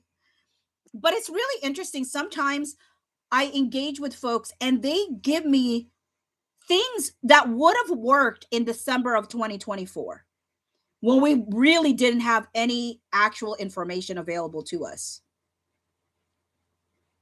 I mean, but a lot of the talking points that they still use, I'm like, you act like we don't have new information. You're acting like we don't have more context. And maybe they're really hoping that there are people that don't have the context that would work on. But if you've been following this case, if you've been eating and breathing and living this case, you're like, but there's so much context that just doesn't fly anymore. You can't say he was describing his genitalia and have it land the same way when we know he was talking about a circumcision in a conversation that she brought up about her kid, and it was before she was even hired on to be Lily Bloom. You know what I'm saying? Anyways, Justin said K. Oh, okay. Never mind. There's the answer. She said, make it so unbelievable anything that she pushes out could be true. I mean, no, making it so unbelievable that anything negative that she pushes out could be true. And she goes, which is true. Okay, so she's saying it is, I mean, it is true what we're putting out. And Jen said, yes, he will be posting this week, we are told. And then you will amplify. And Justin says K. And then he sends a hotel and several different hotel ideas. And Justin says, okay, now switching to Greece, I think. If Sony wants me to do something in Italy, we can totally fly there for the 21st. I feel like this resort will do a trade. Okay, sorry, last text. Was last video too self-promoting? Having doubts now. And Jen says no. Justin said, I shouldn't read the comments, but someone wrote, yikes, something must be about to hit the fan. Got me thinking and nervous, LOL. Jen says, but let's take a breather now. Justin said, maybe should have taken the fan photos out. Could always pull it down quickly and throw it on stories instead. I don't know why I'm nervous. Feels kind of showy, even though intention was to show we're still promoting the movie. Jen said, no, don't take it down. That will draw more attention. Just none of the other casts have been posting, so we just want to let some more time pass between posts and slow it down. Justin, was your gut to not post? Jen, no, not at all. I think it's still opening weekend. It's fine to post the theater content, but we should wait to post more Survivor content. Let it breathe now. Okay.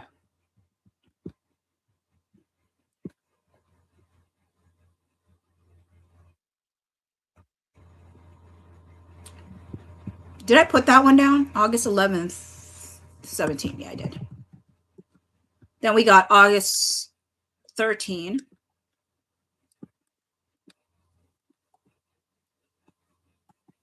Yeah, he's an overanalyzer. People will read something negative about that, but honestly, he's just an overanalyzer. Like I've met people like that. Nothing's literally wrong, and the worst case scenario is it doesn't mean anybody's guilty of anything. Literally, if that was the case, there would be. I will point you to a lot of folks that overanalyze everything to out the wazoo, even if there's nothing to overanalyze. So Christina said, me, I'm an overanalyzer. I have been too. I'm not as much now, but I definitely was before.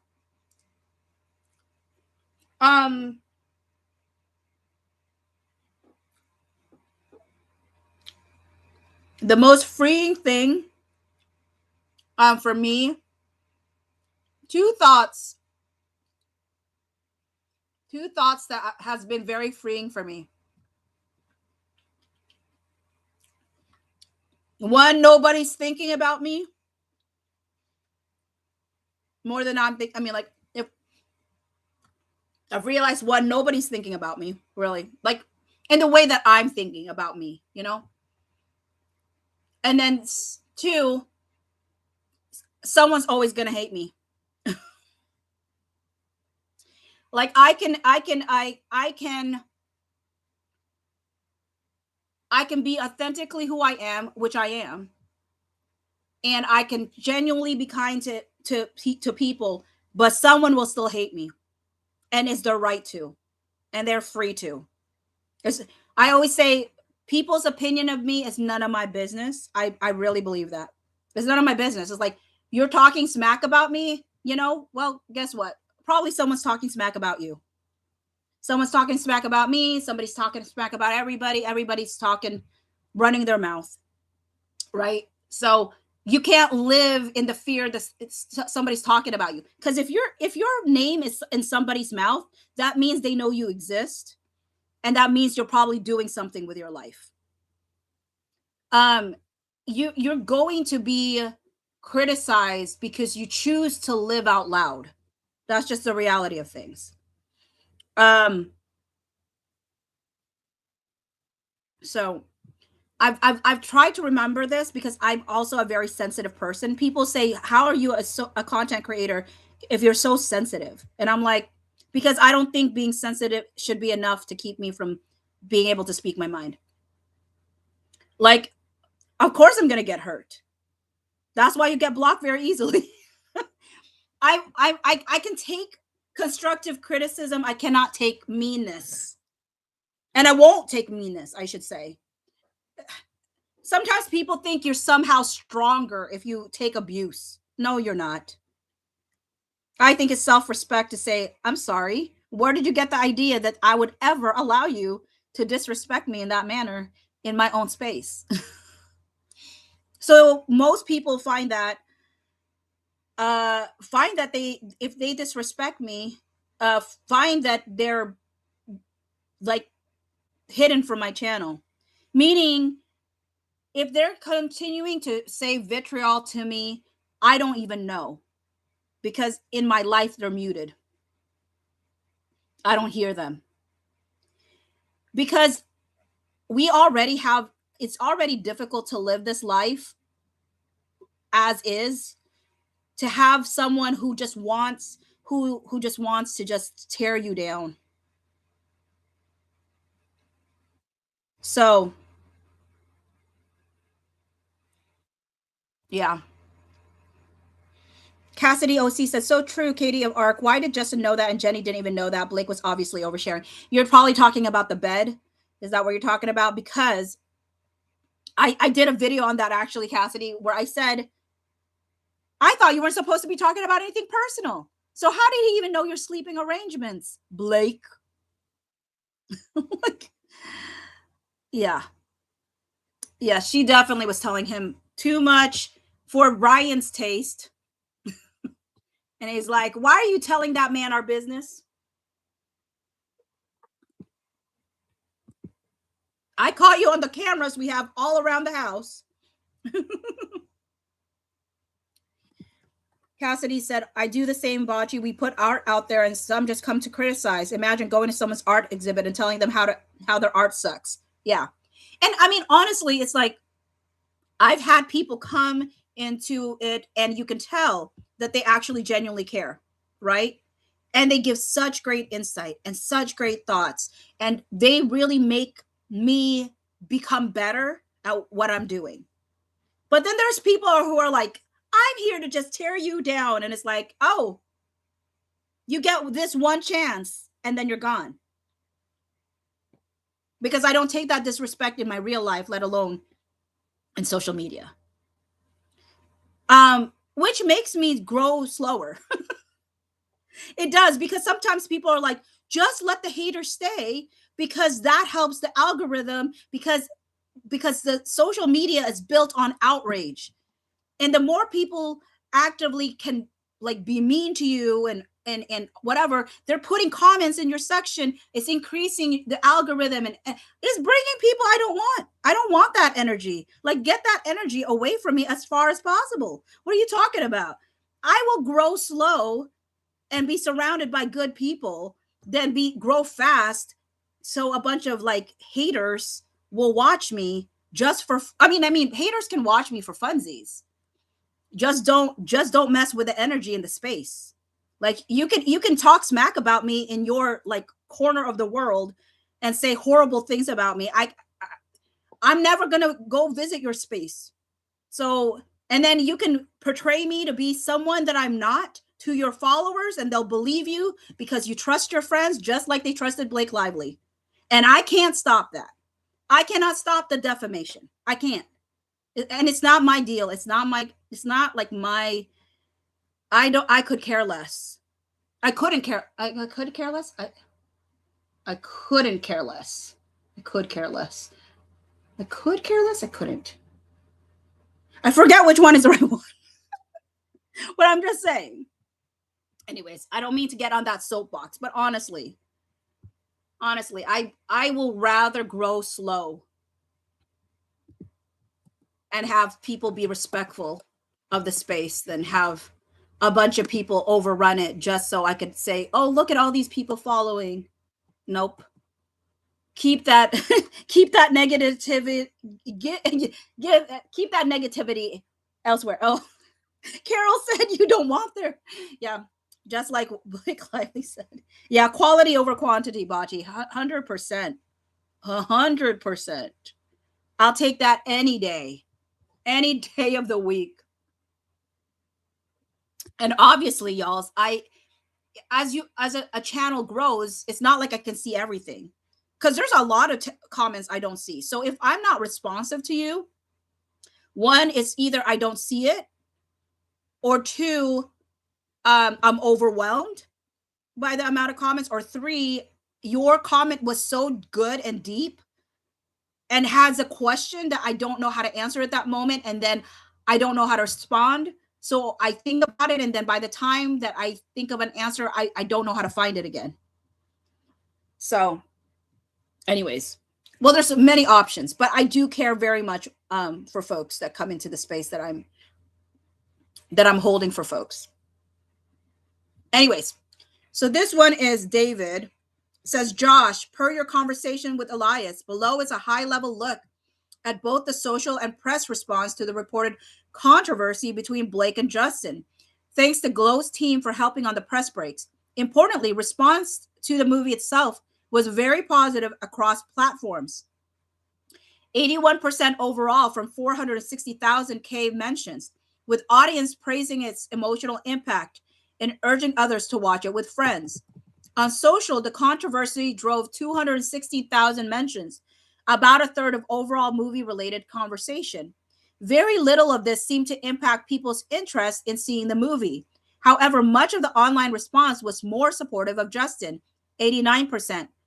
Negativity around Blake was most prominent on Twitter and TikTok, likely coming from younger audiences, while Facebook and Instagram were much more supportive overall. Some younger audiences felt Justin spoke to the DV subject matter more seriously, while others criticized Blake's approach, including the focus on her outfits and hair care company and co-promotion of the film with Ryan. Note that while we don't have detailed international information available, we know it was discussed far less, only 9% of discussions. Press response was more neutral in its coverage, 55%, with the remainder only slightly leaning towards support for Justin, 25% versus Blake, 20%. Detail can be found below. Let us know if there are questions, David. So there's a social response, 216,000 mentions, 7% was neutral, 4% was pro-Blake, 89% pro-Justin. I know people found that unbelievable. How in the world did Justin Baldoni manage to have that many, like that much support when Blake Lively is like beautiful and rich and has a husband that was also popular and famous at the time, and a best friend that was also, famous and the top of her game and all the, how could she only have 4%? I think Blake Lively realized that you can have proximity to fame and power and all that stuff. It doesn't rub off on you. You got to do some of that work yourself. She learned real quick. Now, obviously, it seemed like, whoa, is it unnatural to have 89%? I think she poked the wrong bear. Okay. Okay, couldn't care less. Thank you. Thank you folks for letting me know. Um it is she poked the bear because she did not respect the fan base that Colleen had, who was very, very upset at how much the book was not actually close. I mean, how the movie was not actually that close to the book. So a lot of the people that was leading the charge on this was actually Colleen Hoover fans. So, and this is not obviously saying that 89% of the social media is just 89% of the people who actually even cared about this. All right. So when people are like, oh, it's 89%, it's got to be all these bots, it's got to be all these non-real people. No, it's just 89% of the people who actually cared about this topic. You know? So, so the neutral topics was noticing the tension between Baldoni and Lively, rest of the cast, inclusive of Baldoni, not being in marketing, Baldoni Lively staying separate during the red carpets, being unfollowed by talent on social media, joking about theories that caused the alleged feud, understanding there are two sides to every story between Baldoni making Lively uncomfortable on set versus Blake taking over production. Pro Blake topics, praising Lively's passion for the project and embodying Lily, general love for Lively's filmography and acting, appreciated her female perspective and the creative process compared to Baldoni's male perspective. Pro Justin topics included supportive of Baldoni because they felt he took the DV subject matter more seriously in interviews. Lively perceived as softening the DV plot by A, discussing it in vague ways in interviews / red carpet, B, focusing on her outfits appearances on red carpet, C, simultaneously launching her hair care company. Oversaturation of Lively and Reynolds' dual star power following Deadpool times X Wolverine. Reynolds writing a scene in film, rumored that he wrote it during strikes, rumors about Lively editing a separate cut of the film and it being final cut. The press response 55% neutral. So 55% neutral, 20% pro Blake. And I was surprised by this, 25% pro Justin. I was like, really? Jessica said, is it skipping for anyone else? I might have just been skipping, Jessica. The way I was talking might have just been skipping, to be honest. So I don't know if it was the internet or my voice, because I was like having like throat stuff. So to the articles that favored Blake, it was headlines that said like Blake Lively castmates and author want nothing to do with him. Sources say Baldoni behaved in a chauvinistic and borderline abusive manner. Blake involved in all aspects of marketing, discusses strong marketing campaign. Oh, Blake involved in all aspects. So she was owning it back then. Blake explains her decision to keep in Cherry despite resistance. Again, another proof that she was in control. What It Ends With Us says about the Blake Lively brand. Fascinating use of star power. Lively has infused herself in every part of the film. Yeah, we know. Blake Lively reveals clash over It Ends With Us song choice amid feud rumors. Blake Lively lets emotional young fan wear her coat at London premiere. Blake Lively was begged to remove Lana Del Rey song from It Ends With Us. It Ends With Us starts with Blake Lively and Justin Baldoni. mentions several theories. And headline, it ends with us what Blake Lively, Justin Baldoni, and the cast have said about making the movie as feud rumors swirl. Okay, then in favor of Justin, why do they have longer things than what they had for Blake in explanation? Let's contrast this with the tone with which Justin has approached the movie, which has been decidedly more serious. His Instagram bio directly links to No More, an anti-domestic abuse nonprofit that was the charitable partner of the movie. Justin worked with them in his depiction of violence in the movie and has sported their pin alongside tagging them in numerous other posts.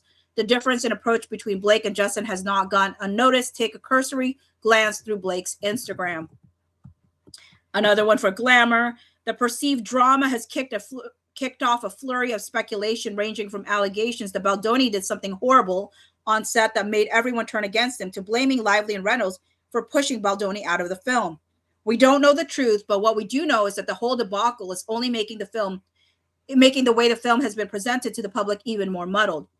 As the promotion kicked off this week, eagle-eyed fans noticed that he was completely separate from the rest of the cast during interviews and red carpet appearances. Not only is Baldoni not appearing with his castmates, he is not being discussed by anyone, as it seems, at least according to the internet, actively ignored. Lively didn't even mention him when discussing a pivotal scene in the film in which her character meets Baldoni, saying Reynolds actually wrote it. He works on everything I do. Lively told E! News of the Reynolds involvement. I work on everything he does, so his wins, his celebrations are mine, and mine are his. This is weird because in the same article, Baldoni went out of his way to praise Lively as a creative force. But in the days since, I am growing skeptical that the film can deliver the message effectively. It's a shame because it's a message that's needed. Another article said, like Hoover, who faced backlash for attempting to release a coloring book based on the novel, Lively is being criticized for marketing the film as a lighthearted romance and promoting her hair care line during the press tour. One particular interview in which Lively told viewers to go grab your friends, wear your florals to see the film is rubbing many fans in the wrong way. Meanwhile, fans have noted that Baldoni's interviews are largely centered around the film's depiction of abuse. Jungle, this is an email that was sent on August 13, 2024. This one is clearly a dark subject matter, but you wouldn't know it from the film's marketing, drawing criticism from social media users. Its promotional poster bears a pink and purple floral theme, which Blake Lively has mirrored in her red carpet styling, whilst the premieres themselves have been bright bouquets of pink, purple, and sparkle. Whilst the red carpet is one thing, Lively's entrepreneurial ambitions have become another major angle for her promotional circuit. She has done little to dispel allegations that she's using the film's press run as a backdrop to promote her business ventures, conveniently launching her new hair care line in the middle of the film's press campaign. The actress's alcoholic brands Betty Booze and Betty Buzz even hosted a Betty Blooms event, tying the film to her beverage lines. When your company throws a florist-themed party for your movie, she captioned on Instagram. She has mentioned the film's domestic violence theme in one extra interview, but these references have felt somewhat uncomfortably overshadowed by a broadly tone-deaf approach to the film's content.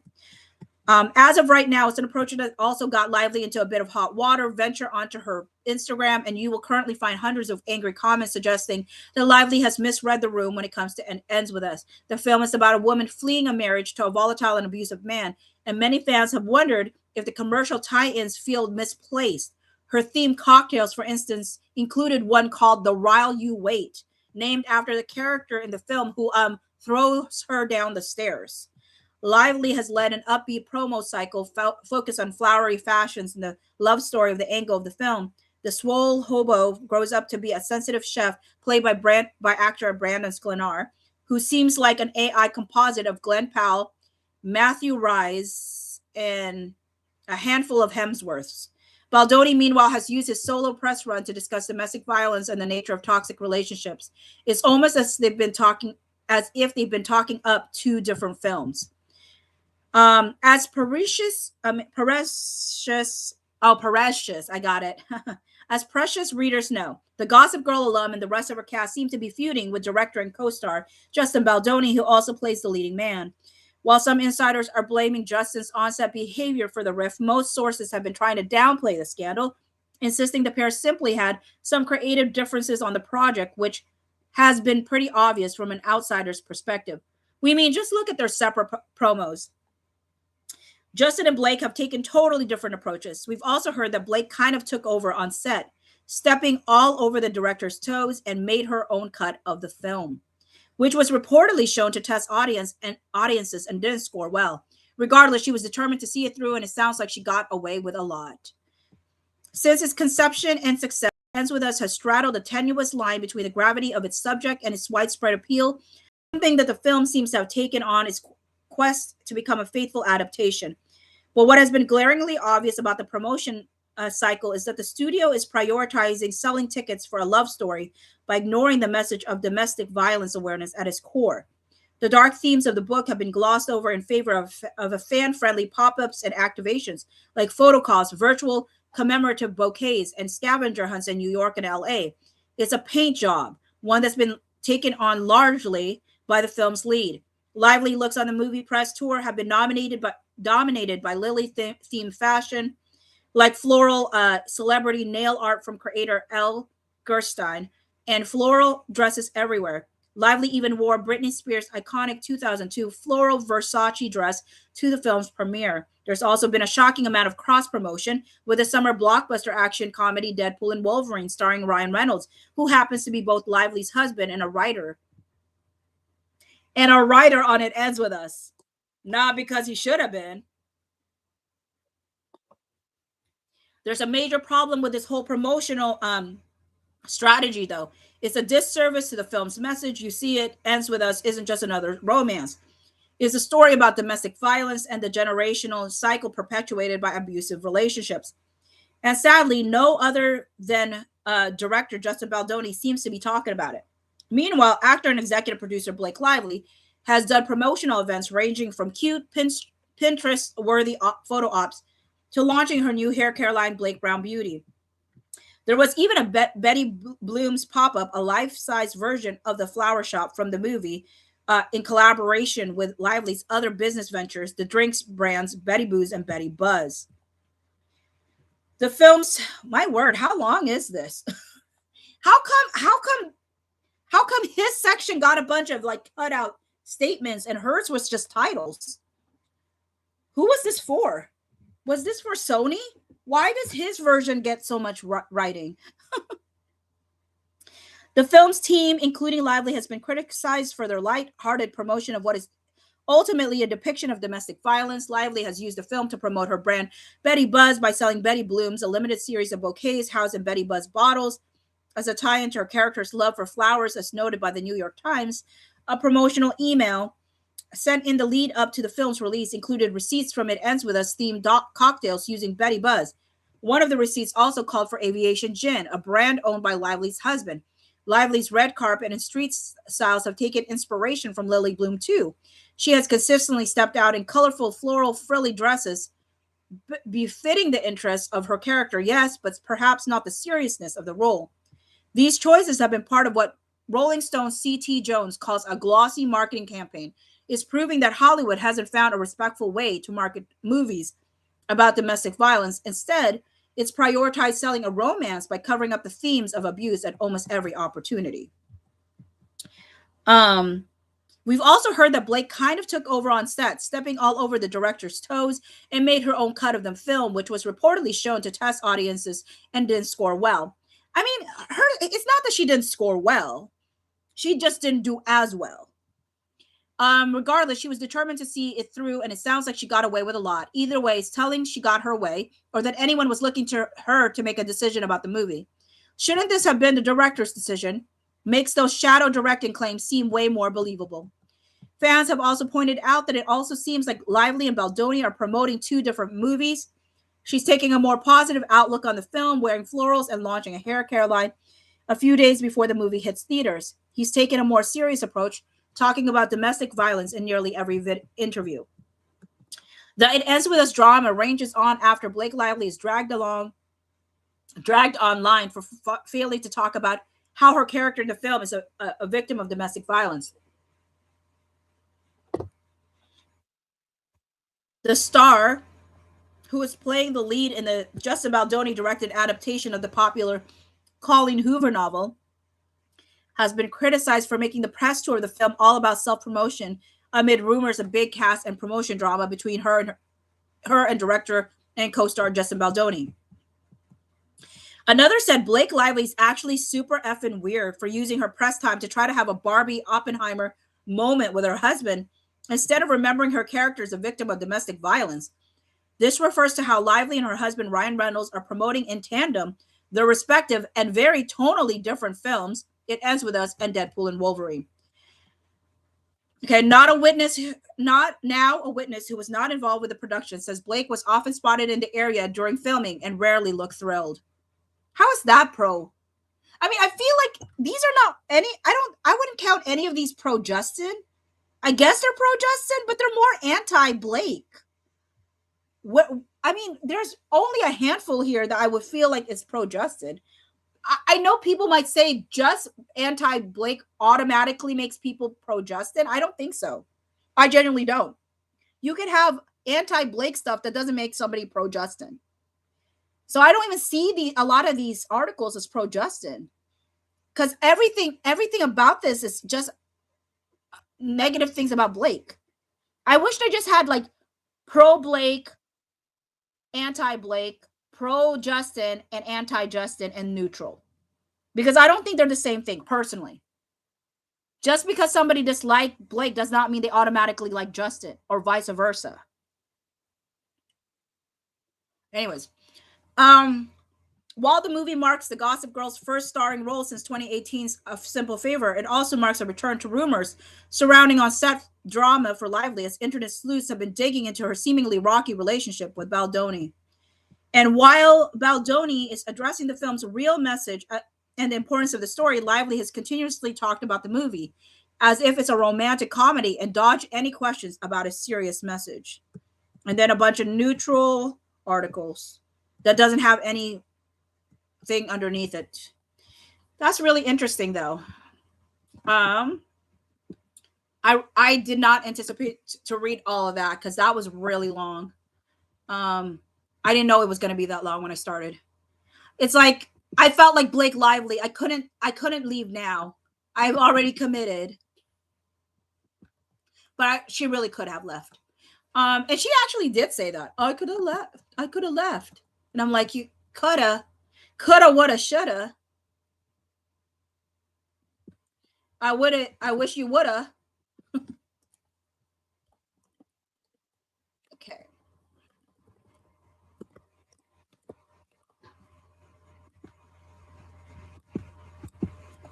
I wonder if some of her friends, like looking back now, what they're feeling. The ones that got text messages. I also think that like Ben Affleck, I wonder if like a part of me is, I don't know. That's just an interesting dynamic, the way she emailed him.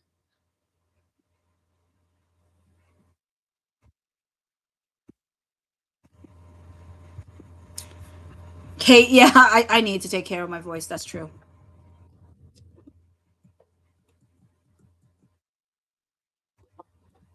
Okay, what did they say here? So Blake sent something, and Brandon said, wait, who is this? Loved an image. She said, Evelyn, FYI, we are each looking to post resources for people experiencing DV. I can and should fill you in more first if you want to post also. So she's saying this on August 13th. This is the story she does. That last 24 hours.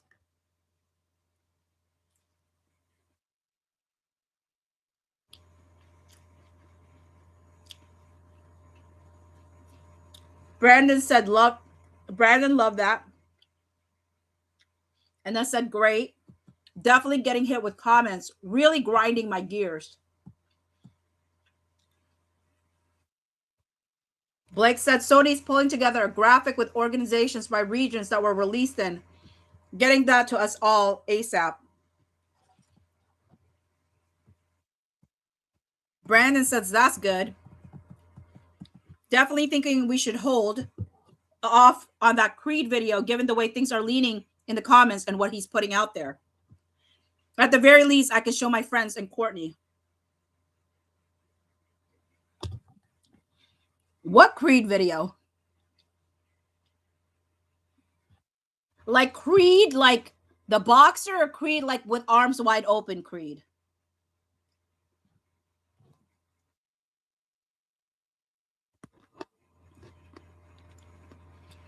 Blake said no one is touching any special content until we get through this Baldoni storm. This man is a monster to levels I never imagined, and I thought I saw it all. Brandon said it's actually insane. He's projecting the exact opposite of everything, constructing all of it, just praying it all comes out. Have no idea how. I'm sure once WME drops him, it'll snowball. So Brandon knew. That was always the plan, that WME was going to drop him.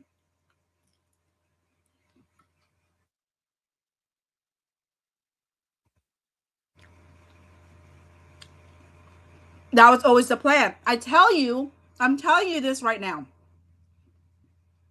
I've been following this case, right, since December. I'm telling you right now, Blake had wanted all of this to happen in August. It got delayed because of Melissa Nathan. She wanted all this damage to happen to Justin in August. But they all had to wait until December.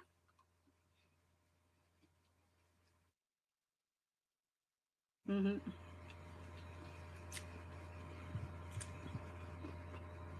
Yeah. They hired Melissa for 3 months. They may have extended her.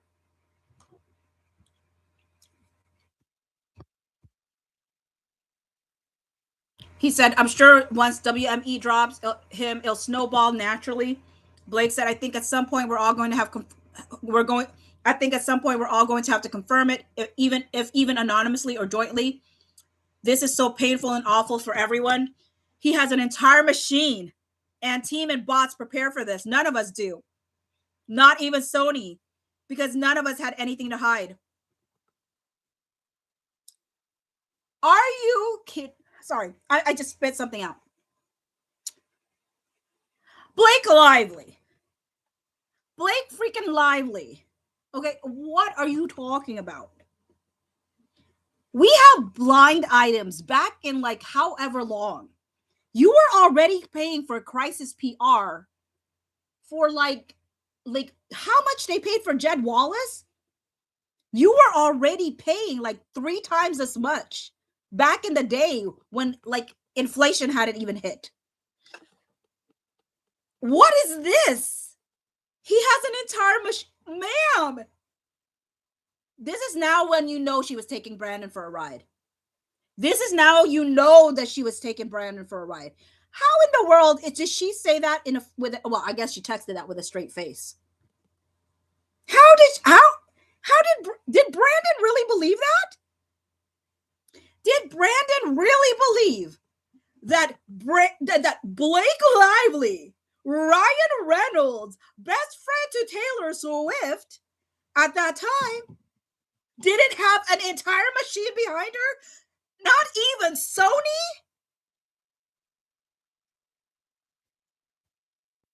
She wants Brandon to believe that, and Brandon was like, let me eat up that nonsense?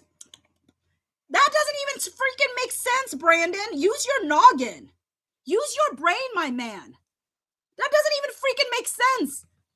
You're trying to tell me that Justin Baldoni, who has way less in money, just because he has Steve Sarowitz, the billionaire friend. My word, how many billionaire friends? Well, I don't know if they're friends now.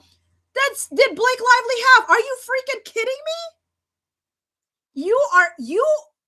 Brandon, I thought you were smarter than that, but obviously not. Obviously not if you believe that line from Blake Lively.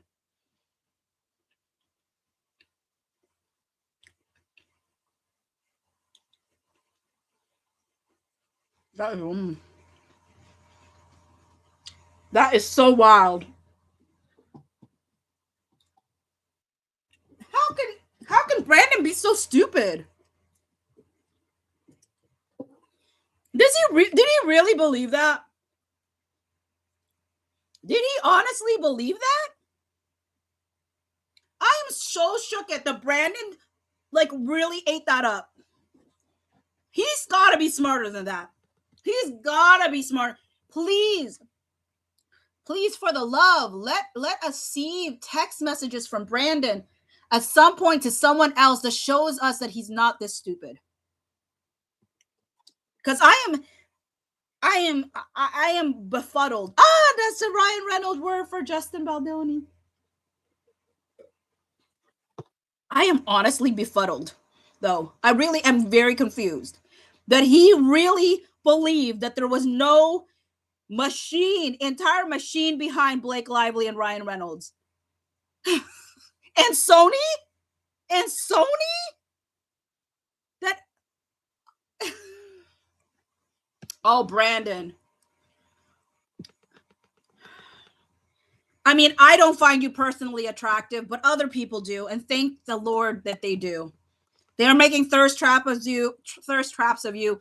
This is how your career will continue, because the mind, I am so shocked, because I really gave you way more credit. Frankly, I've given all of y'all's way more credit than you probably deserved, because I thought Isabella was different too than what she ended up being. So I'm dying. Brandon says, I agree. None of us deserve all the hate at all, especially you. Brandon. Pissing me off so much. Well, the feeling right now is mutual reading this. Just have to block it out, but every time I go on Insta, I read something. Boo-hoo. No, just kidding. I mean, then block them, Brandon. I don't understand why people bemoan all the hate comments. I mean, look at Blake Lively. She just stopped allowing people to comment. And I know people are like, oh, well, if she had anything, she should leave her comments. I agree with her, though. If I ruined a person's life intentionally by running his name through the mud, I'd keep my comments off too. I have turned off my comments on videos where people started going too hard on somebody in my comment section.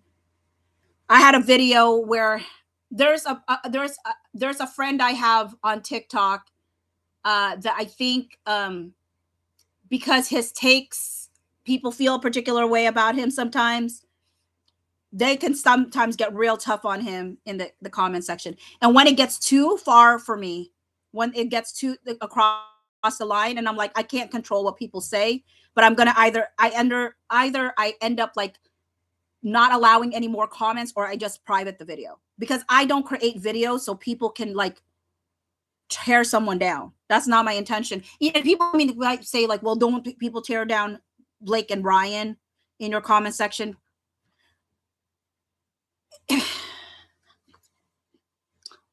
Maybe. Yeah, I mean, that's a good point. That's why I'm like, there's never going to be a point where there's not some hypocrisy out of me. There's got to be some, because in the sense of like, you're right. I don't like it when they're saying stuff about a person like that I view. I mean, not. I just know that the person is a lot more sensitive than people realize, and it, I think, hurts him a lot more than I think they realize. And so I just don't want him to be coming onto my page and thinking that I'm creating a space for people to do that. But it really sucks, because sometimes I really liked what I said, and I really like what I said, but I can't control what people do.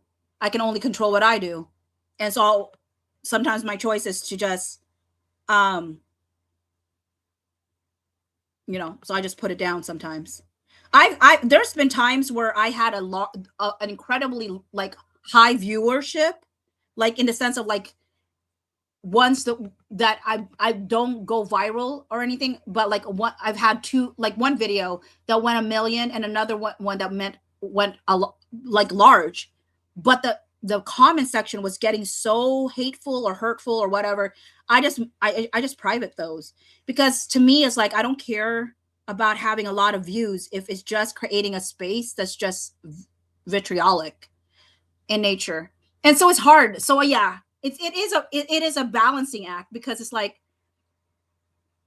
you don't want to, you can't control what people say or do, Sometimes I allow a lot more things in regards to Blake and Ryan because technically they've actually done something that people are commenting on. It gets harder when people really go for the jugular, though. That I get more conflicted in my soul because I'm like, it depends on how cumulative it becomes. If it just becomes so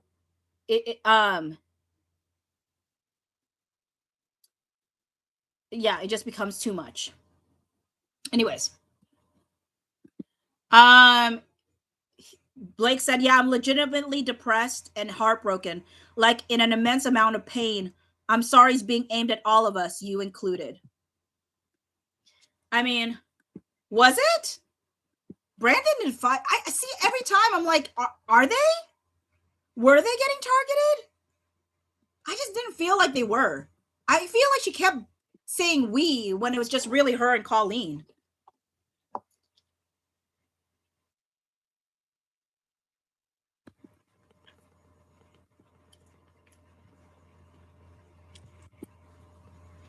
Mary, the one where Taylor and Hugh Jackman were at the 425 yelling.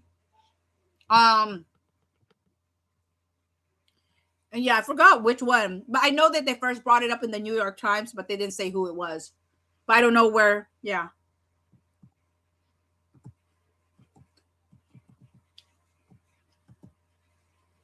Okay. August 19.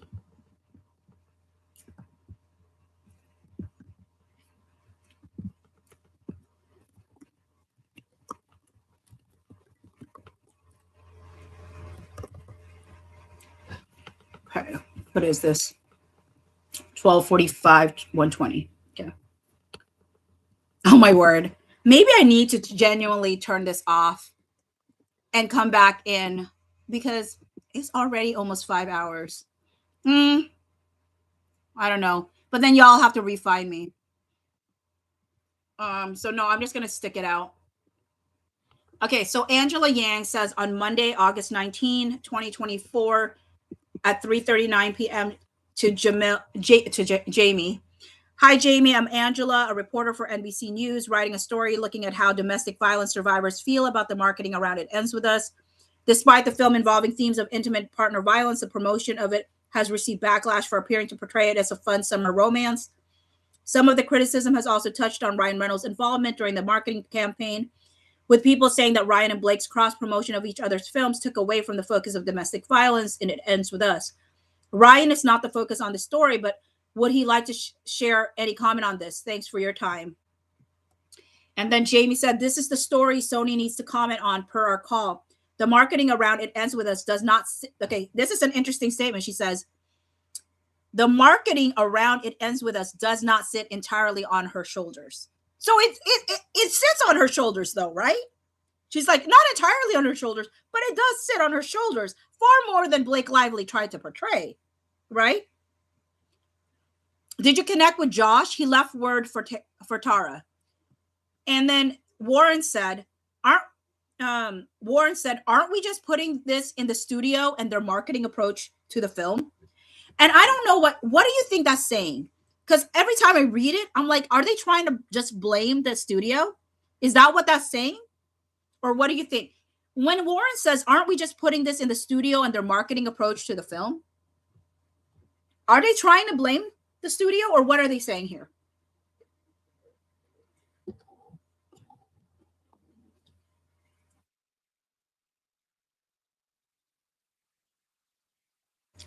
Okay, it sounds like it to you, Christina.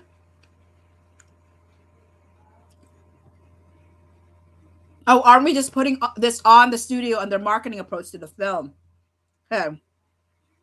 Yeah, because Jamie, by saying the marketing around It Ends With It does not sit entirely on her shoulders.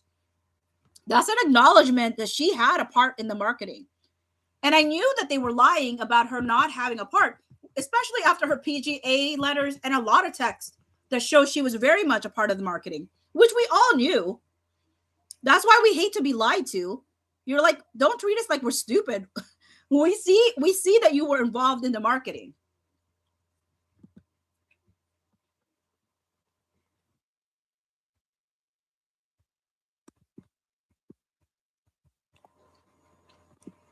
Mm,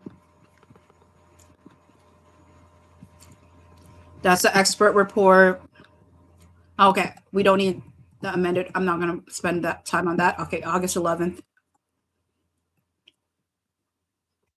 And 8/11.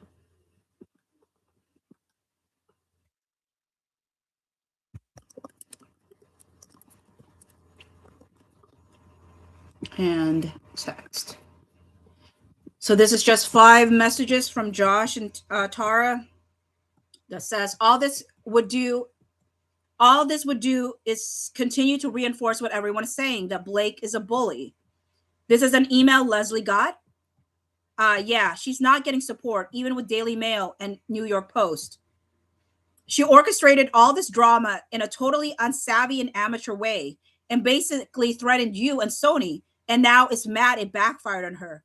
Better than alternative, because she and her team are playing with fire with all this borderline abusive language. That's where it can spiral, and it hasn't taken hold at all. That's that. I'm sorry. She orchestrated all this drama. That's what we have been saying. She literally did this because she thought it would work to her favor. She always did this thinking it was going to work to her favor. And the fact that her co stars literally thought it was Justin Baldoni, when they know that he's the, I mean, I don't know if they knew. Maybe they were too much stars in their eyes that they could not fathom that they're amazing, lovely, wonderful, Blake Lively would ever do this. Now, I don't think Blake Lively was trying to do this. I don't think that Blake Lively, in the sense of like, did she think it was going to blow up in her face like this? I don't think so. I don't think that was her intention. I think her intention was to destroy him, not to destroy herself and all the people that she used to get there.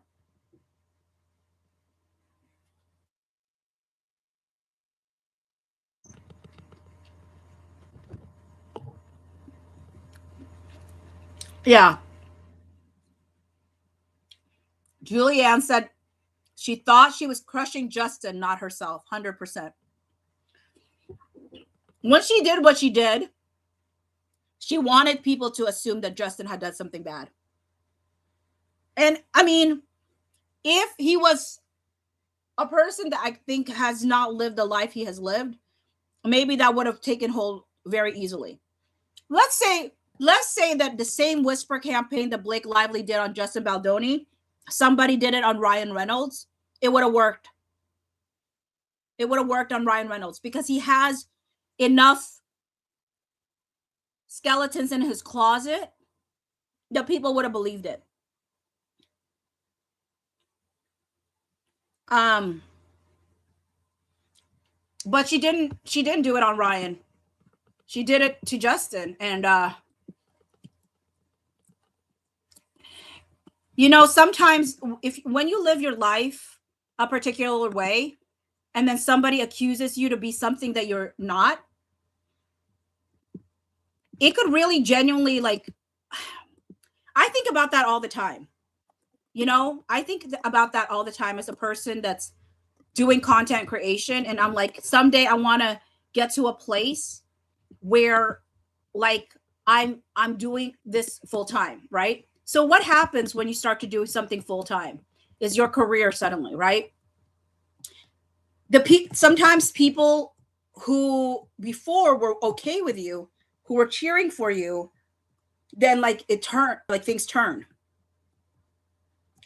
And people feel a particular way. Like people only want people to succeed a certain amount sometimes, right? I'm going to put it down here before I read. And so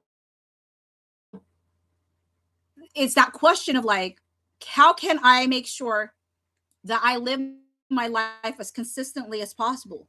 Because if you live your life consistently, when someone tries to run your name through the ground, tries to say untrue things about you, people are less likely to just take it at face value. They will question it more because you've lived a consistent life.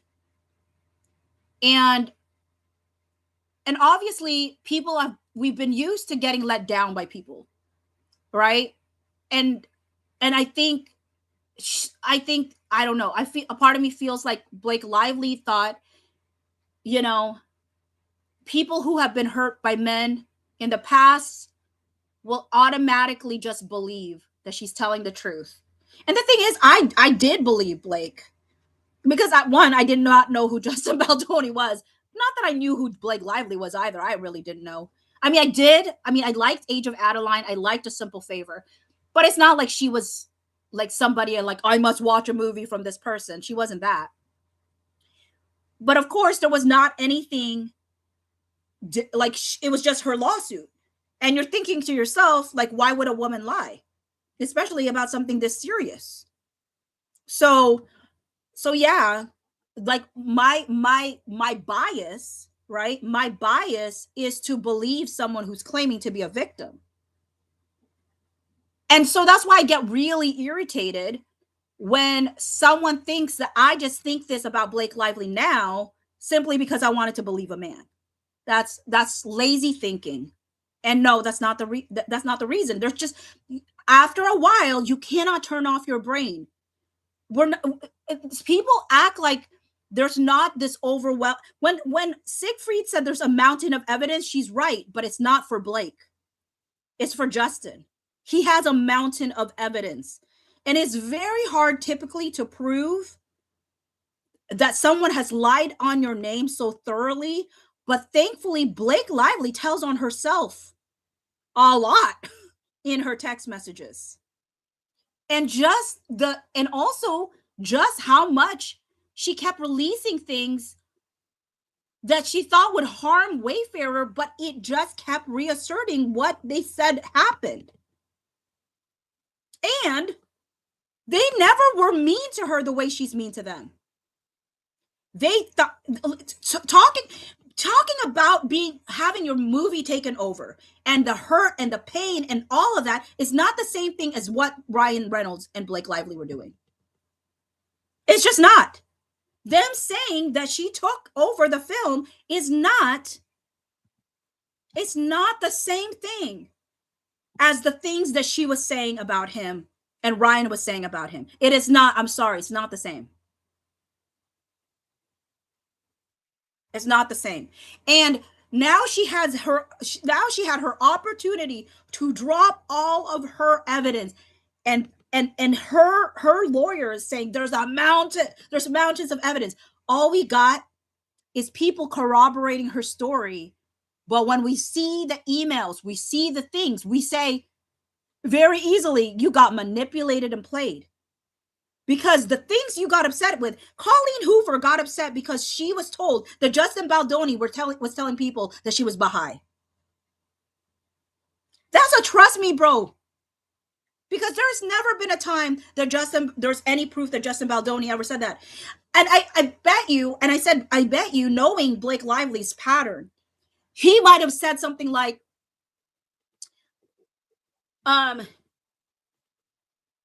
something like, I don't know if he would have said something like, if Colleen acted like in a kind way and said, oh, it's very Baha'i of her or something. I don't know. I don't know if people would say it's very Baha'i of somebody.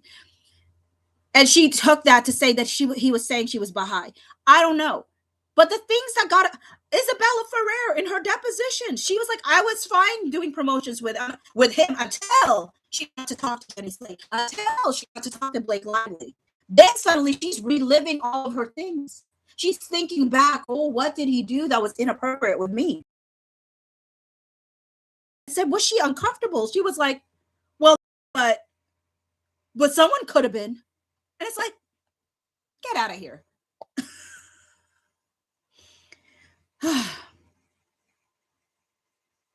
My mic wants a nap. Is it doing something? Is it doing some stuff? Is it because I'm yelling? It might be because I'm yelling. I get upset sometimes. I get upset by this whole thing, to be honest. Wait a minute. Did I opened that and then I closed it. Okay, let me read this one. We are losing connection?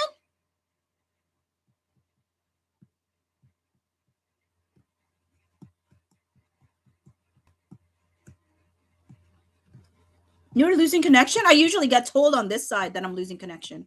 That's wild. I'm sorry. All right. So this is from Luis on August 14.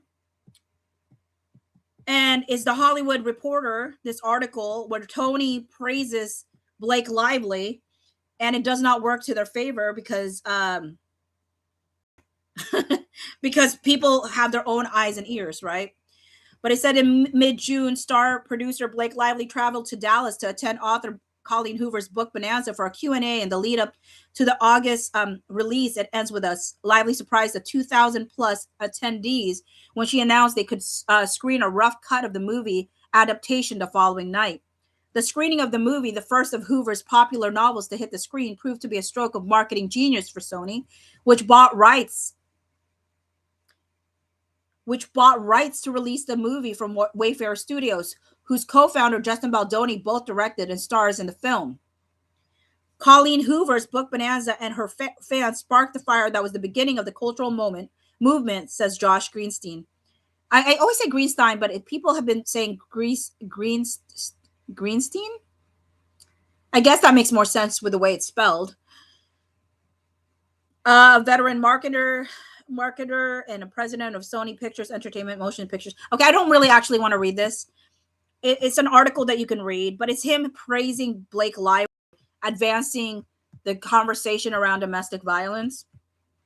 Okay, so Tom said, "This is great. I'm really glad you did it. I waded into the cesspool of TikTok today and was actually shocked at how mean, ugly, and personally hateful it was towards her." And then Tony said, "It really is ugly. Both my daughters are wondering what happened." And then Tom said, "I guess it's an ugly reflection of society. She has so much looks, money, fame, hunk husband, kids, etc., that the instinct of the crowd is to tear her down, like what happened to Anne Hathaway. And neither of them deserve it, even though she did bring it all on herself by refusing to listen to advice and by selling her products." So, okay, Tom, so you admit it. You admit that she did this to herself. Like, nobody asked her to do this. And the thing is, it was not a big deal. People would have gotten over it and did get over it. Literally, people got over it. People got over it. It was Blake Lively that couldn't move on. I don't understand. She could have lived her life not with this headache. Like, I don't know why she wanted to rehash it. It was done. It was literally done. It was done. Okay. Oh, Sanford. I always love Sanford. And Ange text messages. They're the best. They usually crack me up the most. I can imagine Ange and Todd Black's text messages after they saw what Ryan Reynolds said about them. So Sanford said, this is 821. It's quite ironic because she has a huge hit movie headed to 300 million plus and probably will never work again or not for a while, although even Hathaway recovered. Tom thinks she's probably and bizarrely unhireable right now. Ange says this will pass. She is going to be fine. An apology to that reporter would help. Something to survivors too, other than a 24-hour thing on her Insta stories too. Sanford goes, no, disagree. She is done for, at least for a while. It's cooked. She says she's retiring to Josh or something. It will take a few years. Ava Mendes time. She did it to herself. If she just let him come to the premiere or didn't make all the cast unfollow him or kick him off the movie and did what everyone ever has done in show business for time immemorial, which is protect the show, then none of the sleuthing would have happened. The hair sell at the same time was epic level stupid. She wouldn't listen. She knows better. International is astounding, 150, and 150 could be more. And Ange says all of this is true. So this is, as far as Sony was concerned, they always believed that she's the one who made the cast unfollow him. As she was the one who kicked him off the movie.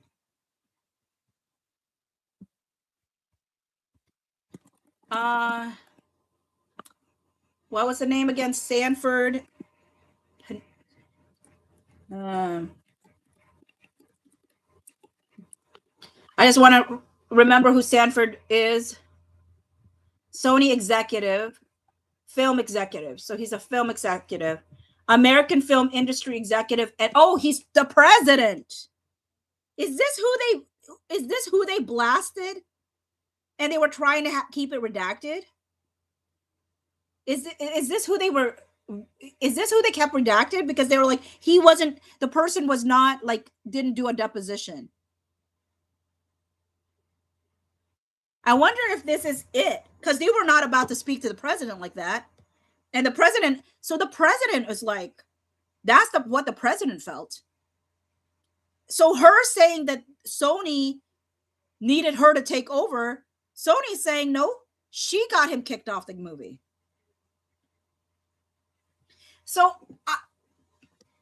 I hope every one of her minions who followed her to the ends of the earth will be able to be honest with themselves of how much she took them for a ride. She took them for a ride. She made them fools. Okay, this is another one we need to look for. Eventually, this one is August 1 through 20 messages. So that's text messages. That one should be a fun one to look at too. Sorry. Okay. August 19, 2024.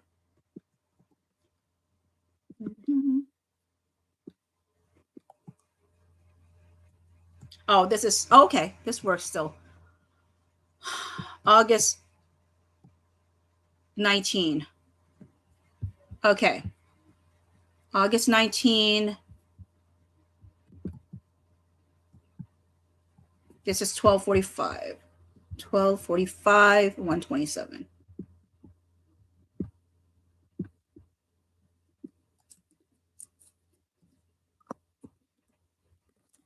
$12:45, 27. Text messages.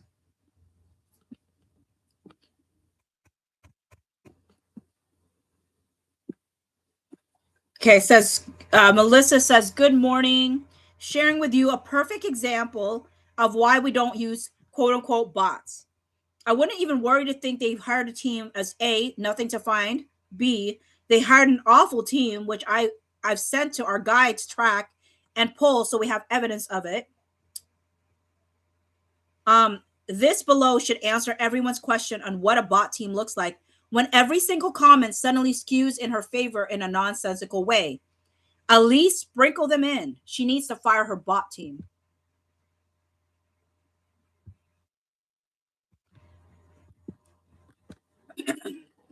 Okay, so this was it.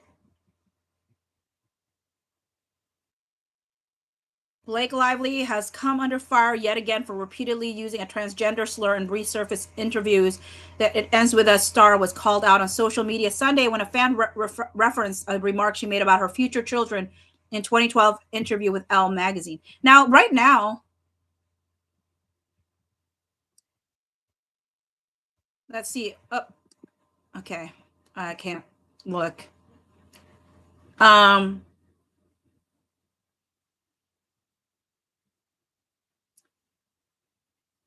I mean, it's hard to see really. There's not.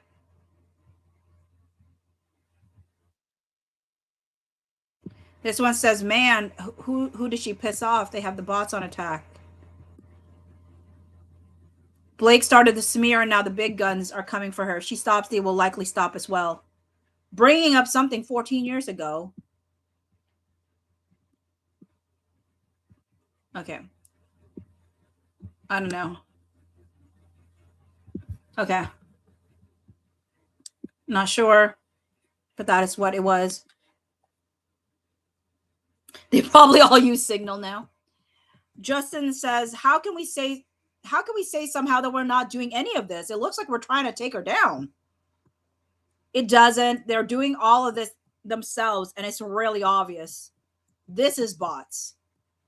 And then she sends something, and then Melissa says, I'm going to monitor this really highly today.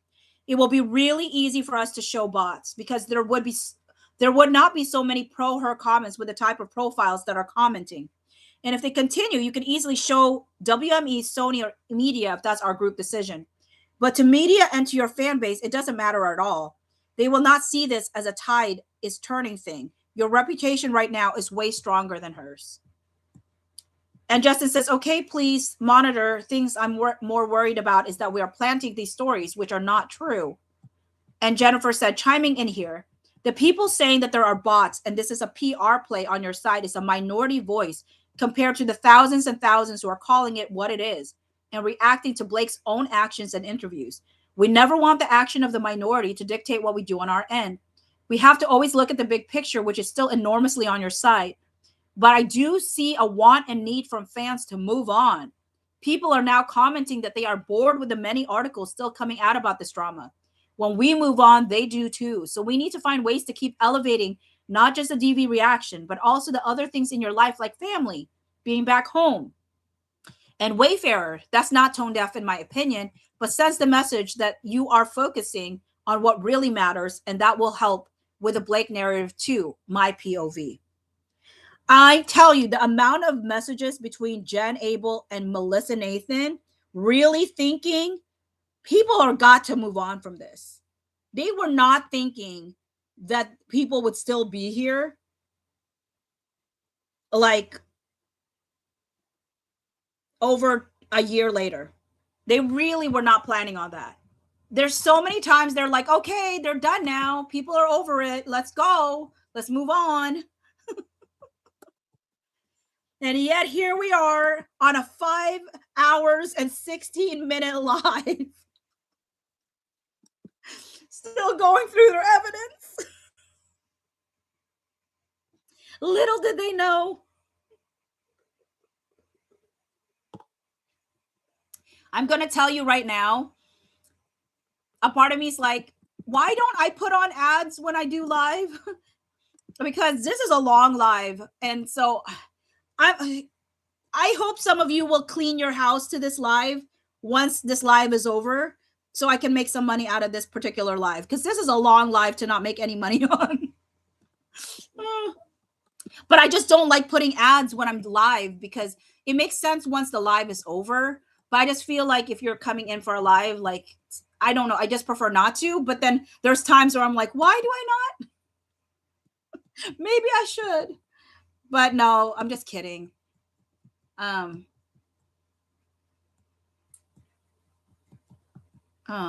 This one is 8 and 9. Insert 8/9 2024 12:45 128, and this is text.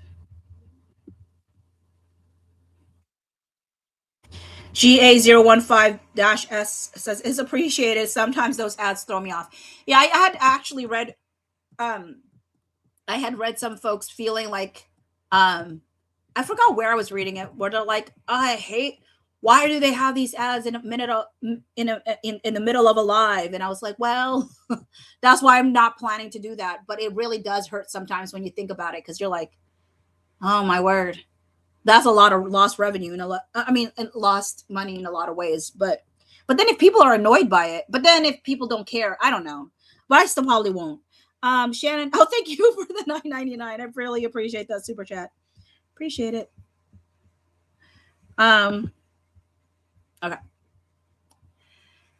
Okay, here's Ryan Reynolds at 5:12 a.m. My word, very, very early on. He says, he said, excuse the long text. What's new, Ryan? You literally write novels for text. I don't understand. I never knew this was a thing until this case, that people could write this long of text messages. You can sort of feel the Baldoni stuff coming to a head online. Twitter and TikTok are inexplicably blaming Blake at the moment. But I can't imagine details won't come out because Baldoni and oh, that's what somebody was saying. It's the misspelling of Jamie. Okay, this is which one is this? Because there was one that Blake Lively wrote, and she misspelled Jamie's name too. But she says that sometimes his name is spelled right, and maybe it was to tell. I mean, the person said that maybe it's a tell if Ryan's the one writing it versus Blake, because he misspells Jamie's name.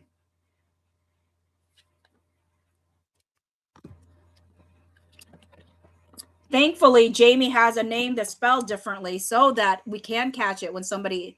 Because if there are text messages where Blake is spelling his name right, it could be a tell.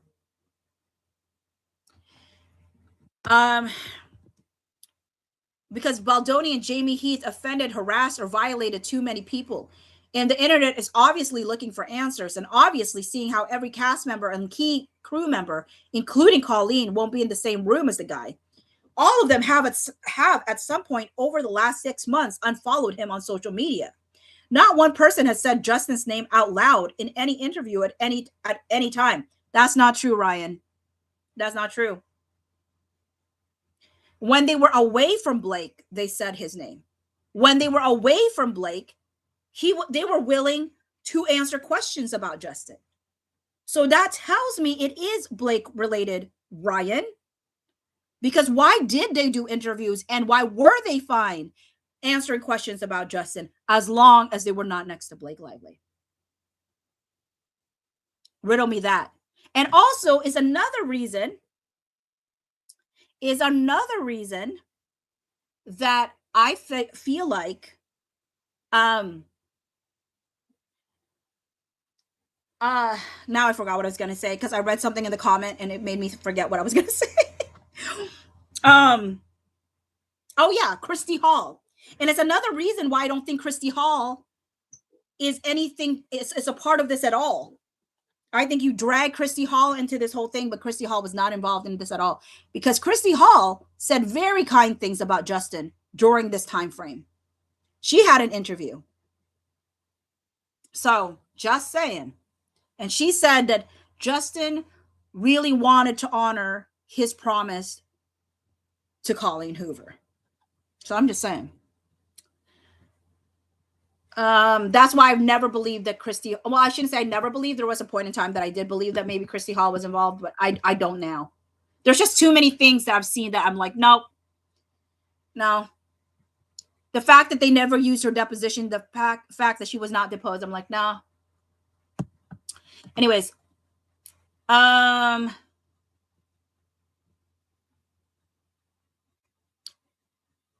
of them at some point over the last 6 months unfollowed him on social media. Not one person has said Justin's name out loud in any interview at any time. At what point do Justin and Jamie not take a moment to step into the light and say, maybe it's us? Which I think you need to take a moment and step into the light and say, maybe it's us. I think you need to take your own advice, Ryan. I can't yet tell if overwhelming success this weekend amplifies or snuffs this out. We're navigating uncharted territory in so many ways. Todd Black called me in a bit of a panic. The call didn't go well because he's looking to brainstorm ways to diffuse the stuff with Baldoni. Paraphrasing here, but basically Todd's line of thinking is, why doesn't Blake just hit it head on and say Justin and I had disagreements and didn't get along, but we both love the film so much, etc., etc., etc. And what I expressed to Todd is this attitude and approach is the exact problem. If I'm getting it right, he and Ange would prefer B to roll over and lie because the box office is on fire. How could they spend so much time with her, yet have no sense of who she is or what she's made of? Oh, I think they have a really good sense of who she is and what she's made of, Ryan. A pretty good idea. I told Todd it's infuriating anyone would look at Blake to fix a problem. Baldoni, Jamie, and to a certain degree, Ange literally manifested instead of aggressively implementing steps to create a safe work environment for Blake and every other woman on set. They responded in laughably impotent and meek ways. They revealed their hand immediately and often. In other words, wait a minute, you were supposed to side with us and you did not. Unless you side with us, you're in the wrong. You're weak. You're meek. You don't, who are you? Because if Todd Black and Ange did what they wanted, he would not be running his mouth about them. He would not be running his mouth about them. But because they didn't do his bidding, because they're old enough and grown enough to not be brought into it, like it's kind of like how Denzel Washington was not a fan of Ryan Reynolds in that interview. And I always snicker when Ryan is like talking about how he showed up in the set and how he was acting. And it was just because of X, Y, and Z. I forgot what he said, but like Denzel Washington was not having it. Denzel Washington was not having it. And I'm sure, I mean, obviously Denzel Washington is always the consummate professional, but even he did a little zinger to Ryan at Ryan when in that interview that cracked me up. I wish I could remember exactly what he said, but you could tell he was not a fan of Ryan Reynolds. So, but he can't disrespect people who's been in the industry far longer than he was. I mean, as far longer than than he's been in these things. All right. I'm super frustrated because this is a moment in which Blake should be celebrating.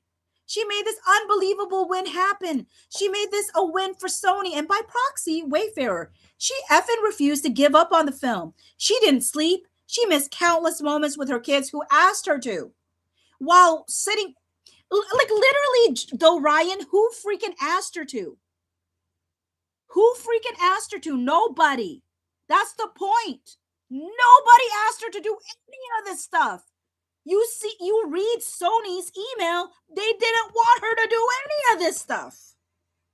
You're trying to make her sound like a stinking martyr over the fact that she chose to take over this movie, and Sony said so. Sony said, we never wanted this. This is her forcing her hand. So you're trying to make her sound so noble. You're trying to make her sound like she did so much. Oh my word, what a martyr. Let's erect a statue of Blake Lively. Nobody freaking asked her to do this. Nobody freaking asked her to do this. She didn't sleep. She missed countless moments with her kids while sitting in edit rooms, scraping and frame effing dailies for every inch of quality. She slammed together a recipe for success despite working with ingredients she wasn't even able to choose. Funny that you say that because Blake Lively's out there texting Matt Damon saying that, Justin Baldoni didn't author anything. He didn't know what to do with anything because he didn't create it. She did. You know, the tangled web we weave when we first learn to deceive. Like, it is so hard for Blake Lively to remember all her lies that she told every person and how much it contradicts other places. Like, she's got... I hope they never divorce. I hope that Blake Lively and Ryan Reynolds forever stay married. Because please do not infect other people with whatever this is. Just stay together. Just stay together.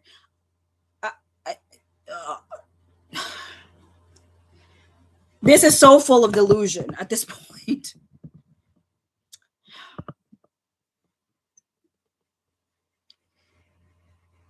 Jessica AG 150. I hope they do and turn on each other. I want more info. If they got divorced, who would win? Who would win in that?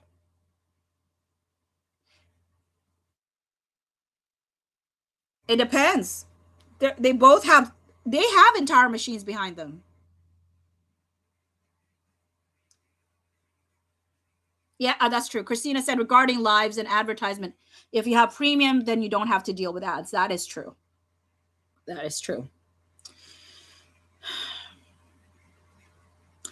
I'm super frustrated because this is a moment. Okay, I read that already. So he says, all this while masterminding a world-class marketing and promo plan for a movie that's punching so far above its weight, I've lost descriptors to even describe what's happening.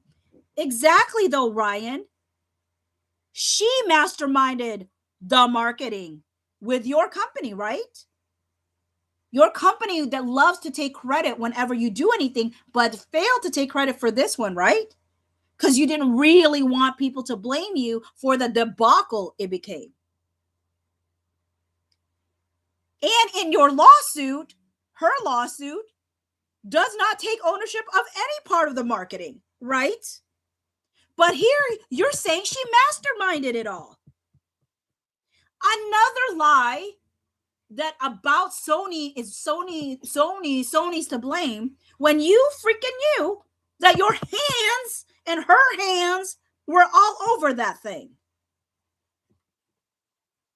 She willed with capitals. See, I'm telling you, Ryan Reynolds and Blake Lively both do this. They randomly capitalize things. This is why it definitely, that April 30 text from Colleen Hoover definitely read like Blake Lively. It's either Blake Lively or Ryan Reynolds, because they do this like some random all caps thing. They love doing it. Suddenly out of the blue, all caps. And I'm saying I notice it because obviously all of us do all caps at some point. But I'm saying this is enough of a pattern in the way they write that I noticed it. She willed this weekend into reality. Baldoni and these other buckets of dum-dum juice should be acknowledging the speculation and gossip themselves. They should be jumping in front of it in the most full-throated, unqualified way now. They should be protecting B. They can and should accept the consequences of their actions and lean into the countless and willfully gross behavior before it leans into them. They made a big effing mess. No, you did. You and Blake did. Blake, under no circumstances, should be asked to clean up the sloppy, cliched F-storm. This is, when is this again? This is 3 days before they demand Wayfarer to make that, Wayfarer to do to do the statement. 3 days before. 3 days before he's having a conniption. If they are made of anything resembling the humanity or dignity or capacity for growth that they project on their fominist whole of a podcast, they'd be releasing a statement saying something like, our behavior on the set of It Ends With Us was abhorrent and not even close to standards and respect both Colleen Hoover and Blake Lively deserve. To say nothing of the entire cast and crew who bravely pushed their way through an unnecessarily challenging shoot. We're working to better understand how we fostered a workplace environment so lacking boundaries, guardrails, respect, and in many incidents, decency. Our aim is take real accountability, which extends beyond performative virtue signaling. The success of It Ends With Us isn't because of our involvement. The film is succeeding in spite of it. The warmth and love audiences are showing this film are in large measure due to the skillful work of Colleen Hoover and Blake Lively, who dedicated themselves to a radically accelerated post-production process. Their refusal to accept incompetent working conditions should be the reason a movie fails, but their unwillingness to accept these conditions that we created are the reason this film is succeeding. We at Wayfarer believe with our whole heart the underlying message of It Ends With Us must inspire an imperative and potentially life-changing conversation. Colleen and Blake poured their work ethic, courage and innovation into ensuring these important themes are packaged in a way that's respectful of the sensitive subject matter, honoring of the source material, made to deliver an entertaining, nuanced, and ultimately optimistic experience. Our goal now is to take a step back and conscientiously reflect on this experience. For the foreseeable future, our mission is to examine and re-examine the objectionable behavior and inadequate decision-making skills which clearly hurt and offended people who place their trust in us. In doing this work, we continue to support the incredible cast and crew from the background. They've worked hard to construct a film which is being embraced all over the world with sincerely Justin Baldoni and Jamie Heath. My question to Justin, I mean to Ryan Reynolds, is how in the world is this still a text message? What does he have a typewriter for his? I would get tired. I would get tired if I was texting.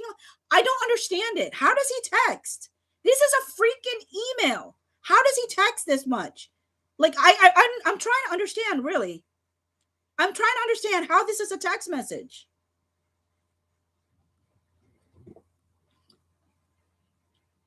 If they orbited or even glanced an acknowledgement like this, it would be the first discernible proof either possess a spine or something slightly north of a sociopathic understanding of basic concepts, consequence, and impropriety.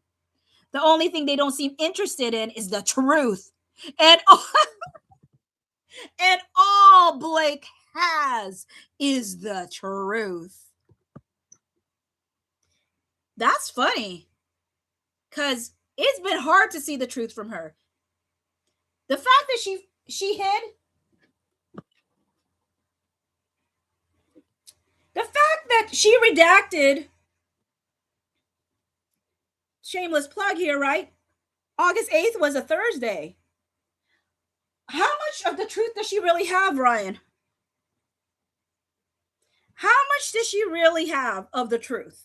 I'm not saying that she doesn't have a piece of the truth. I'm not saying she doesn't have some of the truth. But she has a lot of lies too, Ryan. She has a lot of lies.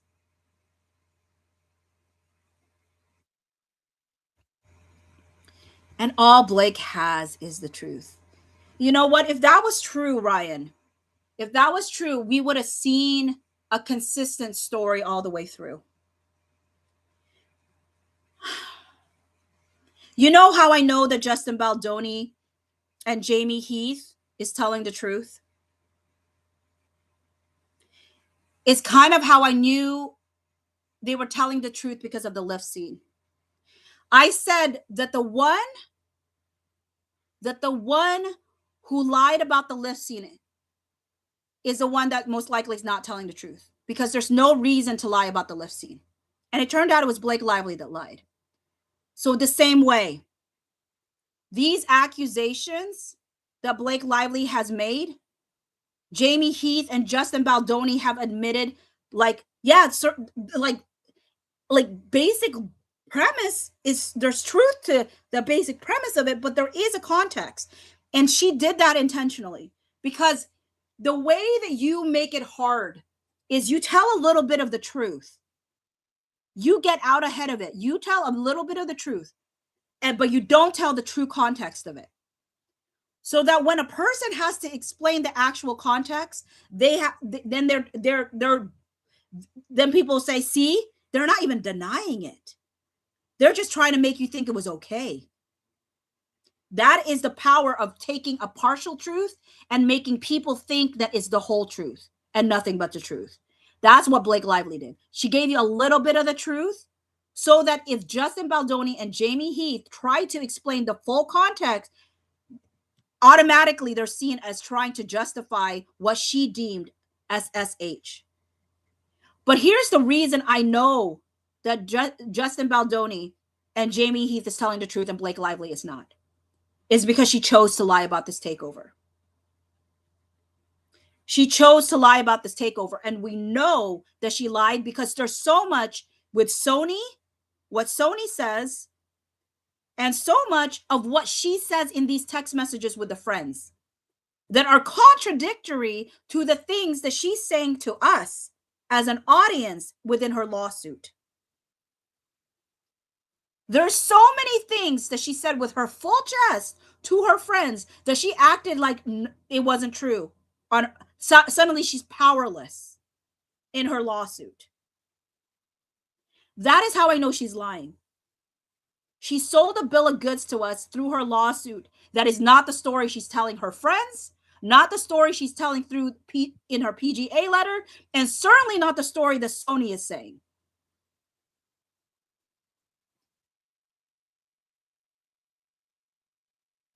If all she has is the truth, Ryan, that she would have said this with her full chest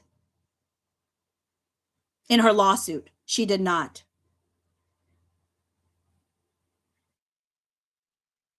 She did not. And the fact that she's tried to run away from what she did tells me that she knew it would not look good to the public.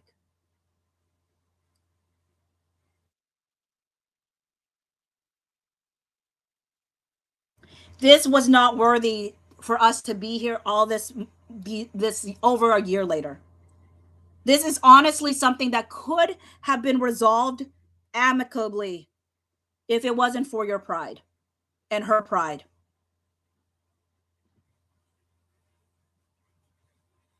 You could have said something, Ryan. You didn't.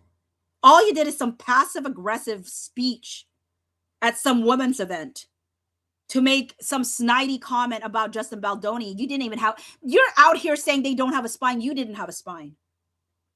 You never had a spine. You never have had a spine to back up your wife.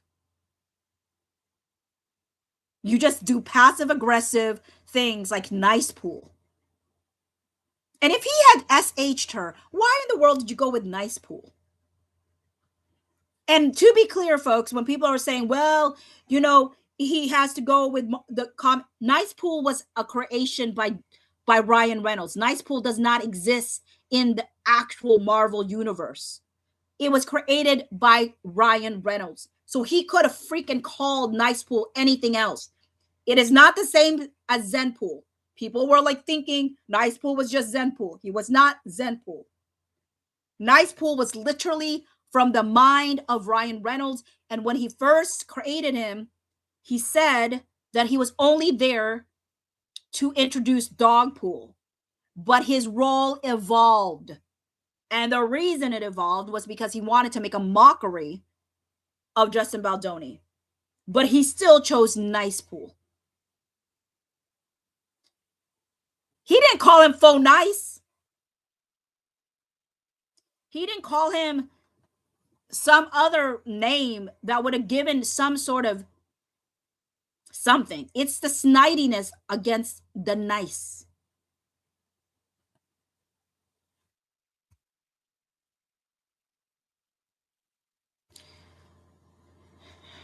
There is a scene Ryan Reynolds has when they're in and I always say that I feel like this is him knowing that there was no ability to for him to regenerate. What was it? What was it?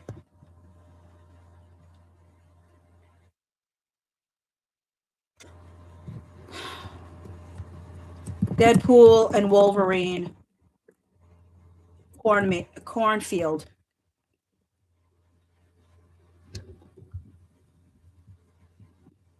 Let me see if I can find it.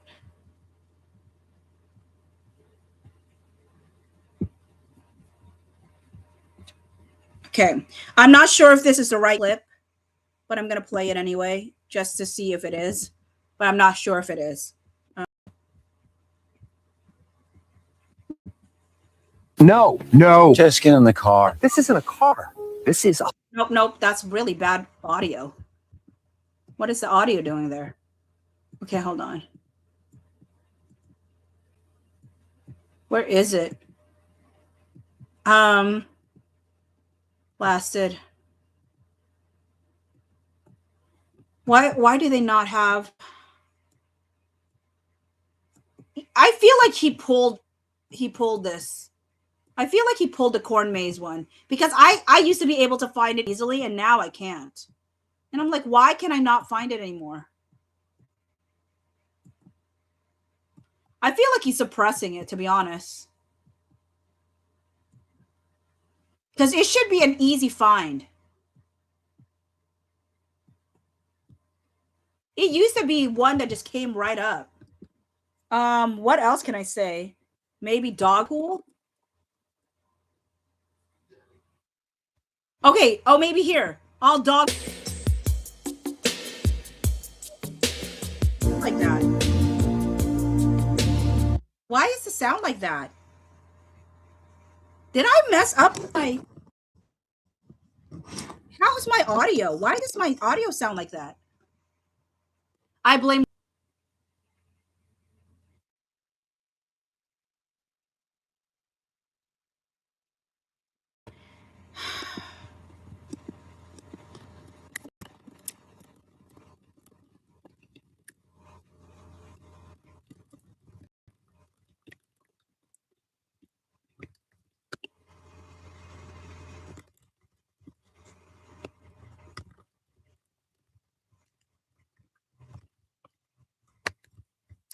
I'm am I back? Okay. I'm like, y'all, this has happened the last 3 lives. This has happened literally the last 3 lives. One is a coincidence. Twice is suspicious. 3 times, I don't know. Now I'm on to you, Ryan, because what? This is a third time. Every single time I tried to talk about you. Why is that? Like in like literally. Right when I'm like, and then just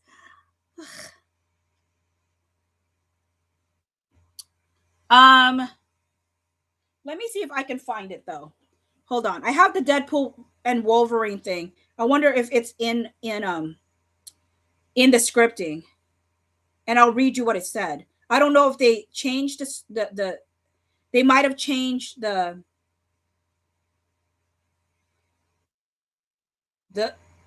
okay, here we go. I'll read you since he wouldn't let me play it to you for you. And again, I'm not sure. So I have always thought, and I don't know what y'all's theory is. I have thought the dog pool is is the movie, is the movie rights. Now, some people thought it was Blake Lively.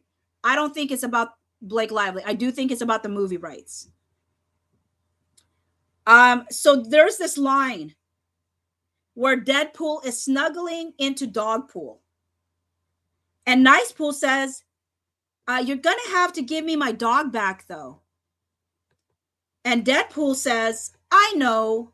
Listen, yes, if you ever want to give her up, or if she needs a new home, or if I don't know, something happened to you, I'd love to be her papa. And Nicepool said, what would ever happen to me? And there's a long beat, and Deadpool just stares and goes, lots of stuff. And if you watch the clip, I'm like ruin the man's career because he doesn't give it up. Maybe.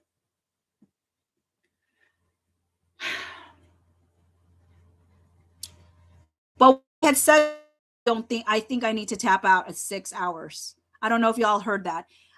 We are at 5:50 now. So I think what I'm going to do is just finish this email and call it good. And call it good. Thank you for those that have actually been with me for like 6 hours. It goes by really quickly for me. I'm going to say it really goes quickly for me. I don't know if it goes quickly for you, but it goes quickly for me. That's why I'm like, how in the world are we almost at 6 hours? How is that even possible?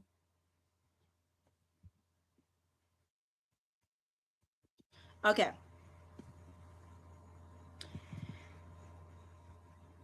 Okay. Or something slightly north of a sociopathic understanding of basic consequence and impropriety. The only thing they don't seem interested in is the truth. And all Blake has is the truth. Like, even one of the 26 things on the list. So, like, 26. Here's the thing that's weird. He says 26 things on the list. She read aloud to Baldoni, Jamie, Todd, and then he says this weird thing. He says, and Josh. Josh was not there.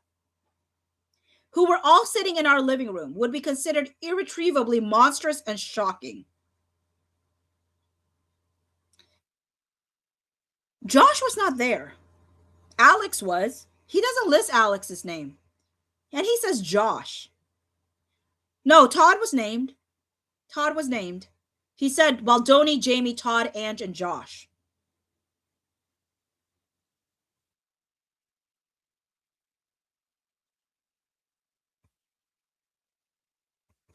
It's weird.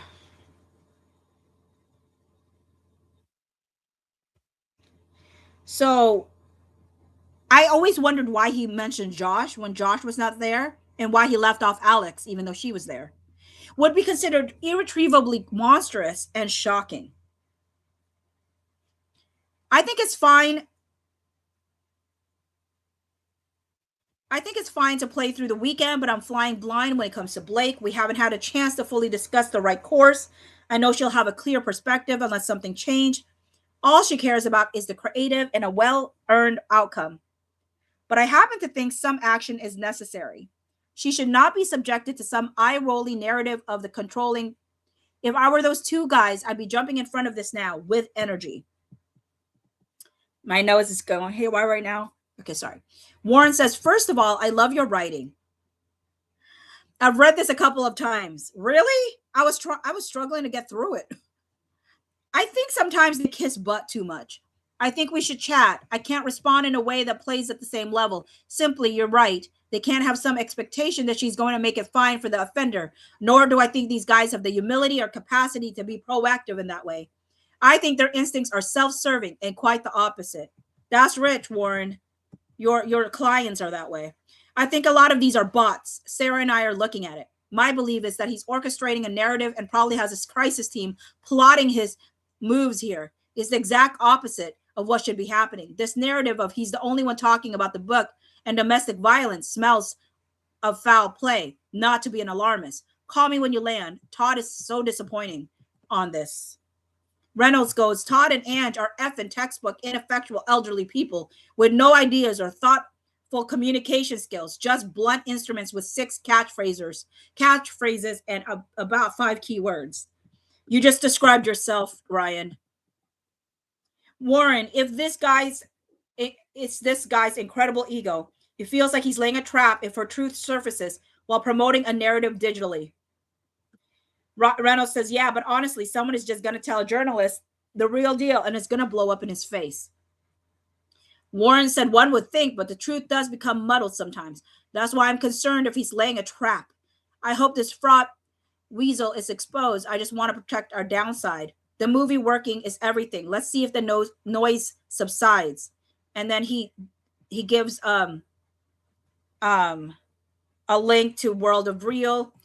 This is all spin. I think we let it burn. Reynolds says, how'd that work out for Depp? Warren said, not well. Created both of them ultimately. That's why he's an egotistical weasel with a God complex. JGS and I spoke with Leslie. She's in it with Josh and the studio. I realized I just read this on another live. I was like, why does this feel all too familiar? It's because I read the CLs before. She has a relationship with this woman, Melissa, that has been retained by Baldoni. She's the Brit that worked with Depp. Call me when you want to discuss.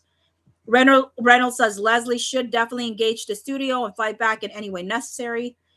But I think we should stay quiet and let Baldoni do his thing. Probably best not to get lost in the comment section. I understand the industry is a Twitter and the gossip crowd, but nothing shuts people up like victory. Millions of... Okay, so the industry was a Twitter. That's interesting. Millions of people will see and talk about and be affected by this film this weekend. A film be strongly authored. Let them effing quibble about how strongly. Let that human rounding error Baldoni play his little game. This is a giant victory. Congrats.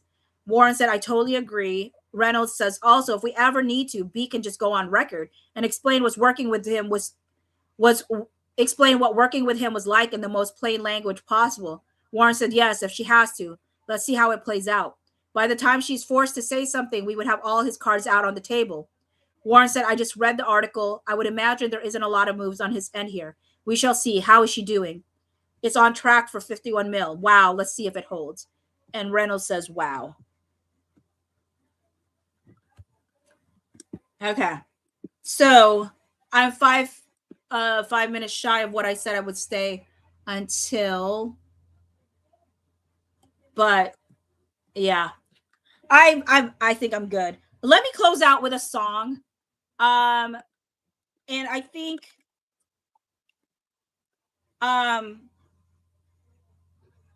actually I'm gonna play you. Oh wait, unless he doesn't let me. Let's see if it works. But for those that missed the parody video, that do you know KEWLOR? Cooler or I can't say it. Do you know who I'm talking about?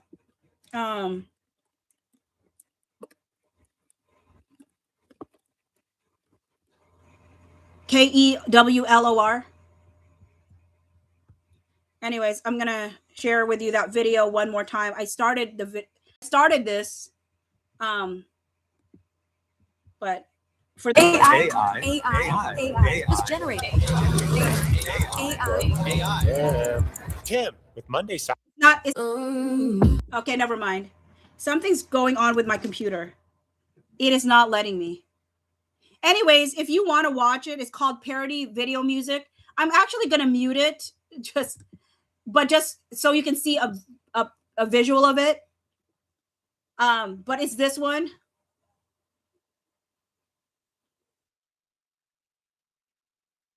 And so I don't know if you've ever seen this one.